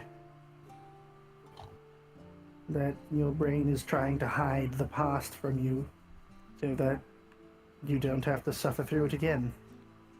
Ugh, this just sounds crazy, and this is just a lot to take in. And the ghost of a child for 300 years isn't.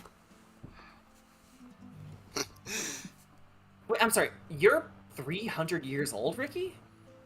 Around about that. It, as I said before, time starts to blend together after you've been alive for so long.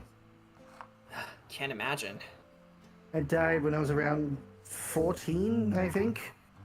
I was thrown to a displacer beast, and then I killed and took over the body of the wooden doll they made to replace me.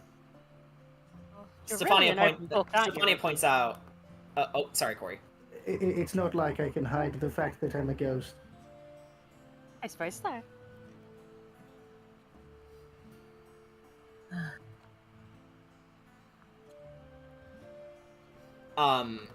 And Stefania points out, actually, Claudio here is 14 years old.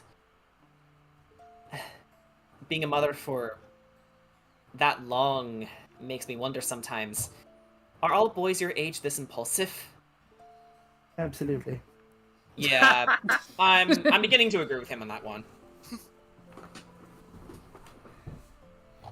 It's amazing, isn't it?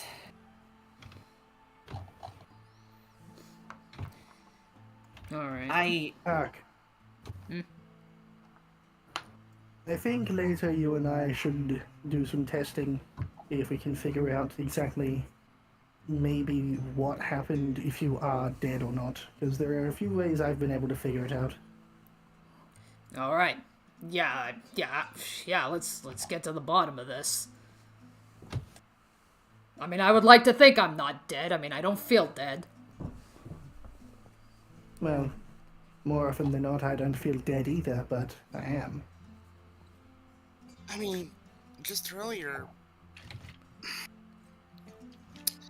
that one berserker.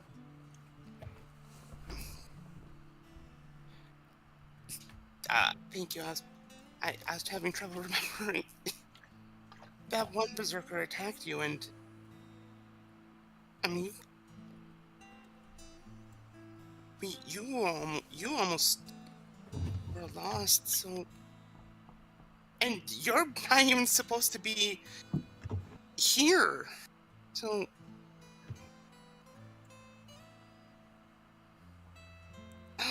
The ethereal plane wants me back. Oh. They can't have you. At least not now. I'm not letting them. Going back. Well, if the ethereal plane wants you back, what does that feel like? Almost peaceful, in a way. It's like it's just trying to bring me home, but I've been around for too long to consider that place home. Home. I wonder how my home is doing. I bet your father's panicking and looking for his lost daughter. Her friends. Probably got paladins and other scouts looking for me. I'm more so worried about my mother, if anything. I was about to say. Asta, Yes? what's your home like? Oh, well, it's not much. It's, from... Well, I'm currently in Kretsk, which is, you know, small farming town. So, not much.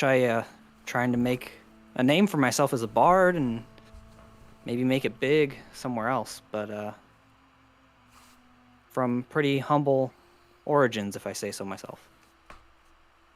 And Davian adds, just like you, he was brought in by the mists. He doesn't remember where he came from, but he's made such a decent living in Kretsk that what he was, hardly seems to matter anymore. And fortunately for the Markovs here, I've been lucky enough to meet some good people and get to share my music and hopefully find where I came from.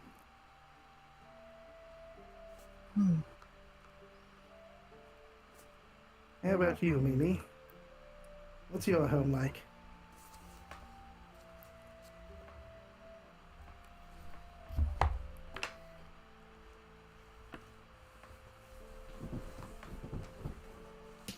It's more just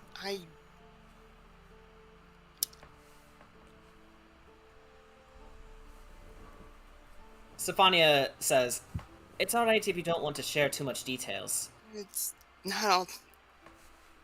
Well,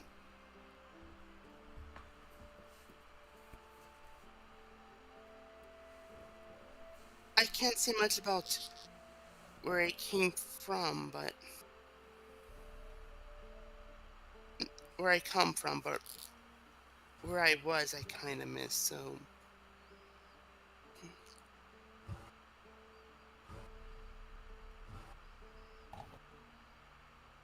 Start with the best part.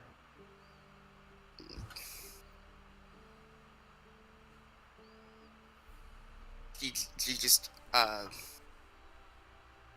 holds her hand up and like almost like a stopping motion. It's like it's fine. I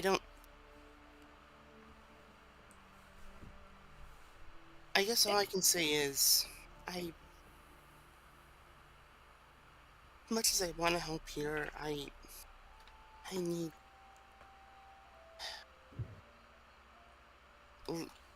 leaving here would be also helpful for others. Alvier looks to you, Mimi, and asks, "Lee, so you'd rather all of Barovia go and hang?" No!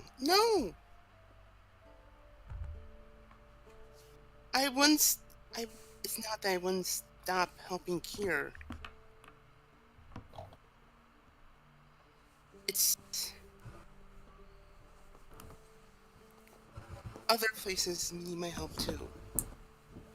Other people need my help too. It's funny. I actually have a similar feeling myself.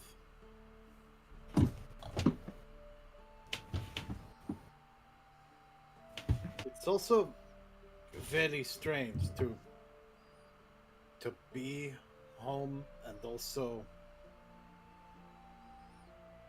in a sense, I have two homes. This is, if I'm being honest, based on everything I've learned, my true home. I wouldn't necessarily be so cliched as to call it a destiny if it wasn't, well, looking like exactly that. But previously being from Waterdeep, I can't say that I don't miss Waterdeep. It's weird.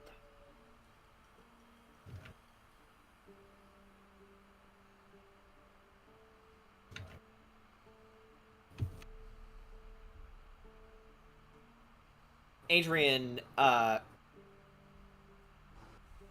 stands up and asks, well, says, "We will do everything we can to get you out of this plane. But in the meantime, I believe the people of Barovia would really appreciate your continued support." Of course. Although I'm gonna be honest, I don't think he's gonna let me leave if we ever do get a chance to leave. And Adrian looks to you, Mimi, and says, "You do not have to share your past with us yet, but know that your secrets are safe with us."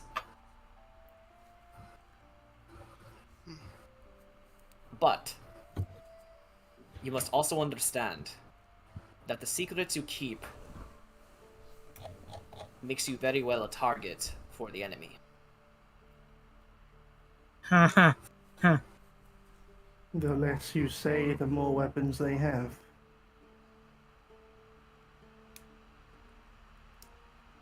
You can strike back as hard and fast as you want. It doesn't change that our opponent, our mortal enemy, is more cunning than he seems. I just want you all to be aware of the gravity of this situation. You know, it's funny. It's actually what I was going to be talking about the rest of these later in this day. Then it appears we're on the same page, Sir Kedrot. Do you mind if I speak for a bit? Not at all. Thank you. Corey, you're absolutely right about earlier. We do have to be taking things a little bit more seriously now. They've shown us the stakes at hand, and that's something that we can't let escape our thoughts. But I believe at the same time, I believe that it is also our enemies who are underestimating us. They're so absorbed in their power that the minute something supposedly challenges them, their first instinct is to show us what exactly they're capable of doing right in front of our faces. They put us in a situation that we couldn't do anything about, unless one of us were to perish in the act, or someone else. You They- might have a point. As you see, that's exactly what's going to end up becoming their downfall. They continuously do things, and that's exactly what makes them fall into our traps. And then, the only thing they truly needed to do this whole time was nothing. And yet they've been falling for every single thing, just as I've been anticipating. And I believe that's something that we need to be holding towards us throughout this entire journey. We can never forget how far we've come. The irony being, if they did nothing, if they sat back and let us try to make things better, then it's possible then that if the changes went different from the way that we intended, that they may be able to convince that it would be easier in that case for them to convince us that we're on the wrong path than if we know that they took actions to manipulate it. Exactly. That's why I said that only one winning condition was to do nothing. And they missed that window. Something they can never get back. And really, every time, and they act, but the thing is, all they wind up doing is making us stronger. There are implications that's part of their goal, but that doesn't mean it won't be their downfall. Not necessarily. There are conditions where, yes, there may be times where they're able to outsmart us. But that's just typical confrontation with enemies. The important thing is knowing when to adapt to the enemy is the one who ends up being the true winner. The one who prevails in the end is the one who makes the right adjustment at the end. Exactly. And thus far, I think we've done a better job of adjusting our strategy than they have. Right. But we need to continuously have that mentality regardless how many times they try to gaslight us or manipulate us.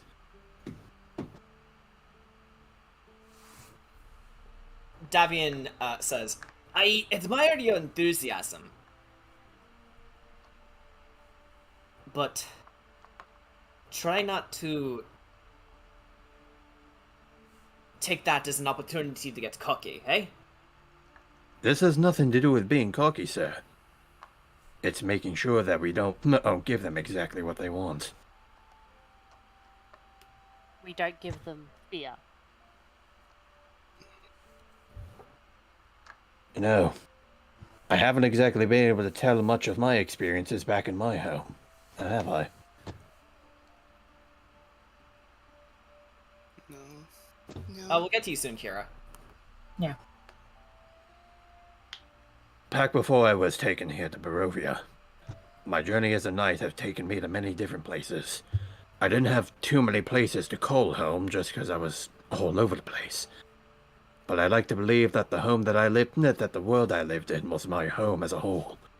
And in that home, I've begun to pick up on many different experiences that have led me to, let's just say, have an understanding of multiple different combat situations, even if they're people I've never met before. And that's truly the most important thing you can carry into battle. Even those you haven't fought before, you can take the experiences that you've had before and carve paths for you that can continue to achieve victory. The human capabilities are not unlimited, and you are able to cross-examine instances to make parallels with what you've experienced before, and turn that in your victory.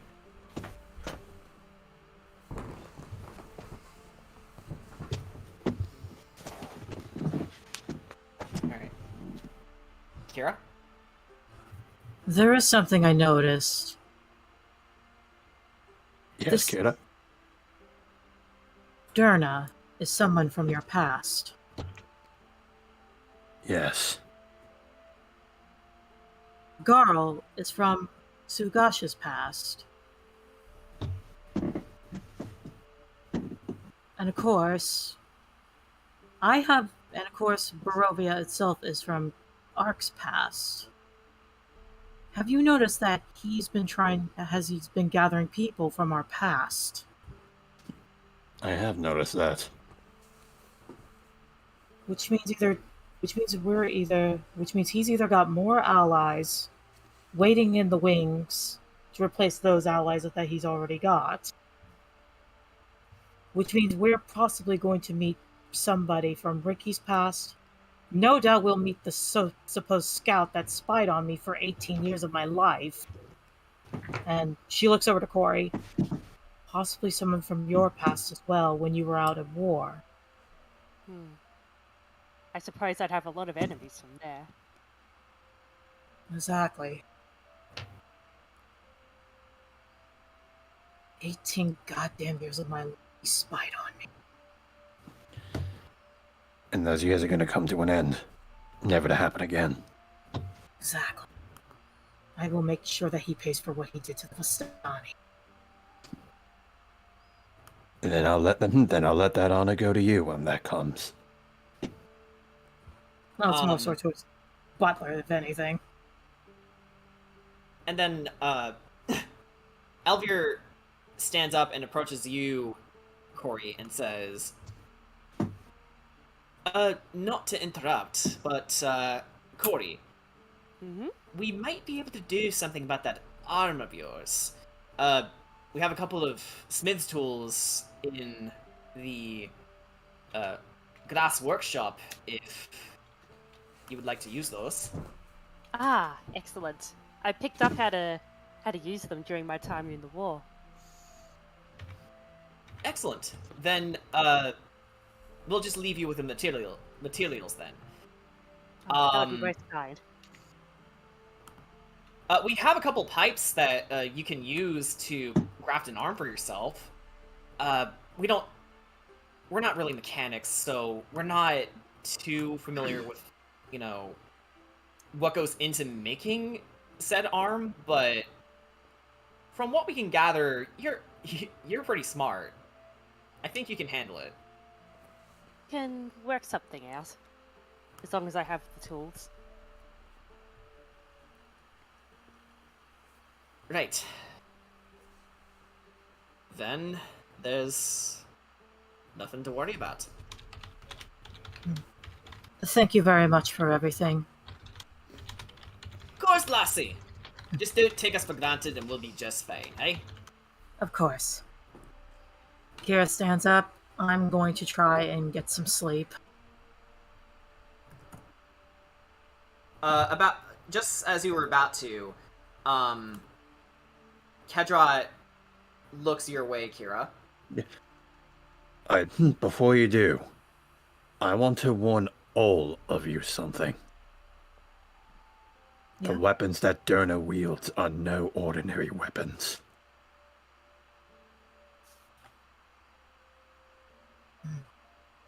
She wields the Void Blades.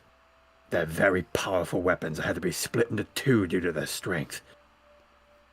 Watch your back around them. If he manages to slay you, you won't just perish. You'll be sent deep into the void, never to return. Yeesh, overkill. Claudio, sorry. Right. That's exactly why we need to be careful around those. One fatal mistake around them and it could end your very existence. Shall. Indeed. But of course, if there's a chance we can get them away from him, that would be a heavy asset to us. Funny you should mention that. He just smirks at Sugash, knowing exactly what he's thinking.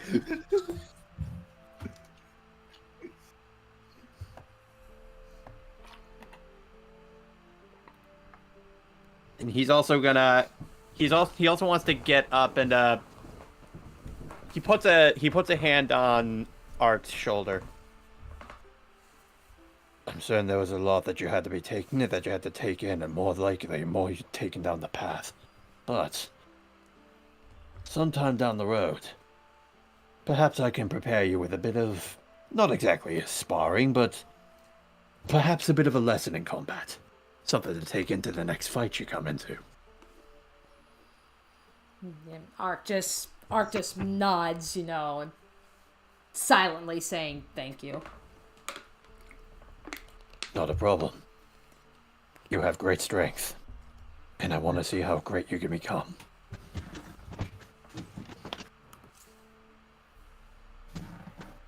And with that, Kira is going to retire to her room. And then Davian looks to you again, Aster, and asks, and now that the road is clear to Kretsk, what are you going to do, lad? Well, maybe you could hook a bard up with some backstage passes to the Bardstock Festival? As a thank everyone you. collectively laughs. I think we can work something out. That'd be awesome. Well, once we get the wine shipments ready, you're more than welcome to ride on the cart. Aster gets a little giddy. And then he also turns to Davian and he digs into his satchel and pulls out some flyers and some headshots, and he's like, and if you ever find any other tavern owners who need a bard, he starts handing out his headshots to the rest of the family. Davian just chuckles and says, "You're persistent, I'll give you that, lad." Gotta admire the hustle. How did you get the headshots on the page? Oh, I know somebody who sketches in Kretsk.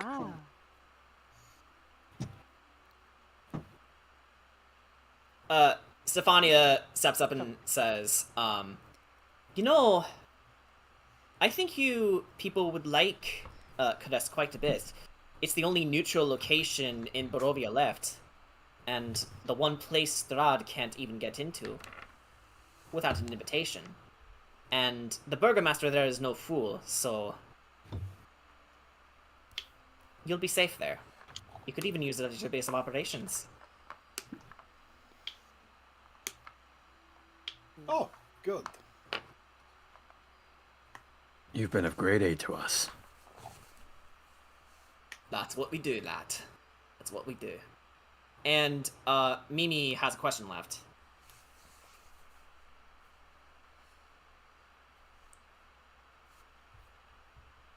Mimi?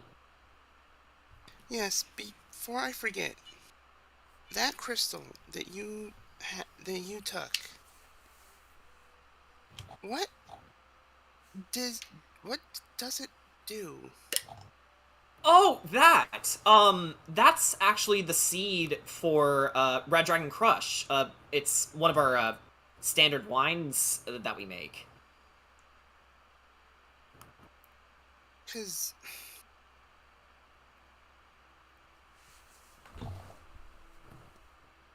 before coming here, I remember Strudel saying something about it, or really wanting something about wanting wine or something. Been some time, and that situation that entire situation hit for a couple of different reasons. Adrian then says, You're right to be confused about it. See, the 3 magic seeds that we use to produce the grapes for our wines, the Red Dragon Crush, the Purple Grape Smash number 3, and the Champagne de la Stomp, they've been in our family for generations, and the wine we produce is one of the very few but important commodities in Barovia. Even the Dread Lord himself likes to have a sip of it once in a blue moon. And we do business with him just to lower suspicion, but business is business. And now that you brought back one of them, business is about to resume. But staying here most certainly wouldn't be a good idea. I'm afraid you don't have much of a choice. In order to get into Kresk, you need the wine in order to enter. Without it, then your mission is at a stop.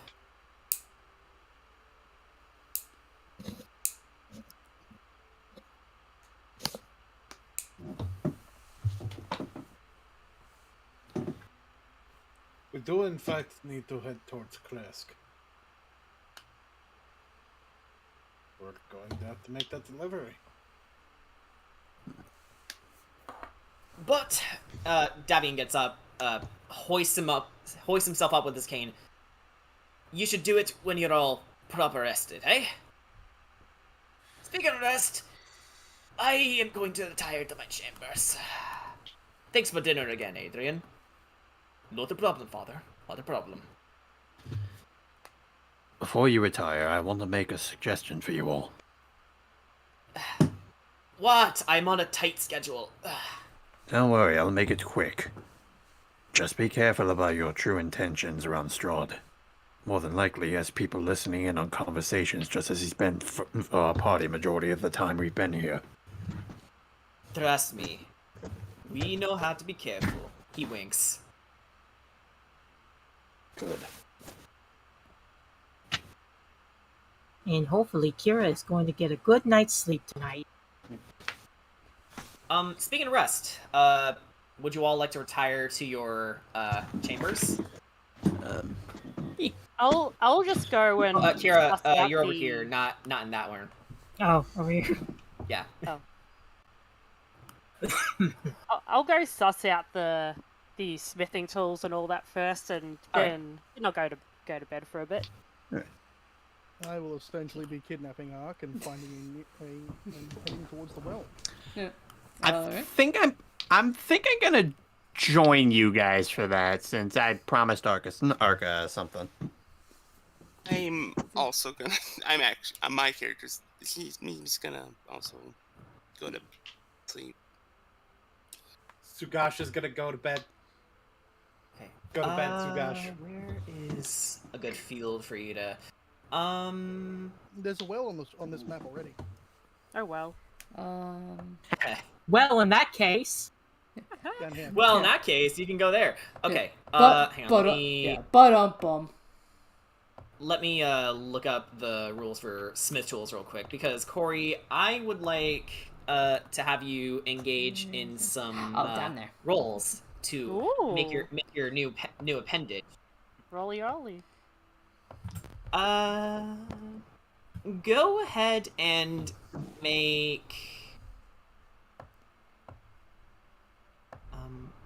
Go ahead and make a general intelligence check. Mm-hmm. I'm sorry. And Not too bad. Esther, what the hell? Aster. Baby arm. Crit fail, baby arm. Baby roll. I mean, it can move. It's that one scene from Deadpool. Did your hand get smaller? I just have this little baby T-Rex arm. Okay. Corey. I rolled a 13. 15. 15 will do it. Okay. So it's taking you a couple of hours to get it to work right. But after finding some basic leather straps and bits and bobs that require ratcheting motion, you begin to test using whatever you have left of your arm with those joints to the point where it starts to move up and down.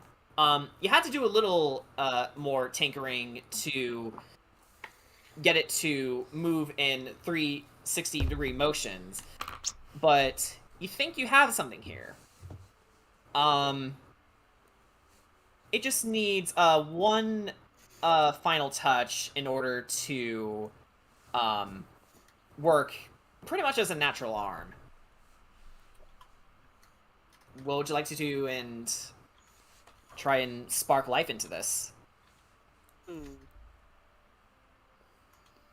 Yeah. So what could spark life into it? Do I have any specific ideas? Like, very, very frightening me. Send it to the ethereal plane for a little bit, like Ricky did with those toys. That's an idea. Like, one thing that goes out to me is to, use a little bit of my warlocky healing light. Yeah. Sounds like You figured that would help. So you tap into your abilities to summon forth at least a spark of life into the arm. And after a couple tries, you begin to feel with that arm. And after a few wiggles of your fingers and rotations of your wrist and forearm, you now have a new arm. Yay! Still gonna cut off Rahadim's arm. Why just do the arm? Start with each finger separately, then the toes, and then slowly move up until he's until he's a nub. Alright, so moving this down to the well. Yeah. Rahadin, more like Nubadin. Yeah. More like Raha-ha-ha. Rahadin, more like Rahadun. Rahadon. Yeah, I like that more. Okay, so meanwhile, with Ark, Ricky, and Kedrot by the well. Mm-hmm. This is going to sound weird. No. Kedrot, I need you to try and drown him. Wait, what? It's like, wait. So you want me to drown the one who doesn't need to breathe? We need to ascertain if he does need to breathe or not. Fair enough. All right. Are you ready? No, are you ready, Ark? Yeah, he's just like, he just kind of just like stands there, and he's just like, then he just kind of just shakes his head. He's just like, all right, let's get this over with. Alright. Do I need to do a roll for this? Yeah. It's like, do I need You to... know what? Considering how many times we've been doing it, go ahead and make an athletics check. Alright. It really depends on how much this will cause Ark to panic. Okay, so 19. 19. Okay. So, for a big guy, he's not really fighting you so much. So you manage to dunk his head in the water, and while he does struggle for a little bit, Ark begins to settle a little more. Honestly, from what you can gather, he's kind of moving his head around, sort of like looking inside of the well, but he's not really so much fighting your movements anymore. Oh, I guess this isn't it. Guess I can say this is the first time I've done a baptism. Baptism. Ricky would be the kind of kid who would never go to church. God damn it, Kendra. He lived in a world where the gods were all dead. Church is for nerds. Yeah. No, what happened was... Everest. No, what happened was that Ricky went into the church and the church caught on fire. No, like he steps foot in it and it just bursts into flames. Fuck. That I could see that happening. Ricky steps foot. Talk in the about church. being a The disaster church child. burns into flames. He was a good kid before he was kidnapped and murdered. Yeah. Ew. So how long Look at am the I art keep? chat, guys. Yeah. So how long do I keep him under? Can you please show this to you real quick?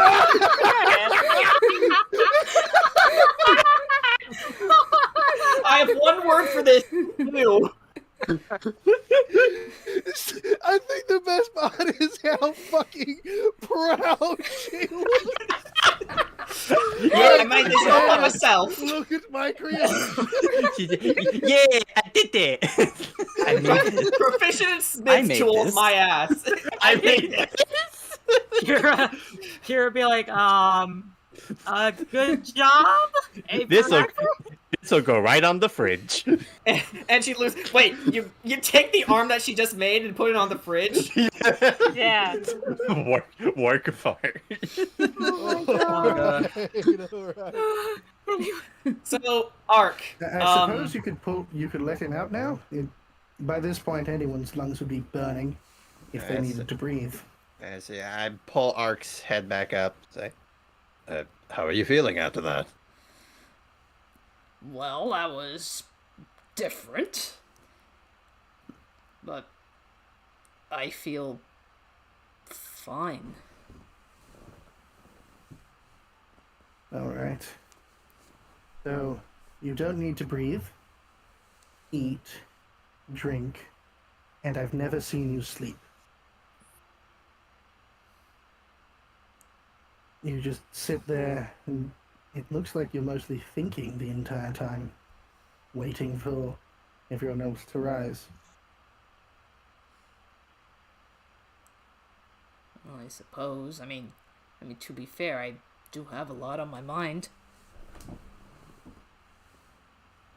Do you have any large scars? That's a good question, Jordan. Do I have any large scars? Yeah, you're the one that drew the concept art, so Yeah, you tell me. I feel like we need to separate a bit of fur to actually get to the skin part to see if there's anything like that. Yeah, you feel around your feathers. No real scars, but you check around your wrists. There's injection sites. Okay, yeah, so, yeah, as he's just feeling like that's where he stops. And you can see he's trying to push the feathers out. Could I help? Yeah. Okay. So yeah, basically, I help Ark by pulling back some of the feathers to reveal a bit more reveal a bit more of the skin. And it's just as Ark feels. There's an indentation of where something might have been inserted, like a needle or maybe even a very fine blade. But there used to be something here, but it's healed over. And you check the other arm, similar deal. What are these? It's like they kind of look like I don't know what'd you say, bite marks or something? I mean, it's kind of like what happened with Kira, right? But it looks like there's only one on each of your wrists, which would mean... That would be an injection. Or a very, very fine weapon.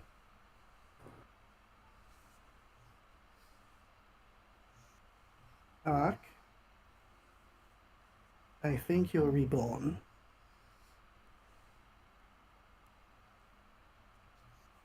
You're not dead, but you're also not alive.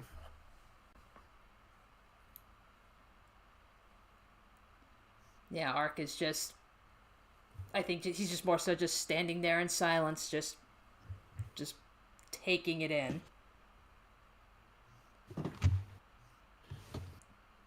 And as you do, Ark, you place your hand on your chest,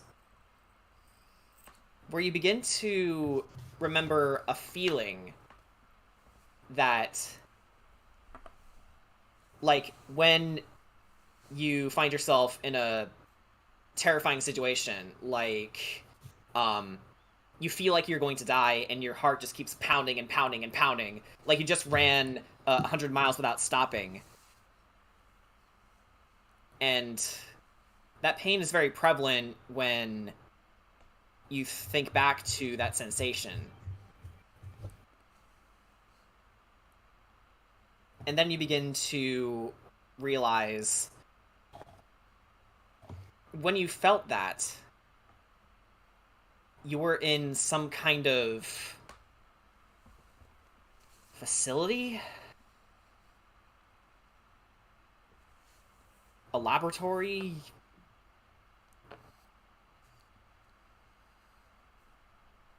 And you think back to your scars.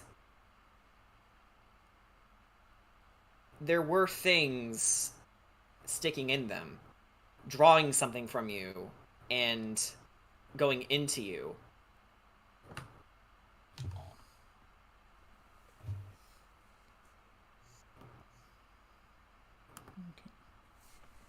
Yeah, Ark, I think, like next thing you know, it's like he just falls to his knees. Ark? You okay? Yeah, it's like, and as these these visions and these feelings are flooding back, it's like he's just, you see, like, he's on his knees. You start to see, like, he's, like, gripping his arms, and you could slowly see he's starting to tremble.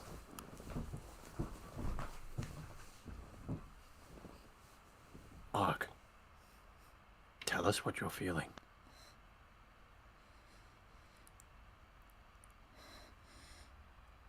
Scared.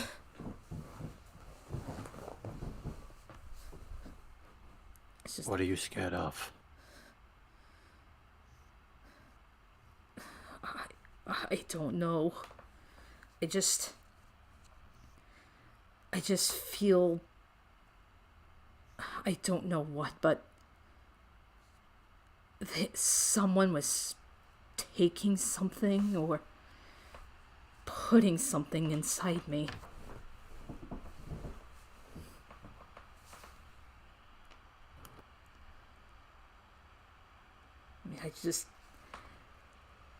I don't know who. I can't remember any faces, but it was just the room. It's dark. It's damp and it's cold.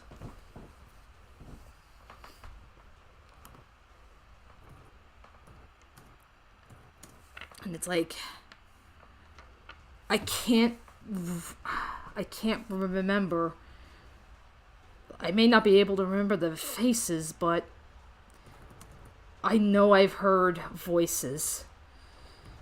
And I think it might have been that language that those druids were talking.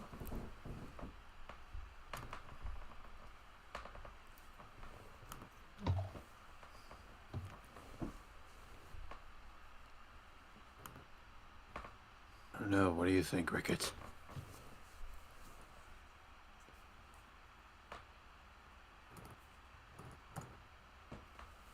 It sounds like an experiment. In Etheris, some hospitals took blood from patients to try and isolate a way to handle the plague that was going on. But this doesn't sound like it was for Ark's health. It sounds like they were furthering their own goals. Oh no. What is it? As you all begin to have your conversations, Aster comes rushing out to find you around the well. So as I'm running out of the bedroom, I start waking people up. Kira's gone, Kira's gone! And then I run down the stairs to the well. And then I start warning Ricky and Sugash and Sedrat. Kira is gone. I woke up, I heard a noise, she is gone. Shit! Alright, we're going to put this on hold. Yeah, hang on, while this is happening, blue one's out. Okay. Ricky from his suit pulls out his knife and his What's parrying Copper's dagger. reaction? Copper actually follows after you, Aster, barking and essentially making a scene. And Aster, it takes everything for you to try and calm him down. It's okay, it's okay. We'll find her, we'll find her. Yeah, he's actually worried, and he walks and points off to the road. Do you follow? Yes. Oh boy. Yeah, 100. Ricky will take to the sky and follow from above, trying to get a better view from, like, just having the height to help him see. And as you all search for Kira,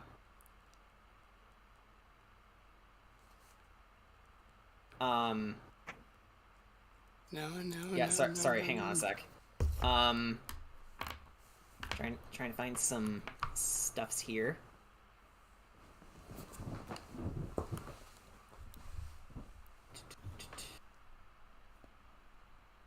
And her hat is laying on the ground.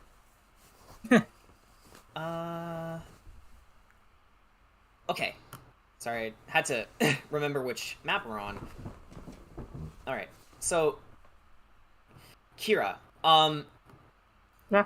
as you come to, you begin to realize you were being dragged and pulled away by someone. And what do you do? I am going to firstly like go, what the hell? Shh. And what? Stay here. Do not struggle, please. I look to see who this person is. They dart off. But the voice was familiar to you.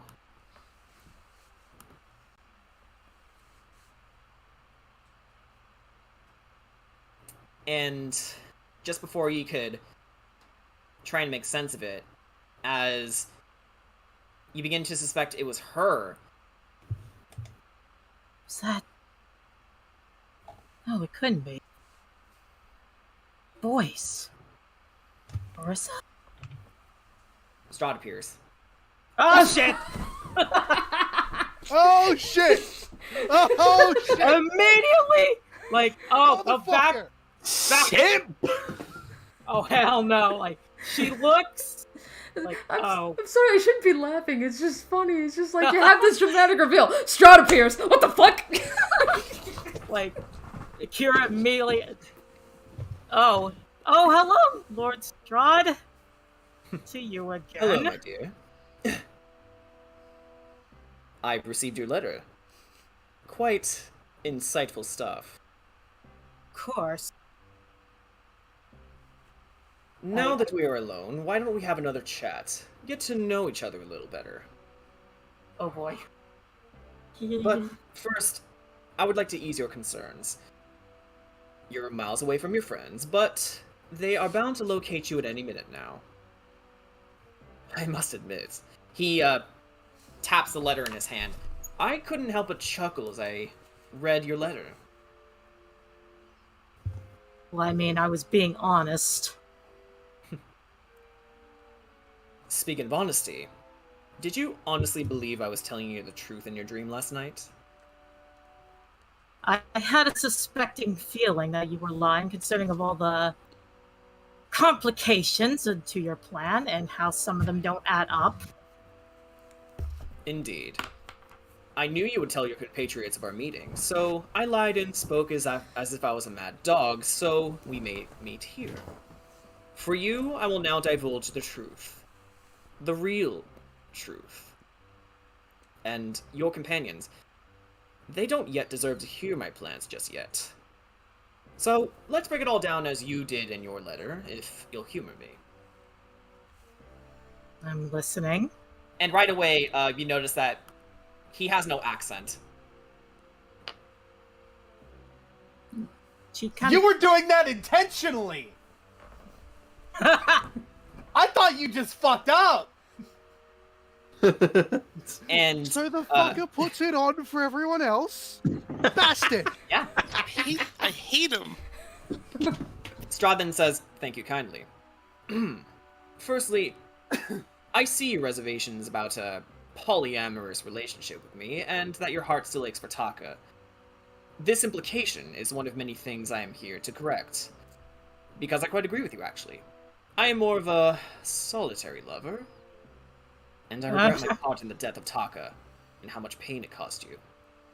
Of all the souls I have brought suffering to over the years, yours was one soul I took no pleasure in harming." Your consorts also did quite a number, too, as they killed the Vistani I was actually so fond of. Ah, the consorts. About their title. It's more of a title of rank than a mutual standing of romantic proportions. I named them as such to remind me of what I had lost. What I had made myself lose. But we'll come back to that point later. It has to do with your longevity, and you have much to learn about the blood of dragons. Oh, and your metallic dragon clans will follow my lead eventually. The protectors of the golden dragon, the order of the silver dragon, the eyes of the brass dragon, they'll all bow. Just as all monsters kneel before me here in Barovia. Even the ones who don't. Learn in time. All it takes is a matter of leverage. Like Rahadin said, loyalty isn't earned, it's bought. And he refers to the letter again. Section 2. You are justified in being confused about being thrust into danger in order to build your strength. You could say I am a firm believer of learning on the job. There is no great battle to the death waiting for you when it is time to face me in Ravenloft. You are not joining my army, and I am not dying. Of course. I had a sneaking suspicion of that. That was part of my deception, because, for you see, I have died once. It was so I may acquire the dark powers and become the man you see before you today. I do not intend on dying again, my sweet. We'll come back to this point as well very soon. Next, we have your uncertainty of bearing my child and your shared longevity.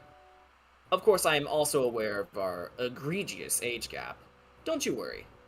I do not intend to engage in such an abhorrent act. Oh, thank God. Not at all. Even if we were in the same age group, clearly, you haven't figured out how powerful Dampiers are. Well, you did. Well, one did attack us when we were still in Daggerford, so I kind of have a good idea. Of course. See, you do remember. That is until your friend, the walking flower garden Kedrod, removed him of his head in the woods of Daggerford. Now, being half vampire, they have all of our strengths, but none of our weaknesses. Which brings us back to my earlier point. Dragons are sturdy, highly magical beings. Their blood is so pure, brimming with arcane forces. One would nearly be a full-blooded dragon upon full awakening.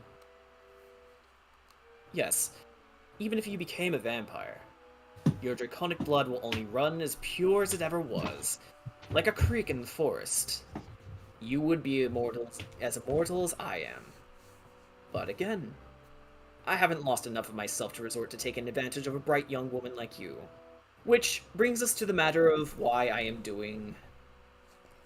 He gestures to the forest, all this. Eternal youth can only be born through sacrifice. I learned that lesson years ago when I made a pact to escape the Shadowfell. It gave me the strength to do what no one else would do. Of course, that old witch who led us into that infernal pit still has hell to pay once my plans are fulfilled. Which? You mean the one that lives in Beres, correct? Baba Lysaga.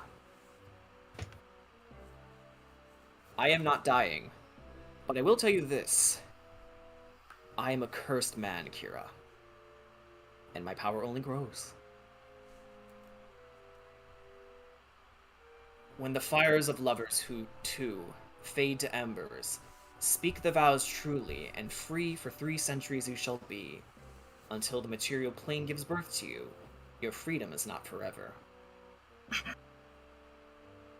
It is an ancient ritual you and Sergei practiced a long time ago. Upon your deaths, your souls both vanished from Barovia, something I ensured would never happen again. That is why the mists exist. To keep any wandering souls inside. For 300 years I tried to find your soul again. Within the mists, within every town, within every person. I wanted to believe you had reincarnated in a new body here, but Ludmilla, Anastasia, Valenta, they only had passing resemblances to you. Resemblances. Nothing more. I have not sought their pleasure since. But when I had sent my scout to Virtus Lenora for 18 years, it led to this. When I tasted your blood, I knew it was hers. Kira's eyes narrow. She's like, wait. You're assuming that I'm...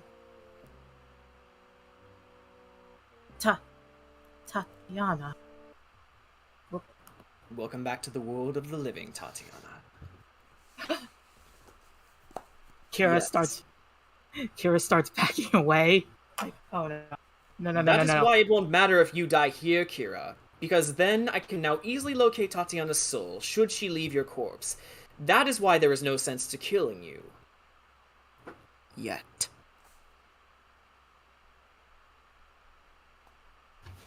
And he puts his hands behind his back. As I look for the proper music here. Casually wishing, oh god, hurry up, you guys, hurry up!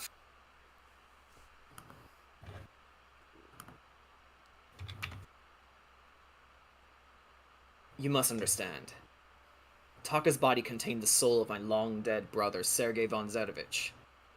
And for that, his life was forfeit. Sergei was a swine. Pompous, self-righteous, pontificating bastard who wanted what I had. He could not be trusted with the throne. He would have turned our nation into a weak one, and his kin would soon follow. The reason I brought the Terror Court here is because I have finally learned of a way to restore you of your flesh. So I can ask you, why did you leave me? Have you forgotten our promise? I don't know what you're talking about. Which is why your host must unlearn what you have learned. Believe me when I say this, Tatiana. I will free us from this damn plane. And he bites you again, sapping away all the memories of what you just heard. You begin to feel dizzy, but as your body grows limp from the fatigue, Strahd catches you. Thank you for listening me to prattle on. You will remember this talk when the time is right. Oh, sorry, I keep interrupting you. You monster.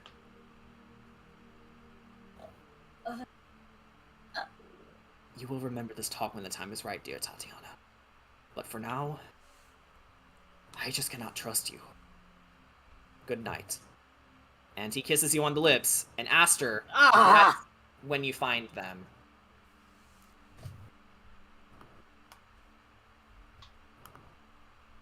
So, Aster, go ahead and drop your token here. And I will add copper to your side as well.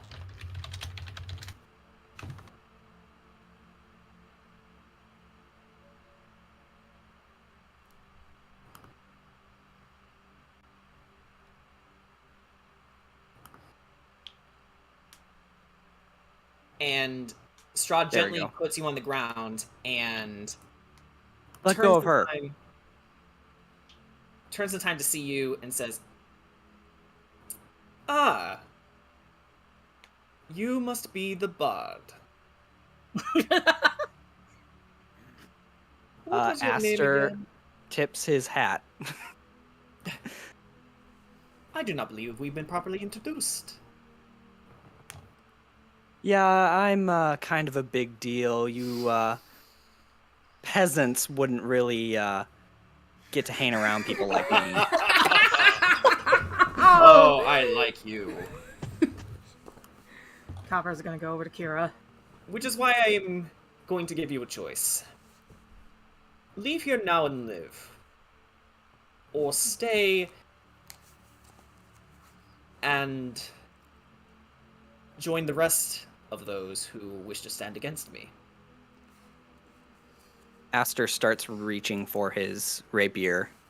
Says, not too fond of kidnappers and rapists.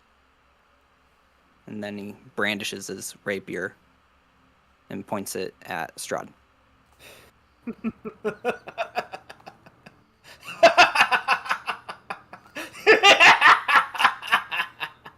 Did you really just point your rapier at me?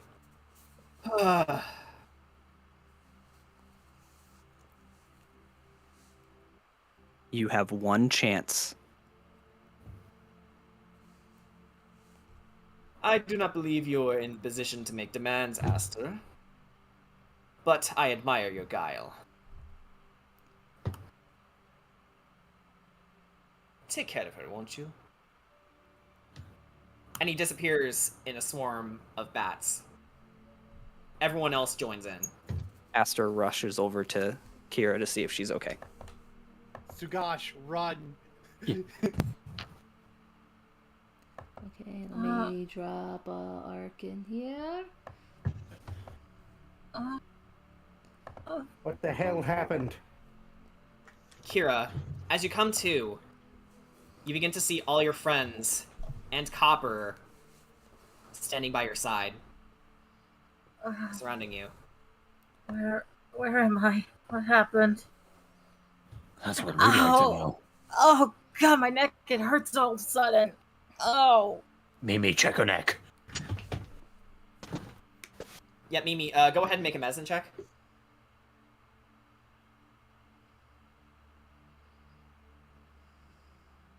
Oh, that was one hell of a nightmare. If you're talking, Mimi, you are muted.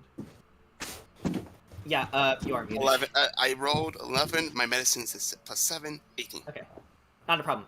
You can see the wound. The wound is very, very fresh, and only one person could have made this. No, no. Why? What is it? What is it? Strahd. What? Strudel she realizes what she said, and so she's like, let's not use his name. It's just the backup name. The Dreadlord did this to me. Let's. She's gonna try and try and heal it like she did the last time. All right. Motherfucker kidnapped me and brought me here to bite me again? Should I make another roll? No, you don't need to roll here. Okay. As you put your hand around Kira's neck, the wound begins to close, and there's still some blood that was trickling down it. So we can just. Why am I shaking so bad? I'm not used to shaking like this. I don't want to remember. Aster. Yeah. Yeah. What would you like to say to Kira in this moment?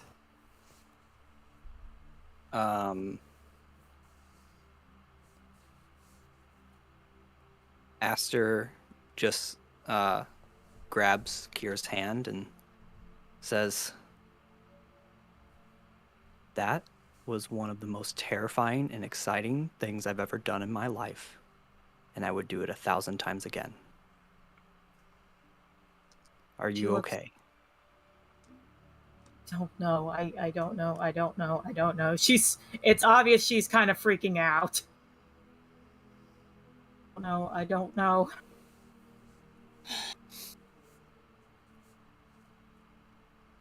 Look,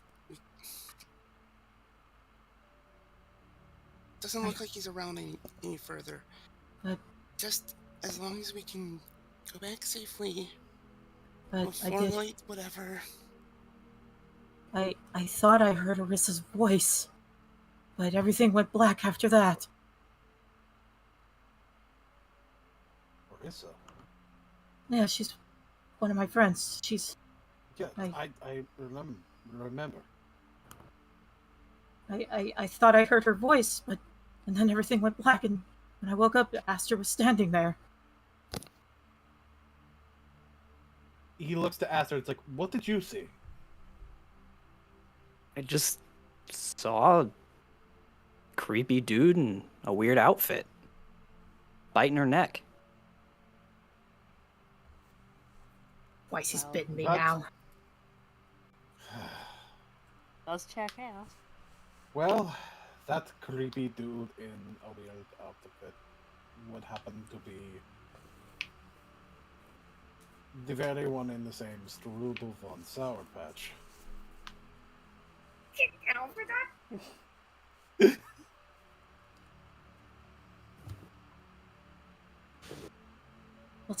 Let's get back to the winery. Are you going to be okay, Kira? I don't know. I don't know. I don't know. I think I'm gonna be fine. I just need to get some sleep. And as you begin to panic, Copper snuggles up to you and gives you a serious but concerned look. She hugs Copper. I'll be fine. I'll be fine. I just need to relax. I just need to relax. I think someone should keep an eye on you on the meantime. It's good to see you're all right, my dear child.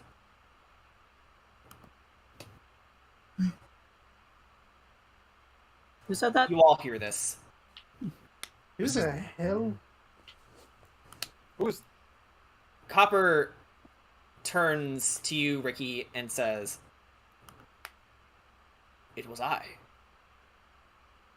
You know what? I should have seen this one coming. I mean, yeah, he is. No. You appear after numerous traumatic events. After we free the ghosts in a haunted mansion. And then... Who are you? I am Sergei von Zadovich. I That have name's- watched... Okay. I know who you are. Sergey?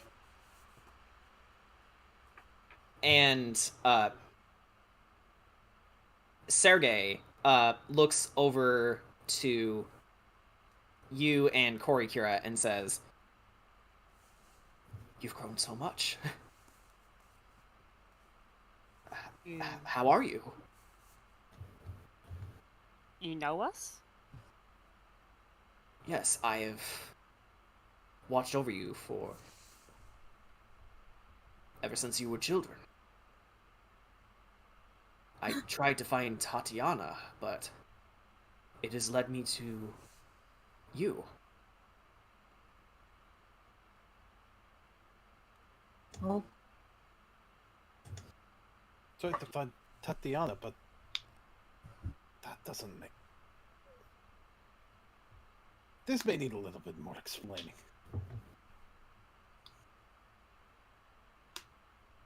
Tomorrow. We shall discuss everything tomorrow.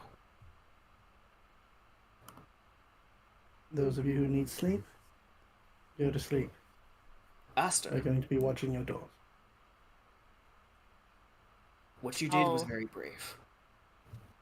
Thank you.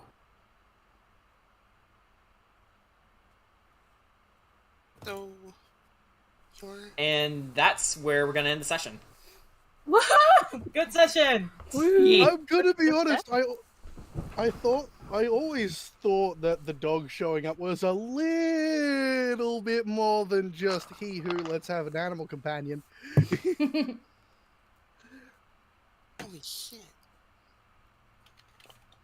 Yeah, I had fun. How about you guys? Yeah, Fuck seriously, yeah! yeah. Fun. It was That was a blast. Yeah! I'm Do we gonna... level up? No. No. We just got to level 5. So, at least for a while, this is probably going to be Aster's last game. Mm-hmm. Okay. Yeah. But what a note to end on. I know, right? If you show Dude up stood for up the to final Strahd. fight, Who if knows? you show up on last session to help fight Strahd, that'll be fucking ace. Yeah, who knows? Yeah. Please. Please do. Cool. That'd be Can my cool. cat join in?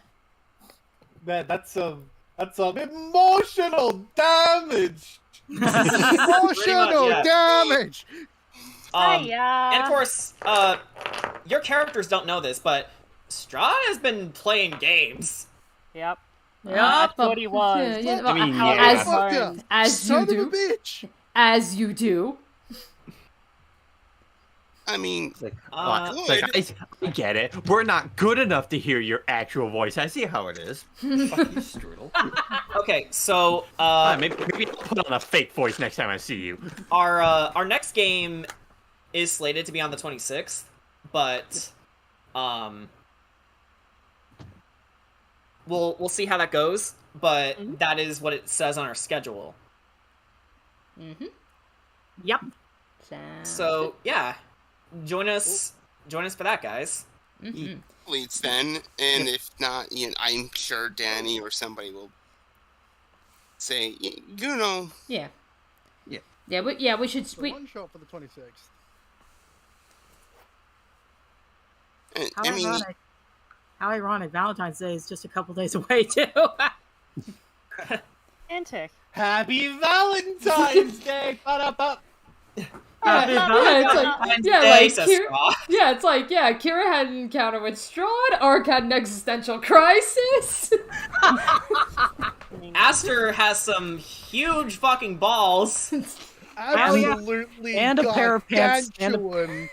yeah, a pair of pants to change as well. Yeah.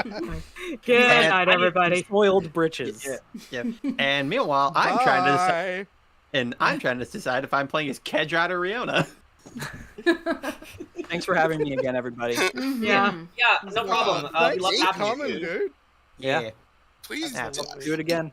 if you, You get the obviously, opportunity, just come back, please. yeah, Oh, for Yes, sure. please. Apparently, a lot of people like you. Cool. especially Yeah, I'd here. love to. I imagine the one-shots are probably open for you if you're free, too. Yeah, definitely. Yeah. Like, if you have time in your schedule, Alec, definitely hit us up if you want to join any one-shots. Oh, for sure. Yeah, I sometimes have like shows and things on the weekends, but if I have a free weekend here or there and I see you guys are doing stuff, like I'm on Discord, so yeah. Yeah. Cool. That was fun. That was scary, but also fun. Thank you. Poor Yeah, Kira. again, I had a lot of fun with this one, spell jumbles aside. Yeah. This one I actually had a lot of fun with. Yeah. This is actually kind of a record. We actually solved the Wizard of Wines in one session. That's actually kind of a record. It usually takes like 2 or 3, but this one took 1. Yeah. That and I think part of it is that you guys didn't do a lot of exploring, but I think that was to your benefit. Mm-hmm. Yeah. We came there to. We'd been putting off this mission for a long time at this point. Yeah, we're just like think we had to do it. I think the shotgun Yeah. straight to the end was really what we had do to it do to for 'em. story reasons. Yeah. You mentioned we technically could explore like tomorrow, like the next session. Technically, Then just steal this stuff. not steal. Well, not I steal definitely itself, need but- to make some new art for Corey in regards to her new arm. I was wondering whether you'd do it or whether I'd make. It's probably easiest if you just do the. Man, like silhouette and... the party's just slowly getting their art replaced. Yep. Yeah. I mean, a lot of that. as it does.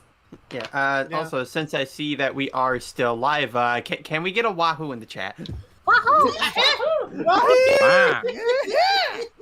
Someone was forcing it. Was Anyway, that a Waluigi wah, Alec? Probably. Luigi, number 1. Aster is Waluigi? Oh, shit. Get away from her. By the way- gross mustache too. By the way, can we safely establish that Kira and Sugash have a brother and sister relationship now? They kind of do, though. Yeah. Yeah, at this point, yeah. Yeah. Alright, so how was my bad Alfred Molina impression? Because I don't know, I've always imagined Sergey having Alfred Molina. If you don't know who that is, he was Dr. Octopus in Spider-Man 2. And Hello, Peter. Then we got a Wahoo from Maniac and from Brandon. And Yay. I think that'll be good to end the stream on. So good night, everybody. Yeah. Good night, everybody. Bye.